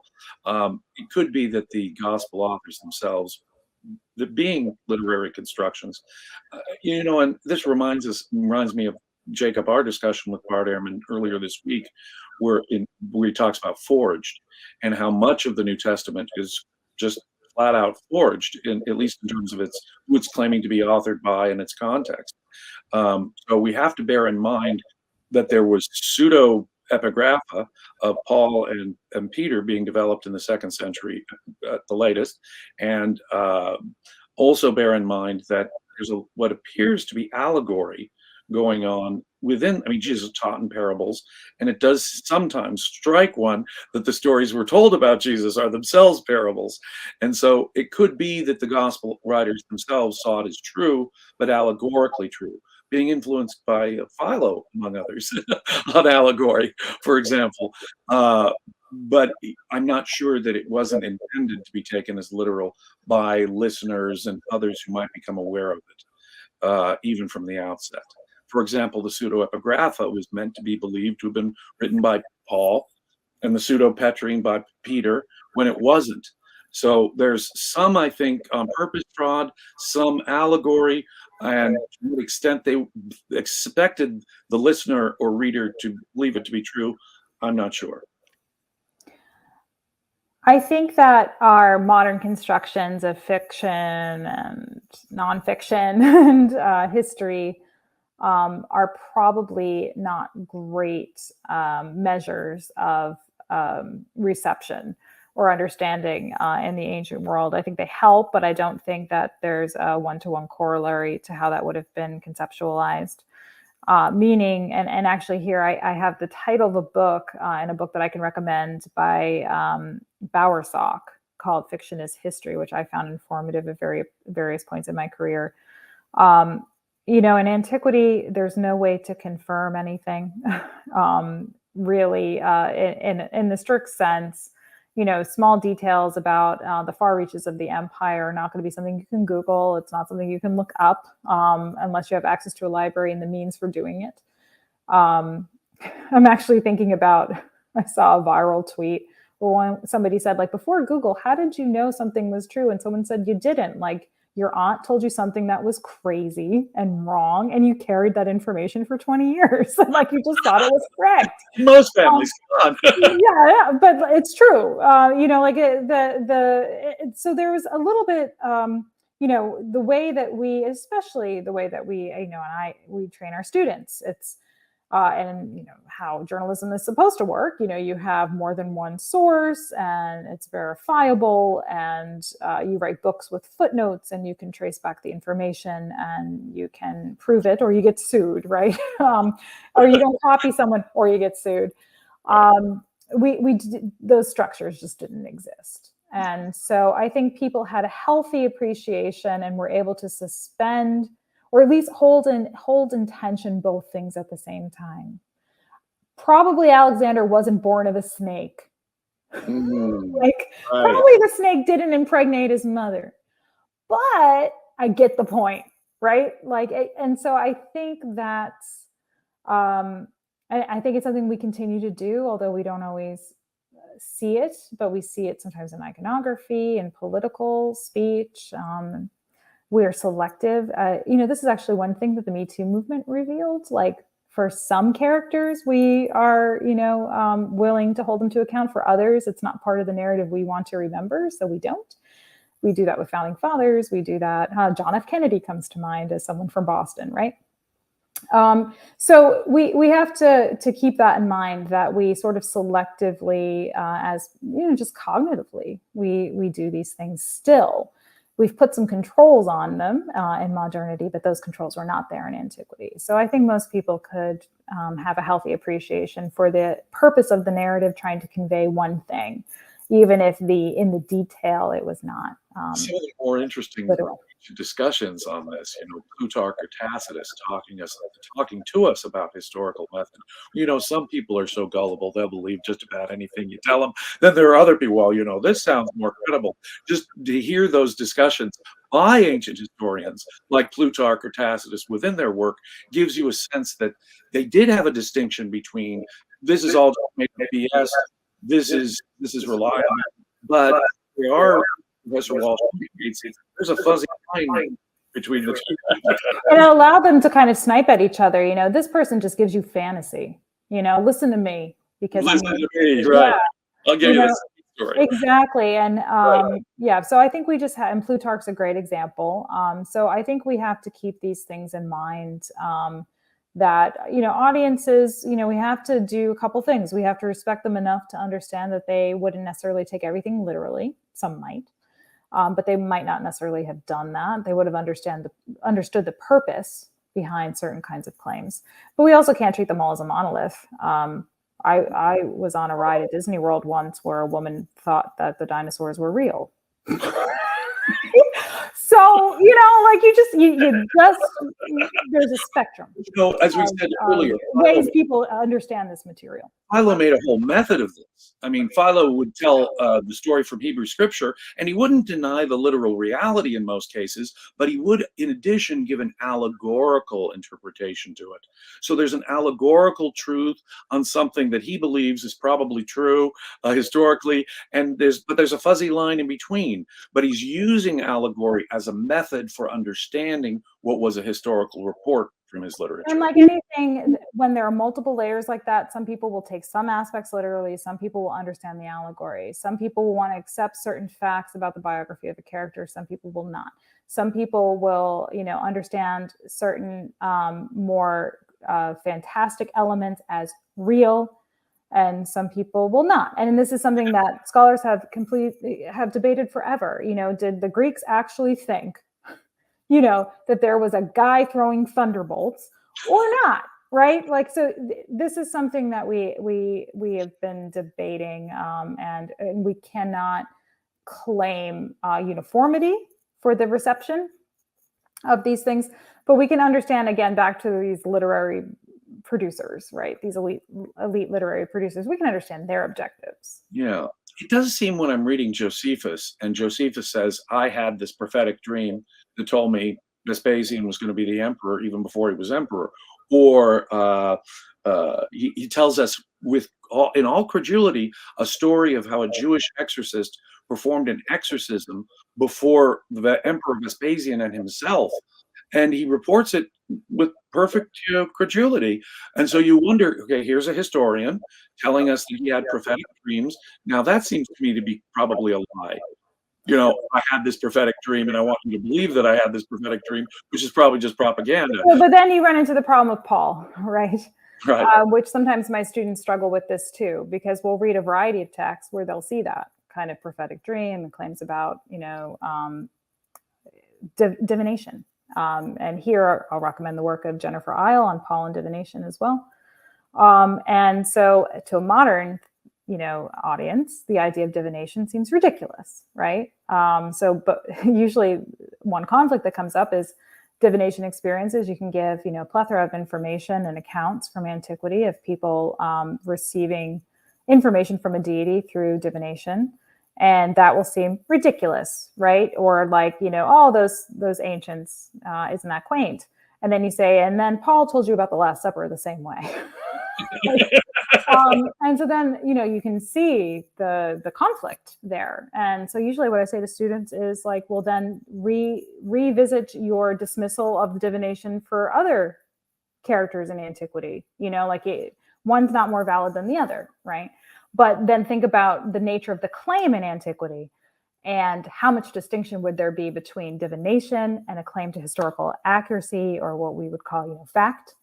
And it just demonstrates, or I think reveals, how the nature of our standards of evidence have changed in modernity, and they don't apply to antiquity. We can't understand. Thank you for your super sticker. Yeah.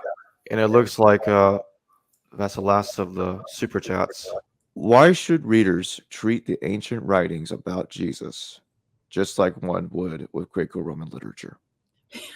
Well, because they are Greco-Roman literature. I think that's the main thing. We have a tendency to some degree, I think, to think of them as separate. I think that this comes from for a few reasons. One is the most obvious. We still read them and treat them, especially the canonical, obviously, texts of the New Testament, as relevant to our lives because people are still practicing Christianity. So that's just kind of a fact of the matter. So therefore, those texts seem separate from something like, say, I don't know, Homer, or I'm in my office, so I can look above me. I see Homer, I see Plato, Aeschylus, Cicero on the shelf above me. And so we think of those as, these ancient texts, these ancient Greek and Roman texts or ancient Mediterranean texts. And I do think that there tends to be a bias because of that thinking, the Christian materials, or the materials that we do label as Christian, because they have relevance for us today, are still read today, are therefore separate from these ancient ones. And also that you can only compare them maybe to other kinds of quote unquote religious literature. So here I'm thinking about the Hebrew Bible. No one really disputes the idea that you can compare, say, the New Testament to the Hebrew Bible, and for good reason. I mean, it's making allusions and direct citations of that material. It's compiled together into the Bible, into a canon in that way. But certainly, I think many other scholars, including the scholars represented in the volume you just mentioned, have historically noted that there are many other kinds of allusions going on in the New Testament that place that literature within the scope of ancient Mediterranean literature broadly, which at the time it was written was under a Roman Empire that was largely writing, speaking, communicating in either Greek or Latin. Now, of course, there are other languages as well on a regional level, but the oldest copies that we have of the New Testament, of Paul's letters, of the Gospels are in Greek, which was really the prime mode of communication in that period. So we can make many fruitful comparisons between that broad Greco-Roman literature of the ancient Mediterranean and the New Testament, and not feel too self-conscious about this idea that they should somehow be conceptually separate.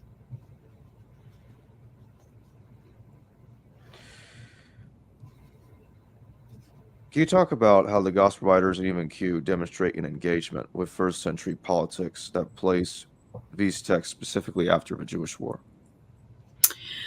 Well, I should probably point out that in the piece that you're referencing on Q that I wrote for that volume on redescribing Mark, so a little bit of background on that. That book was well underway, and I was still, I think, a graduate student at the time, and I gave a paper on Q where I said that it was post-war.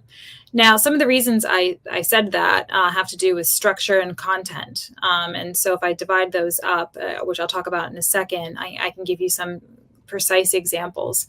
But they included me in that volume, I think in part because of this claim that I made more broadly that, for best we know, gospel literature and any kind of collection that relates to the teachings of Jesus, in the case of Q too, you have teachings of John the Baptist, that anything like that seems to be a phenomenon of a post-war period, meaning for the texts like Paul's letters that we know predate the Jewish war, there seems to be a very stark, and we can call it theological interest in Christ as this returning resurrected figure that's more or less, I mean, quite literally the savior figure for oppressed peoples or anybody who's part of this Christ group. He becomes, the symbolic leader, the anointed one who is going to come and usher in this new age. So you might say that there's more of a keen sense of an eschatological movement before the war.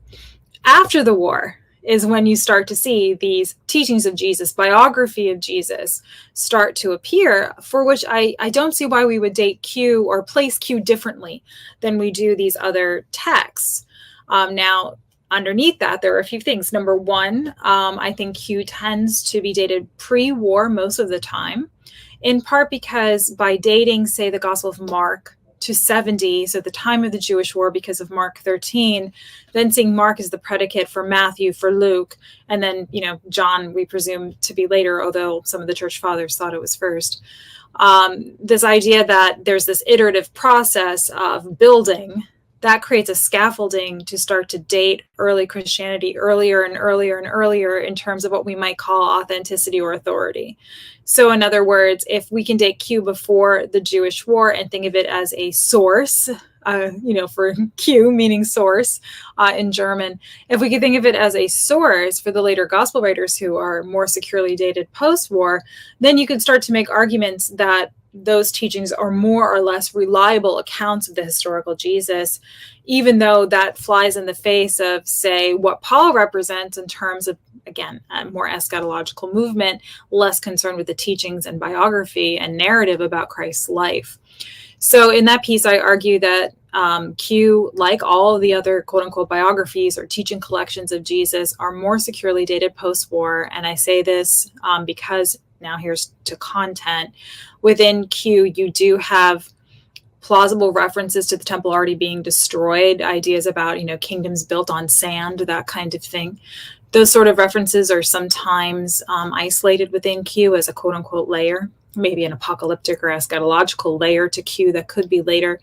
But I haven't seen personally, theoretically, a good reason to my mind, not to say that people haven't made good arguments, but to my mind, the idea that we must divide Q into layers or into different strata haven't completely held up in my mind, or might be more motivated again by that kind of scaffolding back to the historical Jesus I was just referencing. So if you look at those kinds of references that sound more eschatological, apocalyptic, about the impermanence of something like the temple, then that seems to me to be more, again, cohesive with what you see with the Gospels being written post-war as well. And that general concern with, in the aftermath of that war, I would characterize it as, let's go back to the teachings of Jesus. Let's go back to his biography. You can say it's to document a historical memory, I suppose. That's one way to treat it. Or you could say that interests changed in the aftermath of that war. Not only does the question arise, maybe what did we miss? Because I could certainly imagine if you have an eschatological apocalyptic movement that's imagining Christ coming down to defend the chosen people against the oppressor, against the archons, in this case the Romans. When that war with Rome started, I have to imagine that many people, and it's a little speculative, but I think it's okay, I have to imagine many people would have thought that war was it. Like, this is the big cataclysmic event. And then the Jewish side lost. The temple falls, Rome is triumphant, Jerusalem lays in waste. And so after that, I think there would be a return, and many people, if they're not killed, they're sent throughout the empire as enslaved persons, as prisoners of war. There might have been a movement at that point. Who was this guy, this Christ figure? What did we miss in his teachings to have so misunderstood what was happening here? Just one suggestion. And then, of course, the other thing, in that case, could be you have more kind of cohesive institutionalization later on in the movement, especially in the diaspora, and more interest in revisiting those ideas of creating some kind of concrete set of teachings, a concrete narrative on par with what you see with other holy figures in the ancient world or divine figures to establish Jesus as an authority. You mentioned here that in Q 37b to 9 and Q 6 46 49, Q 13 34 35, and Q 11 49 51, those are the specific parts of Q that you were citing, about why you think Q could be post-war. Do you still lean towards that Q is a post-war document? Yeah, to be honest, I do. Which, Q causes, just to be frank, Q causes a lot of controversy, I would say, in the field, in part because it's a hypothetical document, right? And so a lot of people aren't so keen to talk about a hypothetical document in hypothetical ways. I get that. But I just feel that on the face of the argument about especially the layering and the idea of each layer of Q being a different Q community linked to a different time period, I feel like the only reason to do that is because you are trying to create a way to reverse that timeline closer to the historical Jesus or the early Christian communities that are imagined to be behind these texts. And so the convenience of that model without a lot of justification is something that bothers me. Whereas again, post-war, that's when you do start to see these narratives about Jesus that are more focused on teaching and less on the eschatological side pop up. And so I also think is a matter of rethinking the dating of the Gospels, that our insistence on Mark at exactly the fall of the temple in 70 might be a little aspirational as well. And it may be time for us to revisit our dating in general to question why we so forcefully place the Gospels in that second half of the first century. Do we have good reasons for this that are backed up by book culture itself and the extant evidence that we have? Our earliest scraps of the New Testament are from the second century. So that's not to say they weren't written in the first, But when you think about the processes of exchanging text, publication, what we would call publication, and the kinds of interests that sort of writing, when that pops up, I do still think it's post-war. And that content that you reference, I'll confess it's 4 o'clock on a Friday. I don't remember each one of those passages. And I wrote that piece like 10 years ago. But each one of those passages, I'm sure, gives some kind of reference to something that illuminates the idea of warfare, that some kind of conflict has taken place, specific enough to think of it along the lines of something like a Mark 13. I take in a couple of questions from the audience. Myth Vision Podcast, thank you. He says, Robyn has such a brilliant mind. I agree. Thank you. I can't take compliments. Thank you. No problem. John D, thank you for the super chat. What do you think about the Chosen as analogous to the Gospels, composing new stories, altering old ones, historicizing, etc., for contemporary audience? So, I've actually never seen The Chosen, but I know about it from my students. It's exactly the same kind of thing, right? It's just in a different sort of key, and it's a different kind of media. And I mean media quite literally here. I mean, the Gospels are a kind of media in the ancient world. Something like a sayings collection is a kind of media in the ancient world. And so in that kind of framework of The Chosen, what you have is exactly what you describe here. Innovation, retelling of stories, and reinterpretation. And so I think that's precisely what you have, frankly. Like, take the predicate that Q is, a real authentic text that did exist. Let's take that premise for granted. Then what you have is a reinterpretation of the context of those teachings through the gospel writers. What you have between the Synoptic gospel writers are 3 different versions of the same story. And not to, be too basic, but just take one off the top of my head. You have in the Gospel of Matthew, Jesus, the Sermon on the Mount, and Luke, it's the Sermon on the Plain, right? Now think about that as a scene that is often placed into, in terms of media, like a film context. You always see that scene and people always choose Matthew, right?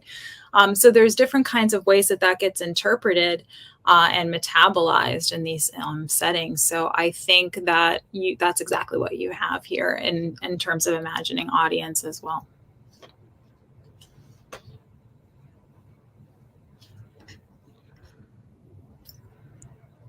Can you tell us about the kind of negotiation that's taking place for the figures of Jesus and John in Q?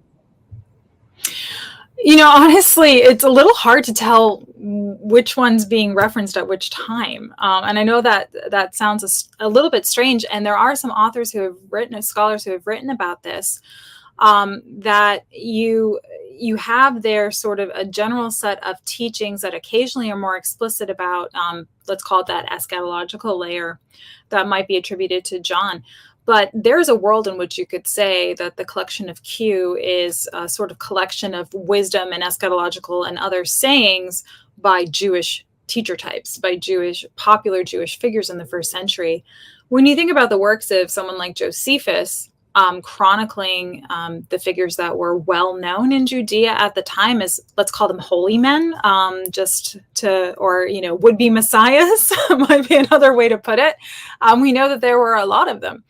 And so that would be a very, very interesting kind of text to reimagine. This kind of goes back to the first question, why do we tend to sort of put Christian documents into a box and say that they can only be fruitfully compared with each other or understood separate from that broader Mediterranean context? It would be really fascinating to think as even just an exercise, a fun exercise. What if Q really is kind of an interchangeable set of teachings that could have been attributed to John the Baptist, could have been attributed to Jesus, but in the aggregate, because of the importance of Jesus later on, post-war, thanks Paul, most of those teachings get attributed to Jesus. It would also go a long way towards explaining to some degree the importance of John the Baptist in the Gospels, which I have to say he serves no particular role. I understand he's the cousin, he baptizes, he's they're having like a little fetal hello. I understand that he's supposed to be kind of the teacher that takes that step back. He's the popular figure who then sort of, literally and figuratively anoints Jesus as the true Messiah. You didn't need that in the text. What that signals to me, and this kind of gets into also those passages in Josephus that people dispute are the ones about Jesus authentic. I don't think many people dispute the ones about John the Baptist are authentic. Is it the case that John the Baptist is the more popular, well-known figure around the ancient Mediterranean at the time, a more well-known sort of messianic figure of the first century that has to be dealt with?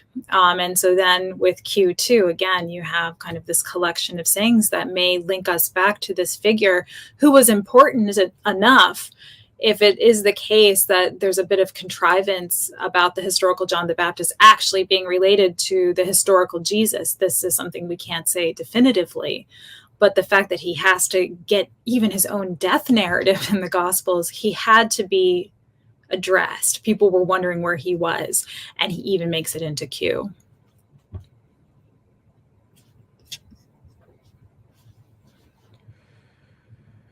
GII, thank you for your question. Good work. How much do you think that the Jesus movement and Paul's writings energized the leaders and fighters of the first Jewish-Roman war? Not necessarily caused it, but was lighting the fuse? Thanks. I really like that question. I feel like I might have said this before, but I always think about the Martin Scorsese movie, Last Temptation of Christ, and Harvey Keitel kind of marching in during the Jewish war with like bloody knuckles. But seriously, I think that the Jesus movement, and Paul was a little bit more of like a middle management guy. I mean, he used to kind of be a corporate shill, so I don't know if he's as affected by the idea of like Roman displacement, although obviously he supports this idea in his cosmology and Christ, etc. But I think the Jewish movement, really, because we have more evidence for it than other things, we might have some evidence, as I was saying before, of other holy men that existed, some sense of other movements. Obviously, the Jesus movement is the one that has survived to us in the most detail, with the most evidence, because of these texts, because of canon, because it's still practiced Christianity. So there's a continuing memory, or at least a memory tradition through these texts. What you have is the evidence for the kind of resistance that was going on. So I'm not sure how much it energized the fighters of the first Jewish war explicitly. I think about people at Masada or something like that. I think we have more evidence there of sectarian groups, like say even something like the Essenes, perhaps, but the Sakari for sure. You had really just a landscape of these different Jewish groups that just did not want to be occupied. I don't think there's another way to put it. And the Jesus movement, with its narrative of this kind of redemptive victory. I mean, think about the book of Revelation as well. If I could kind of go on a side note here, the book of Revelation, the reason it's called that is because it was a genre in the ancient world, the idea of writing revelation tales. This is let's call it a Jewish genre of writing, but it's a genre where the idea is like, I'm going to now give you in stark detail and with a lot of imagery the kind of warfare I'm imagining, where we're really going to vanquish the enemy, or vanquish the occupier, or vanquish the archons. I don't think it's too much to say that that's what you have represented in this certain sort of early stage of the Jesus movement. Again, at least what survives to us. And so I wouldn't be surprised if there were a few Harvey Keitels, but I don't know that it was the fuse that set off the resistance, but it must have motivated some.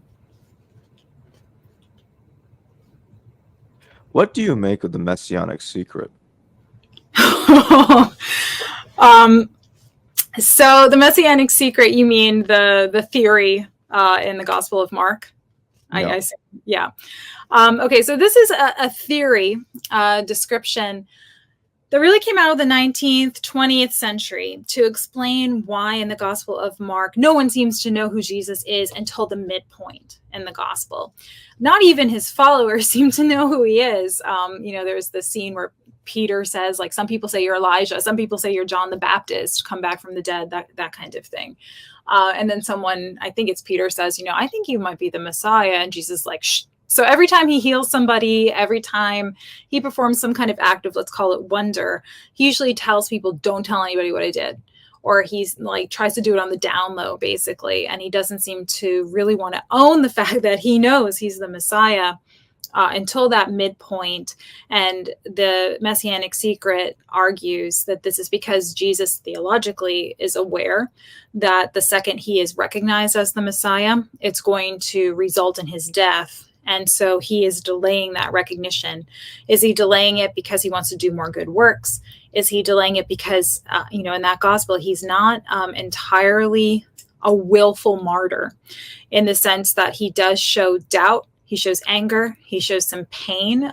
People would say this is a lower Christology versus a high Christology of, I commend my spirit on the cross versus, why have you forsaken me? And so there are a variety of different ways that you can take this idea of the Messianic Secret, that he's holding back his true identity. There are a lot of different theological reasons you can argue for that. My problem with the Messianic Secret is that it tries to take something that I see as literary device and turn it into a theological argument. That's not to say these things can't sort of dovetail together, that they can't be related to one another. But I always try to bring us back to the idea that these writings, in this case, the Gospel of Mark, is still a literary document. It's still a piece of writing. It is still itself ancient literature. And as such, these writers, it's quite clear that they are following different kinds of conventions. What I mean by convention is take a parallel example, the Gospel of Luke. When he opens up his gospel and he says, this dedication to Theophilus, and he says, I've read all these other texts and I'm going to write my own orderly account. The structure of that preface looks so much like a variety of other kinds of ancient literature, including biography, historiography, even medical texts, where you have the author say, here's my patron, I'm going to write this thing, here's my source material, I'm going to write a better version. That structure is everywhere in the ancient Mediterranean world. And similarly, the way I see the Gospel of Mark and this idea of the Messianic Secret is that going all the way back to Homer, and here I think about the work of, say, Dennis MacDonald, you have the idea of the misrecognized or unacknowledged hero.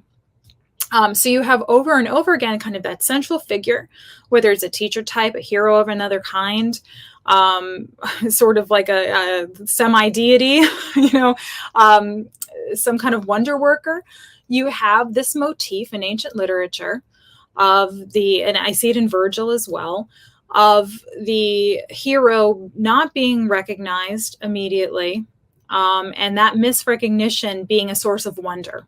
And so I have a piece coming out in the next quest for the Historical Jesus volume, where I argue that I think what I see in that Messianic Secret model, rather than call it a theological argument, but to say it is a literary structure, is what you have with someone like Camilla in Virgil. When Camilla comes into a particular town, she usually dresses like she's a military figure, which is weird for a woman to do, right? And so she's people are awestruck when they see her. And so when you look at the language in Virgil, and again, he's modeling after people like Homer, but when you look at Virgil and he describes Camilla, she comes in, she marches in this kind of subversive key as a subversive figure. And everybody around her, who are these witnesses to this event, are dumbfounded, awestruck, almost to the point of losing their minds. They're so sort of not just confused, but bewildered by what they're seeing. They don't understand who she is. They don't know how to process it. And they kind of go away like, what was that? When you look at that structure, it's called thalma or thalmata. So kind of wonder is one way you would translate thalma. When you see that kind of thalma writing, you see it in paradoxography as well. That is a very, very common response. And the idea there as a literary device is that you as the reader are sort of subbing in for those witnesses. Like you're learning along the way. It's almost like a pedagogical device in the text, or like a teaching tool in the text that tells you as the reader how you're supposed to react to this. You're supposed to understand that Jesus performing these acts I mean, a healing is a healing, right? Asclepius could do that. But when the people around Jesus are so dumbfounded, they don't even know how to process it. And then he tells them to shut up. Like that is to me, a literary device in a different key. And if you don't recognize the precision of that necessarily as a piece of kind of artful writing, I think you lose a little bit of those cross references. You lose a little bit of what the author intended in favor of this more anachronistic idea of like Jesus delaying his crucifixion for theological reasons. Again, not to say that that can be fully discounted, but I don't think it's it captures the whole story.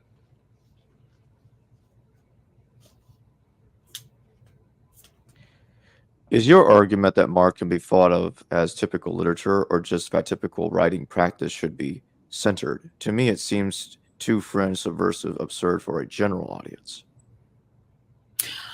I think that you have a couple of things going on here, and it's an excellent question. I think that it is very typical in its structure, device. I actually think the content is not too radical, because you do see similar kinds of descriptions in paradoxography.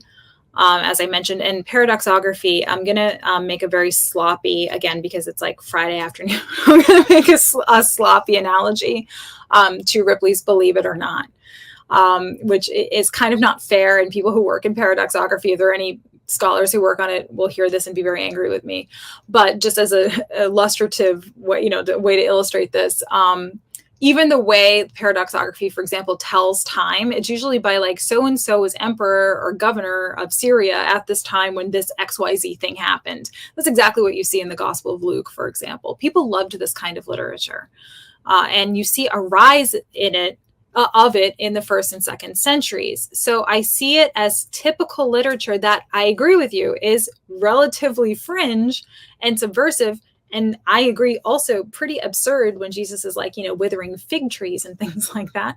That does seem sort of absurdist, but it's also what was starting to be written in this time period. You didn't have as much of that kind of literature or things like the Greek novel before this. What happens in the empire is that you have more people and a more social infrastructure to support the idea of new voices entering into that literate economy. New people can write new kinds of texts. So you have more cookbooks, you have more magical papyri, you have more Greek novels, you have things like the Gospels, you have things like the Revelation tales, things that you didn't have as much of before. But you have a new kind of class of writers and readership that can write the kind of things that people want to read, and not just continue to circulate like the Ciceros, the Homers, the Virgils of the world, that really, really high class of literature. Somebody who's written on this that I think is a really accessible and fun piece is David Constant. He has something called The Active Reader, where he says that by that 2nd century of the empire, you have all kinds of writings that we just didn't really have evidence for before. And so you get a better idea of, what are people who are not those true elites, meaning people with lots of money and, like a government position and like part of, say, equestrian or senatorial rank. What kind of things are they writing and consuming and interested in? And I would put the Gospels there. So in that respect, I think that they're part of a tier that's very typical, but it's new. And it's new for the era, and kind of new for us to think about in those terms.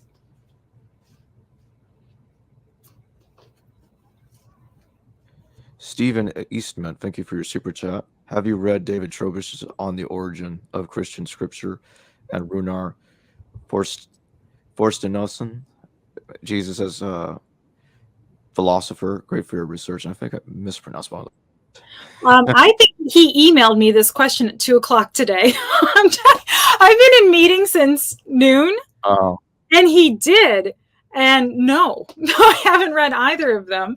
And I appreciate, he actually emailed me and asked to read the Q piece. So anybody who's watching, I'd be happy to send it to you as well. So I haven't had a chance to answer that email yet, but I do know those names, both of those scholars, but I have not read those pieces yet. So I'll have to take a look at those because they sound like right up my alley. So thank you for the recommendation. Yeah, I have not read Runar Forstenson's Jesus as Philosopher, but On the Origin of Christian Scripture, I've got that because I actually interviewed David Trowbridge in person at the SBL conference. Oh, that's great. Yeah, is one of the 12 people I interviewed there. I will definitely check this out, and thank you for the recommendation. And I'll write you back too. Maybe not tonight though, because I'm supposed to go make a pizza for my son after this. My husband's picking him up from school, and I have to make a pizza at some point. Yeah, I love eating pizza too. Pizza's great. I got the dough and everything. We've got like a pizza stone. I got it. It's a whole thing. So that's where I'll be after this. Decades. Thank you for your question. You also find this motif in the Bacchae, the Homeric hymn to Demeter. Dionysus and Demeter were both known for being in disguise and strangers from another place.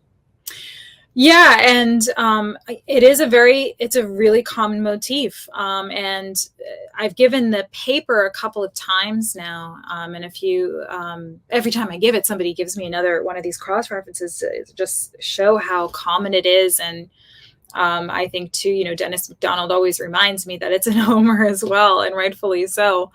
The reason I gravitated towards Virgil in this case, there are a few reasons.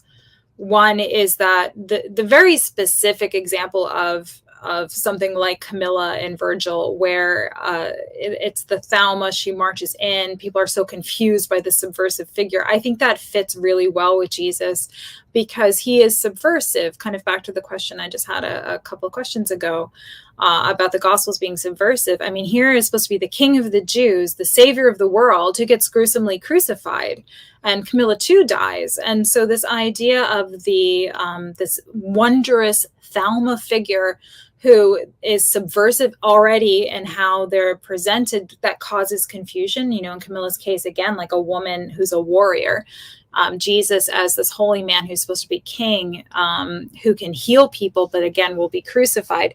It's that element that I think is really super specific, but again, part of that larger literary approach to the idea of wonder. The other reason is because I'm trying to say something specific about the 1st and 2nd centuries, and this also relates to the other question about traditional literature.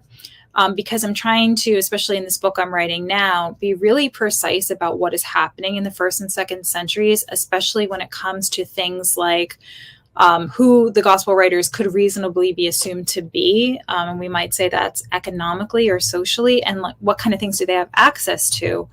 What is an influence? I'm a little concerned as a scholar generally that there's a tendency to not care so much about region or time period, maybe as much as we should, in the sense of you could make a reasonable claim that the gospel writers were reading Homer, because anybody who had that level of education, most of their homework would have been Homer. I feel like there's a joke there, but I don't know what it is. But most of your homework would have been repeating very well-known lines in Greek from the quote-unquote classics of the time. That I have no problem with, but there tends to be a little bit of this slippage where a scholar will, read something from like 200 years before or after and then compare it to the Gospels and have no problem.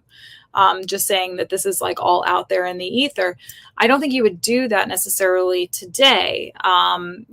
I actually have another piece I just finished talking about J.Z. Smith, actually, who's a famous scholar of religion, was often quoting Dickens, but not saying that he was on my reading. And so there's a comparison of just, like 100 years, never mind 200 years. But I don't think that kind of thing is always going on. So I want to be very careful about what I think these cross references are. And what's going on, particularly with Latin and Greek and people who are able to read and write in those languages in the 1st and 2nd century.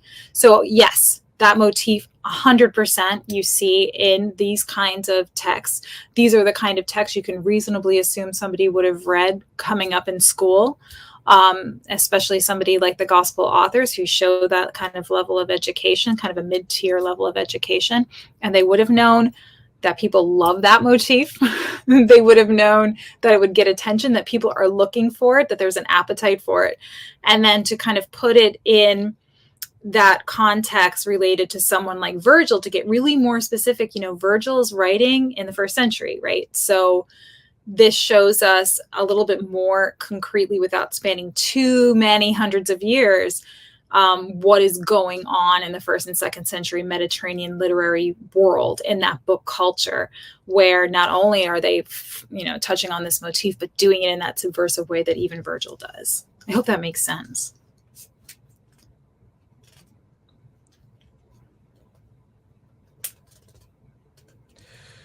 How does Paul's mission and travel add support to the itinerancy model that has been associated with Q? It's a very good question. That itinerancy model has been around for a while, and certainly Paul, seems to kind of reinforce it. But the idea, especially of apostles going out and kind of lily padding from one ecclesia to another for support as they quote unquote spread the gospel. There's a lot of things I could say about that. I think. And, it relates to Q because communities and that kind of itinerancy are often associated with this idea of, kind of to the topic we have for today, this Big Bang of Christian origins. I don't dispute the idea that people like Paul traveled. Why they traveled is a different story, perhaps. There's definitely this landscape, of course, of people like Paul, who, whether it's for Jesus or another figure, I think here, especially about the kind of people Lucian writes about in the 2nd century. There's this guy, Alexander Abuntikos, I think his name is, who claims that he's, an expert on Glycon, the snake god, and he, sets up shop and tries to get followers as well. There are a lot of people doing this kind of thing. So this just seems to be kind of par for the course in the ancient world. However, I think Paul was certainly looking for patronage, not necessarily to set up an ecclesia and the traditional idea that we have of itinerancy and communities allied with texts, as much as this is something that he's doing with potential patrons and major hubs in the ancient Mediterranean world. But he still seems to have that idea of an imminent end time, which kind of agitates against the idea of apostolic outreach for the purpose of spreading Christianity when you think the world's going to end, right? There's some tension there. A scholar who has written about this in a really interesting way is Bill Arnall. And he wrote a book. It was actually, I think, his dissertation book on Q. And I'm trying to remember the title, but I think it's The Village Scribes. It came out with Fortress Press several years ago now. But he has a section in there where he talks about how what's interesting about the itinerancy model, and this kind of relates to some of the critiques I've had about assuming community behind text and those layers of Q, each being a Q community, and that apostolic travel and itinerancy is the correct social model to assume in all cases. He points out that as a theory of reading into the text and authorizing that idea of itinerancy and the Big Bang, although I don't think he uses the Big Bang language, but he points out that really came up at a time when missionary activity was quite prevalent, especially in the 19th century in Germany. And those tend to be the scholars who have authorized that kind of model and then perpetuated it. I know it's one that I learned from my own professors who were themselves also German and came from that tradition. So it's really interesting that kind of itinerancy was going on in missionary activity at the same time it starts to come up in scholarship. And again, not to say that, Acts of the Apostles isn't giving you that impression, but it strips away some of the social motivation for finding, again, per Paul, a patron, not to spread the word per se, but to find financial support as, let's call it a, religious expert at the time. So there's a lot to untangle there, but I don't just take it for granted that that's the correct social model without a little bit more scrutiny.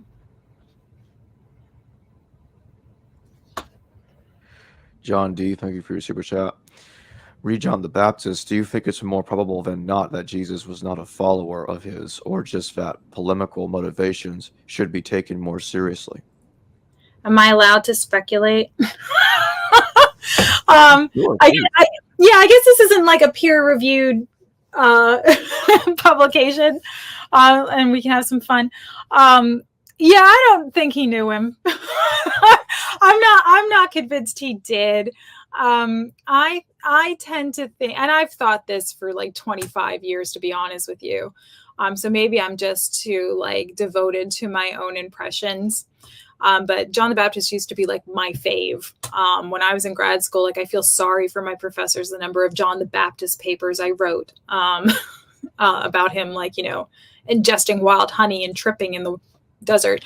But I got really into this topic.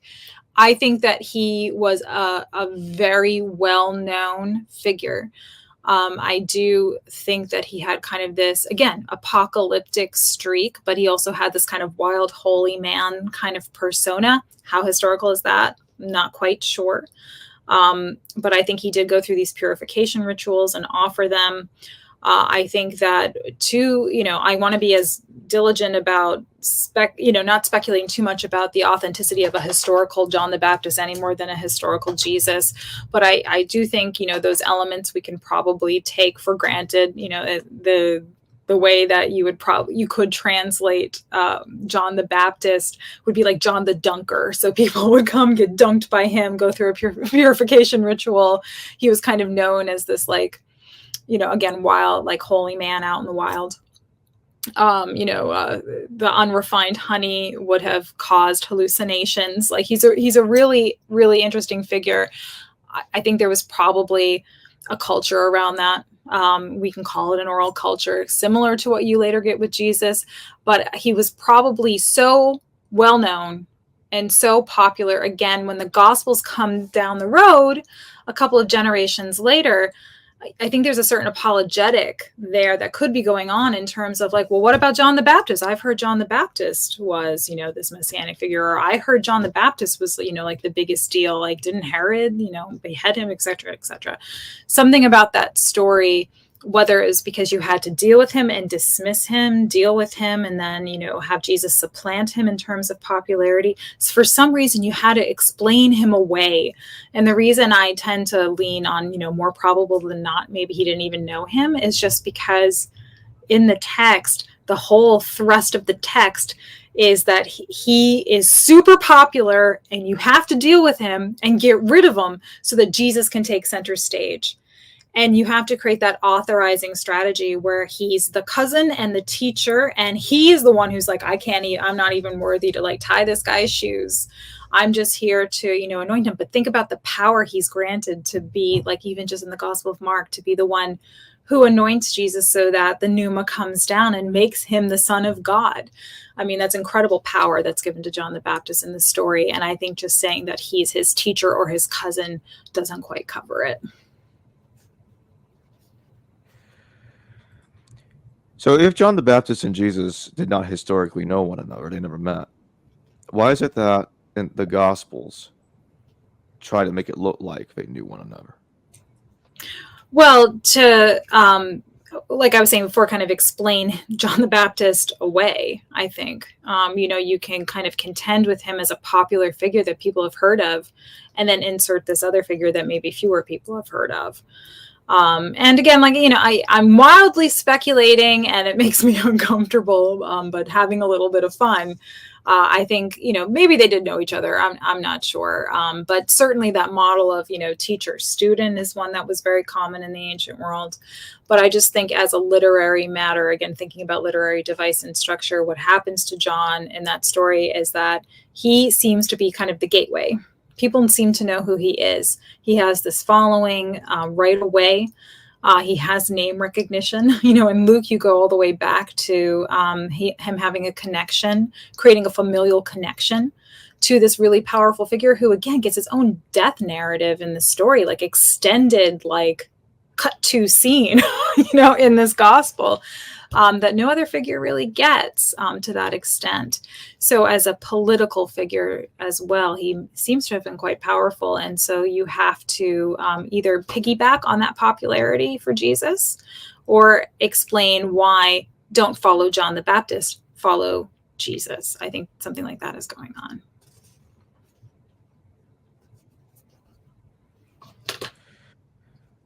Can you discuss why you think Matthew may have derived the ecclesiae from Paul? In what sense? Could you say a little bit more about what you mean by that? Sure. I'm going to go straight to the page where I saw this. Okay. I just don't know if you mean like kind of the ideal Israel side, or you were talking about in page 528. You were talking about It's not Matthew. 328 pages long. I'm just at the end. Right. 528 in this book. Right. Yes. So, one of the things to hear is that unlike Mark, Matthew does have a Jesus that calls for a worldwide mission. Then in the next page, you mention, in short, Matthew does not require a religious community to speak of questions of ecclesiae or an ideal Israel. Among the source material at Matthew's disposal already LXX, possibly Q, Paul, Mark. And you mentioned that it is evident that one of Matthew's prime objections is to take Mark and clarify the mysteries presented by his obfuscating Jesus through an interpretation of Jewish scripture.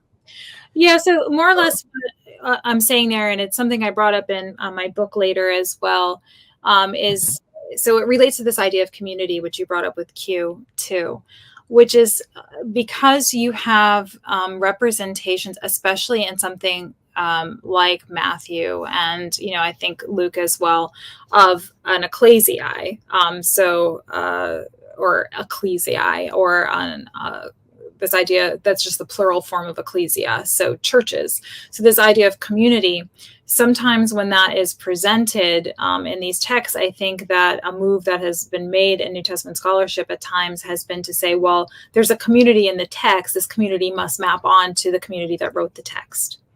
And so this was something I put under scrutiny in my book of the origins of early Christian literature, where I argued that in doing that, associating communities as authors and saying that communities author texts instead of really attributing them to, the stylistic, literary, all those things we've been talking about, choices of an author who's been educated in a certain way, who's trying to make certain allusions. In doing that, we end up kind of getting sidetracked into how do we reconstruct the Christian community that wrote this text and assuming that they're there rather than understanding that as a construction. And so in Matthew, to the extent that Matthew is sort of taking Mark and making certain corrections, when he brings in the Hebrew Bible, when he talks about certain kinds of ritual, when he talks about what we might call community or ecclesiae, that is kind of idealized in a certain way. In other words, this is how we're all supposed to behave. That doesn't mean that that community is there, but it's setting up a model to aspire to. And so what I'm just saying there is that you don't want to mistake that model for an ideal Israel or an ideal Christian group, an ideal community or church, for an actual social body constructing the text in the background. So that kind of relates to this idea of Q communities, for each layer of Q. Every time that we have that kind of literary device or strategy, and we've talked about a lot of them already today, we don't want to mistake that as a literal description, historical description of what's actually going on. Sometimes texts present us models to aspire to, and they're not actual.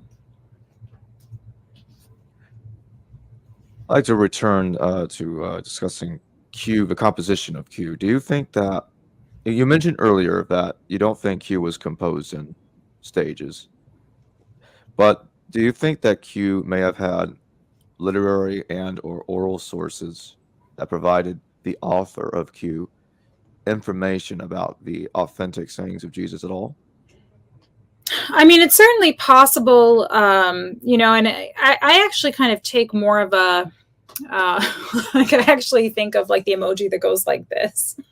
Like, for me to say definitively, like this thing didn't have any layers is as absurd as trying to argue that the whole thing is made up of layers, right? In the sense that, unless you have, I mean, to be really sort of, pedantic about, like you would have to have like an actual text, right, to base it on, and in the case of Q, certainly you don't have it, and so I don't know for sure what motivated Q. What I can be more critical of, or at least self-conscious about, is the idea of associating oral tradition with certain communities and then therefore certain layers of a Q document that get dated earlier and earlier to an authentic historical Jesus. The reason that I'm critical of that is just because I think it's kind of back to the last question, like aspirational, right? That we want to know more about that gap of time that we have between when the Gospels appear post-war and when Jesus dies, 2 generations before that. We want to have a sense that the Gospel writers didn't just make it up, especially because once you start mining down into some of those sayings within the Gospels, sometimes you can find parallels with other ancient Mediterranean literature. And that starts to take away the idea that Christianity and Jesus are exceptional teachers, right? Or that Jesus is an exceptional teacher, or that the Gospels represent some kind of exceptional case in the ancient world, self-evident exceptional case of a teaching type. So I think we have to just be more critical of that, not to say critical in the sense of like we must dismiss the idea of oral tradition, or critical in that we want to really be sort of cynical about those kinds of models. But I think we need to ask ourselves, why do we prefer one social model that doesn't seem to correspond concretely with what we know about ancient literary form to another? Because what are we making of it? And if we're using it to like say that aspirational communities are actual without a lot of justification for that, we need to be, I think, a little bit more introspective. So in the case of Q, what are its sources? I'll say this. If we're thinking about ancient writing and we're really grounding ourselves in literate culture and in book culture, what you have in the ancient Mediterranean world that looks a little bit like what Q is purported to be, and certainly, of course, in the 20th century, this was supported by the discovery of things like the Gospel of Thomas. But you do have collections of sayings of teacher types, especially of, like holy figures, let's call them that, or at least figures that have been elevated because of their wisdom within philosophical schools as well. So there's something like the Pythagorean golden verses comes to mind. And some people have argued that if you look at the Pythagorean golden verses, which are a series of teachings of Pythagoras, not authentic to the historical Pythagoras, by the way, but constructed later on by people who claim to be students of students or his students who have heard this maybe, but, collected by later figures who are part of that philosophical school. Some people have argued the golden verses of Pythagoras are the basis for what we call the Our Father, the Lord's Prayer, because there are parallels there.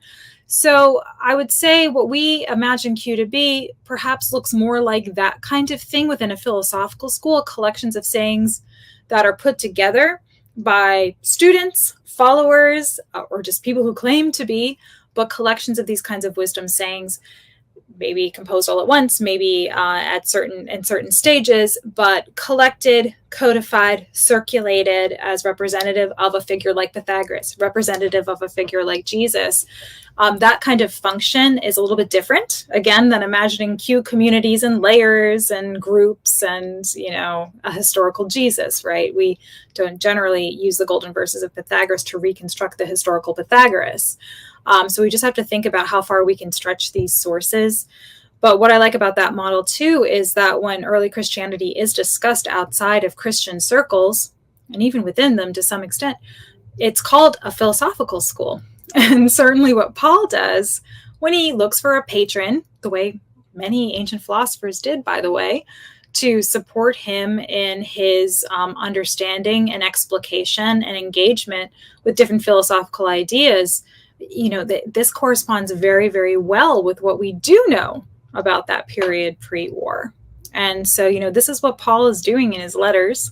I'm sure I've probably been on here before talking about Paul and Numa and how he's using Middle Platonic and Stoic philosophical ideas and basically establishing his own philosophical school with him at the center, right? So this is, again, different than the itinerancy model. You can have an itinerant philosopher, I suppose, but we don't tend to use that same kind of apostolic language for just a run-of-the-mill Stoic philosopher.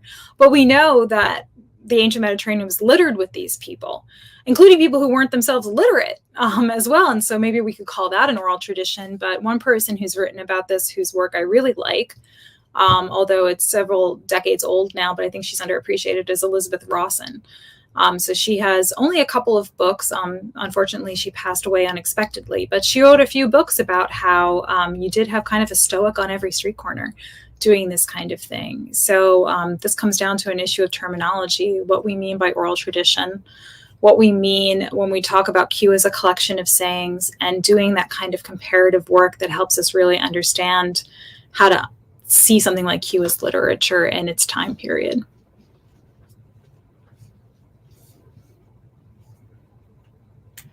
John D says, in my opinion, there would have been no reason to just write to record. I see Mark's gospel as something that was read dramatically. It wouldn't have been effective if there wasn't new stuff.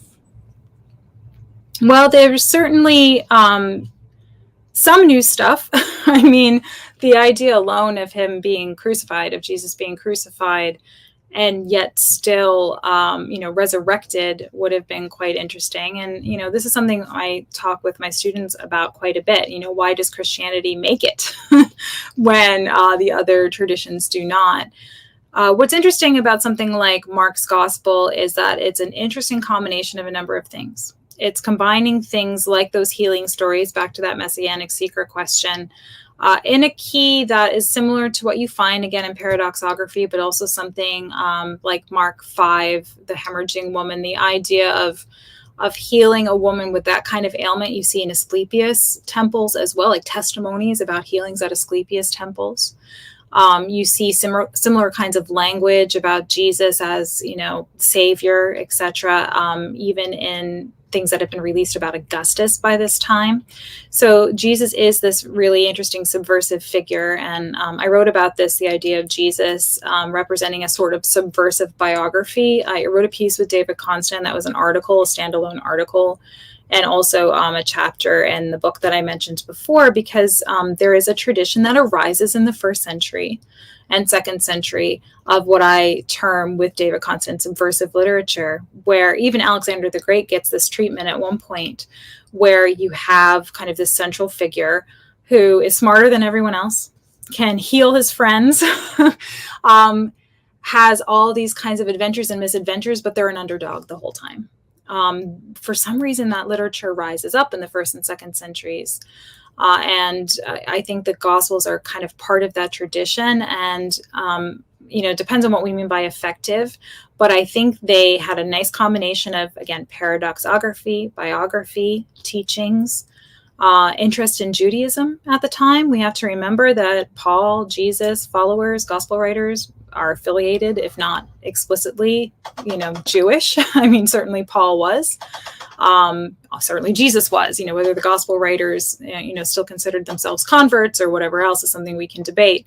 But this is a Jewish movement, which, especially post-war, becomes more interesting to the broader Mediterranean world under Roman control, because they're all seeing coins minted commemorating the Jewish war. They're seeing, if you're in the city of Rome, the Colosseum being built with the spoils of the Jewish war. Things like, the Arch of Titus being built because of this. There's a keen interest in this stuff, and we know this from legal codes, from other kinds of literature, not just Christian literature or Jewish literature of the time. There's a significant interest in the holy books of the Jewish people. So Jesus not only touches upon the Hebrew Bible, touches upon that interest in holy books of the Jewish people, touches upon that subversive biography, touches upon paradoxography. It does all those things. And so we can see that kind of those different lines of interest coalescing in the Gospels, which, yes, look very much like other kinds of writing too, but at the right time, at the right moment, to your point, were very effective and very dramatic, especially after that war. John D says that wasn't meant as disagreement with what she said earlier. I meant new to Mark's audience, which I do think was Jesus people. Yeah, and I mean, it's really interesting to think about, like, again, just because we're having fun, like what that gospel answered in terms of, especially, like I'm really interested in like that post-war scenario, like what the heck did we miss? Like where is he, right? You get a lot from that gospel into really kind of meditating on what kind of figure, I mean, like to some extent, this could be Mark's unique take, right? But there's an impetus for the writing and how people, metabolize that kind of story. but also its canonization later, and that Mark was used, by Matthew, by Luke. I think Mark's a pretty creative, interesting writer, and it's a pretty fun text. And so I do think its confluence of all those kinds of influences made it really compelling and new to those Jesus people, yeah. And to others, most likely.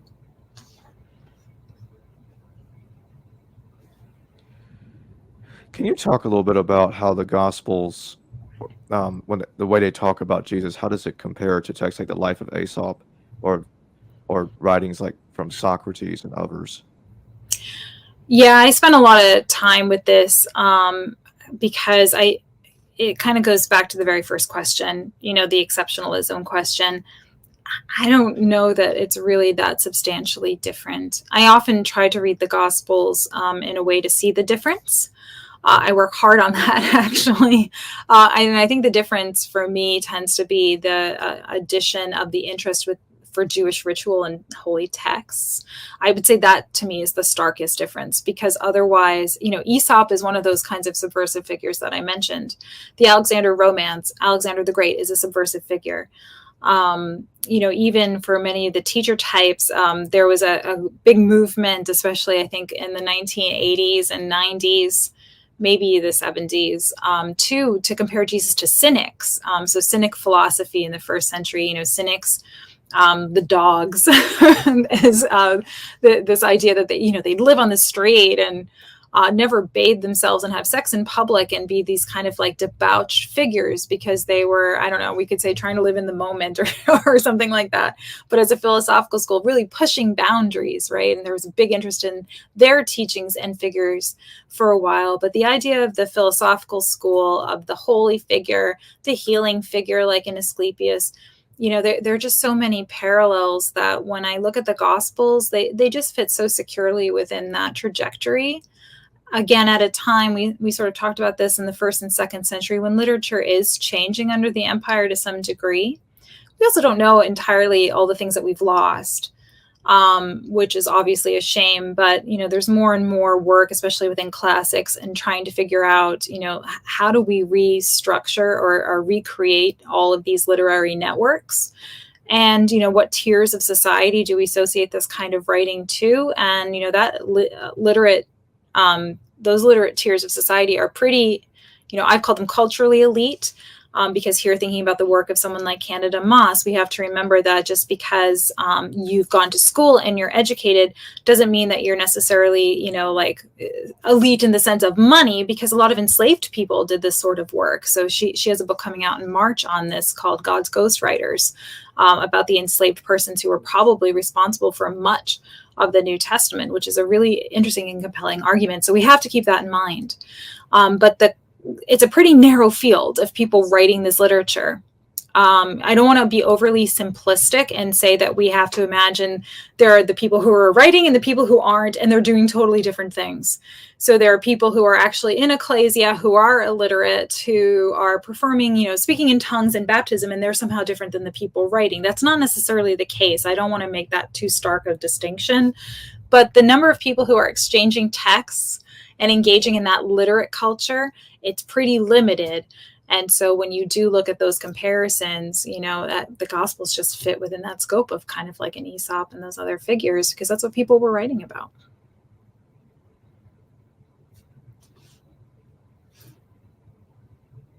You also mentioned Shakespeare in the contribution. Can you talk a little bit about Shakespeare and what you see in his work in connection to this specific topic?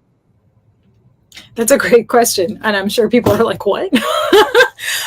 So Shakespeare comes in for sort of an unexpected reason, perhaps, which is, I've been talking a little bit here on and off about this idea of community and how communities are often associated with texts in reconstructing early Christian environments or reading cultures, or the idea of who's behind the production of the Gospels. I have associated that, and you heard me mention it kind of a little bit when I talked about the work of Bill Arnall, with what is going on in the era in which those kinds of theories come forward as historical explanatory models for what's going on with things like the Gospels. And I link this to the Romantic era. So Romanticism, some people date it into like the 17th, but we're really talking about 18th, 19th century.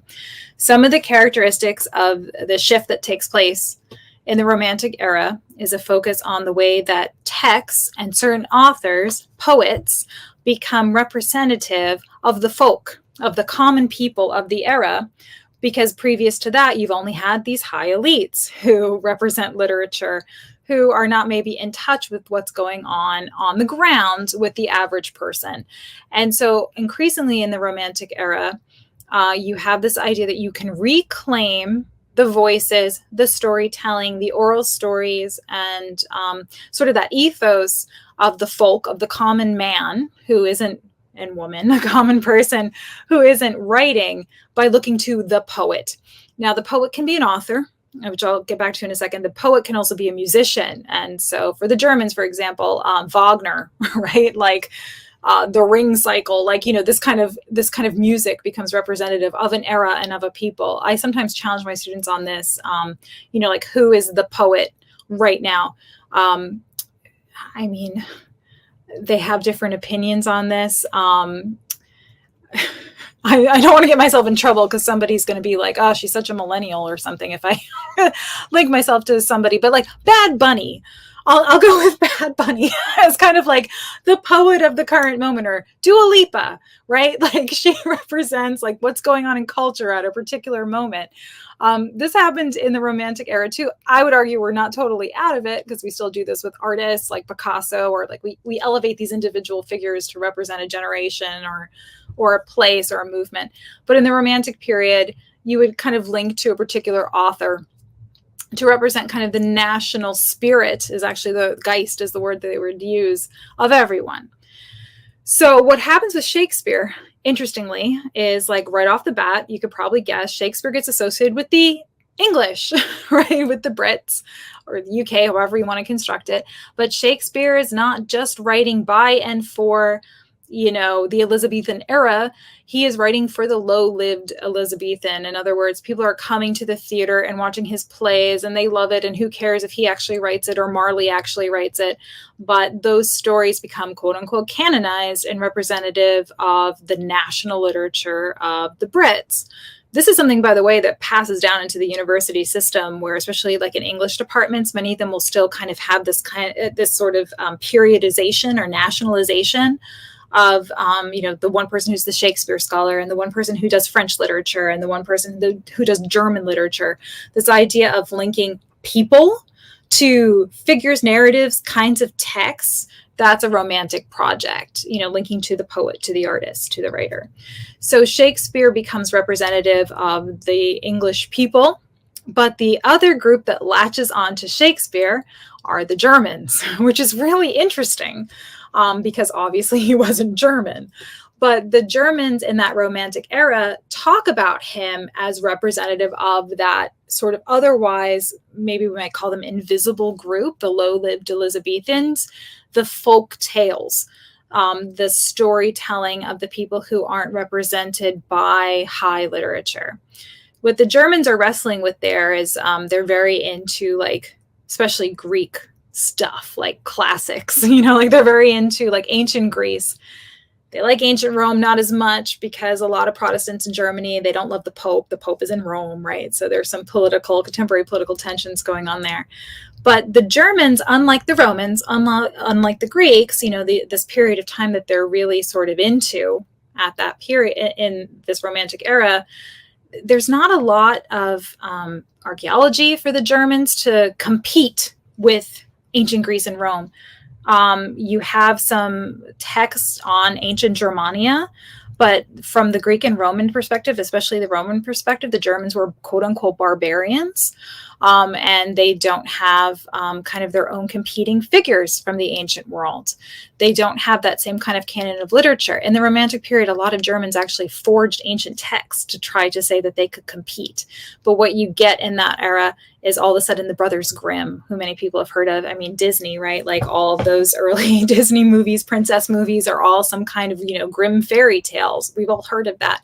The idea of the Grimm brothers was to take the folk tales of the German people and compile them, even though most of them are like stolen from the French, actually, or completely made up. They're not actually the oral tales of the German people going back to the beginning of nationalism for the Germans. But that's what Shakespeare, that's a long explanation, but that's what Shakespeare represents, is this idea of the poet, the author representing the people. What I have argued is that at the same time this is all going on in the Romantic era, is the critical study of the New Testament emerges. And at the same time, the gospel authors, Mark, Matthew, Luke, John, get treated like the poet representing the oral stories of the community of the gospel people. And there is actually no reason to assume any of that as starkly as we do, when you can also tell that, you know, Mark is quoting Virgil, a variety of other kinds of sources. So Shakespeare represents that ultimate romantic poet. And it's a really interesting thing to think about how that gets sort of retrospected anachronistically onto the Gospels as a theory for how to read them and understand their social location. But I think it's also interesting to think about how we still do it. I don't think we're out of the Romantic era, even if we think we are postmodern. I think we're still wrestling with it. And in my closing question, when you look at Q, and it's a text that is alleged to have existed and supposedly predates Mark. I think there are some scholars that wonder if it postdates Mark, but it's known to Matthew and Luke, or if all three of them actually use Mark in if all three of them use Q, in the free source theory. But that's another story. Do you think there were any collections or even proto-gospel material prior to Q? Or do you think that Q is probably the first major attempt at putting some kind of narrative of Jesus together? I mean, if I want to be cute, my answer to that is Paul. I tend to be one of those people that thinks that the gospel writers actually could have accomplished most of what they do through the letters of Paul. I've been an advocate of the idea that even something like what we call the Last Supper you can find in the letters of Paul, and he claims it's a divination experience, more or less. But then, you know, you'll see claims that this goes back to some kind of oral tradition of the earliest Christian communities that somehow Paul has picked up, even though he explicitly says he gets it by the Lord, which means he has a divination experience that he's directly told by Jesus. They resurrected Jesus in that experience. And the gospel writers pick it up. So, you know, I try as best I can, I guess, to compartmentalize, you might say, in the sense of like, I try not to speculate about what might be there that's not there, that I can't necessarily back up. Certainly, Luke tells us that he's read a lot of different things, right? That they've been passed on. He's read a lot of different kinds of accounts. Now, of course, like, you know, that preface is the sort of preface I think we already talked about, like you see in medical texts, you see in historiography, you see in biographies. So it's formulaic. He kind of has to say it. But, you know, he gives an indication there are a lot of writings. I think even the Gospel of John ends with him saying, you know, and if I wrote everything down that Jesus did, I'd never stop writing, you know, something like that. So there's an idea that there's a lot more out there. And then, of course, we have a certain number of non-canonical Gospels that still survive. So I think we have to be flexible in what we understand in terms of the literary output. We have to think beyond canon. We have to think also beyond this kind of direct borrowing we tend to do for the purposes of reconstructing the first century. I think we have to be okay with ambiguity and, again, kind of keep focus on what we do have. And it is sort of a miracle in and of itself that we have the letters of Paul, and we can do that kind of direct comparison. So I would say by the time you get to the gospel writers, who knows precisely what they had? I mean, even down to the letters of Paul, you know, I think back to this sort of these conceptual problems I was mentioning before, that tendency to sometimes like be tempted to compare the gospels to something 200 years earlier, even sometimes later, you know, to identify motifs or, you know, identify certain kinds of trajectory, literary trajectory. Like, let's bracket that for a second. But there's also a tendency, I know I'm guilty of it, of being like, well, the gospel writers must have had everything that I want them to have, right? Like, they had to have had every single piece of the codex of Q, assuming it was a codex. And I think they must have had all of Homer. They must have had the entirety of Romans. I don't know that that's necessarily the case. It's one thing I bring up the work of Anne-Marie Lyondike, when she's looked at, collections of papyri. I think Brett Nongbree has probably gotten into this too, in his God's Library book. Not everybody had full copies of everything, right? Publication was much messier. You usually only got a copy of something or a partial copy of something because a friend of yours wrote it down for you and sent it to you because you asked for it or they think you want to see it. I mean, not to be too haphazard with that description, but that's kind of what publication looks like unless you go to a bookseller, and then you can't necessarily verify where that book came from, right? I think it's plausible to imagine the gospel writers having maybe a couple of letters of Paul's, maybe just the section of Paul that they need to write the Last Supper, and then an understanding of the kind of preface they have to put on their story, an understanding of the kind of miracles a readership would expect to see, back to Mark 5, the hemorrhaging woman. An understanding of what an infancy narrative looks like for a Christos, someone anointed, looks like for somebody who's competing with the emperor, looks like for somebody who's the son of a god. An understanding of what you have to include to account for a popular figure like John the Baptist. All these things are in tension, and they can come from a variety of sources. And in terms of Christianity specifically, sure, there's probably other stuff there. But in terms of just, again, keeping kind of like staying in my lane, what do I have evidence for? I tend to be one of those people that sort of sides with there's certainly stories going around. I mean, Josephus records them later about, understandings of Jewish holy books, Jewish holy figures, what's going on in Judea. But there's also people like Paul who wrote it down. And it also goes a long way for me to explaining why Paul makes it into the canon as well, although he's placed after the Gospels, even if he is chronologically before. I think his ideas about how to understand Christ go a long way for explaining what we eventually find in the Gospels, to the extent that they're filling in the blanks in that post-war period.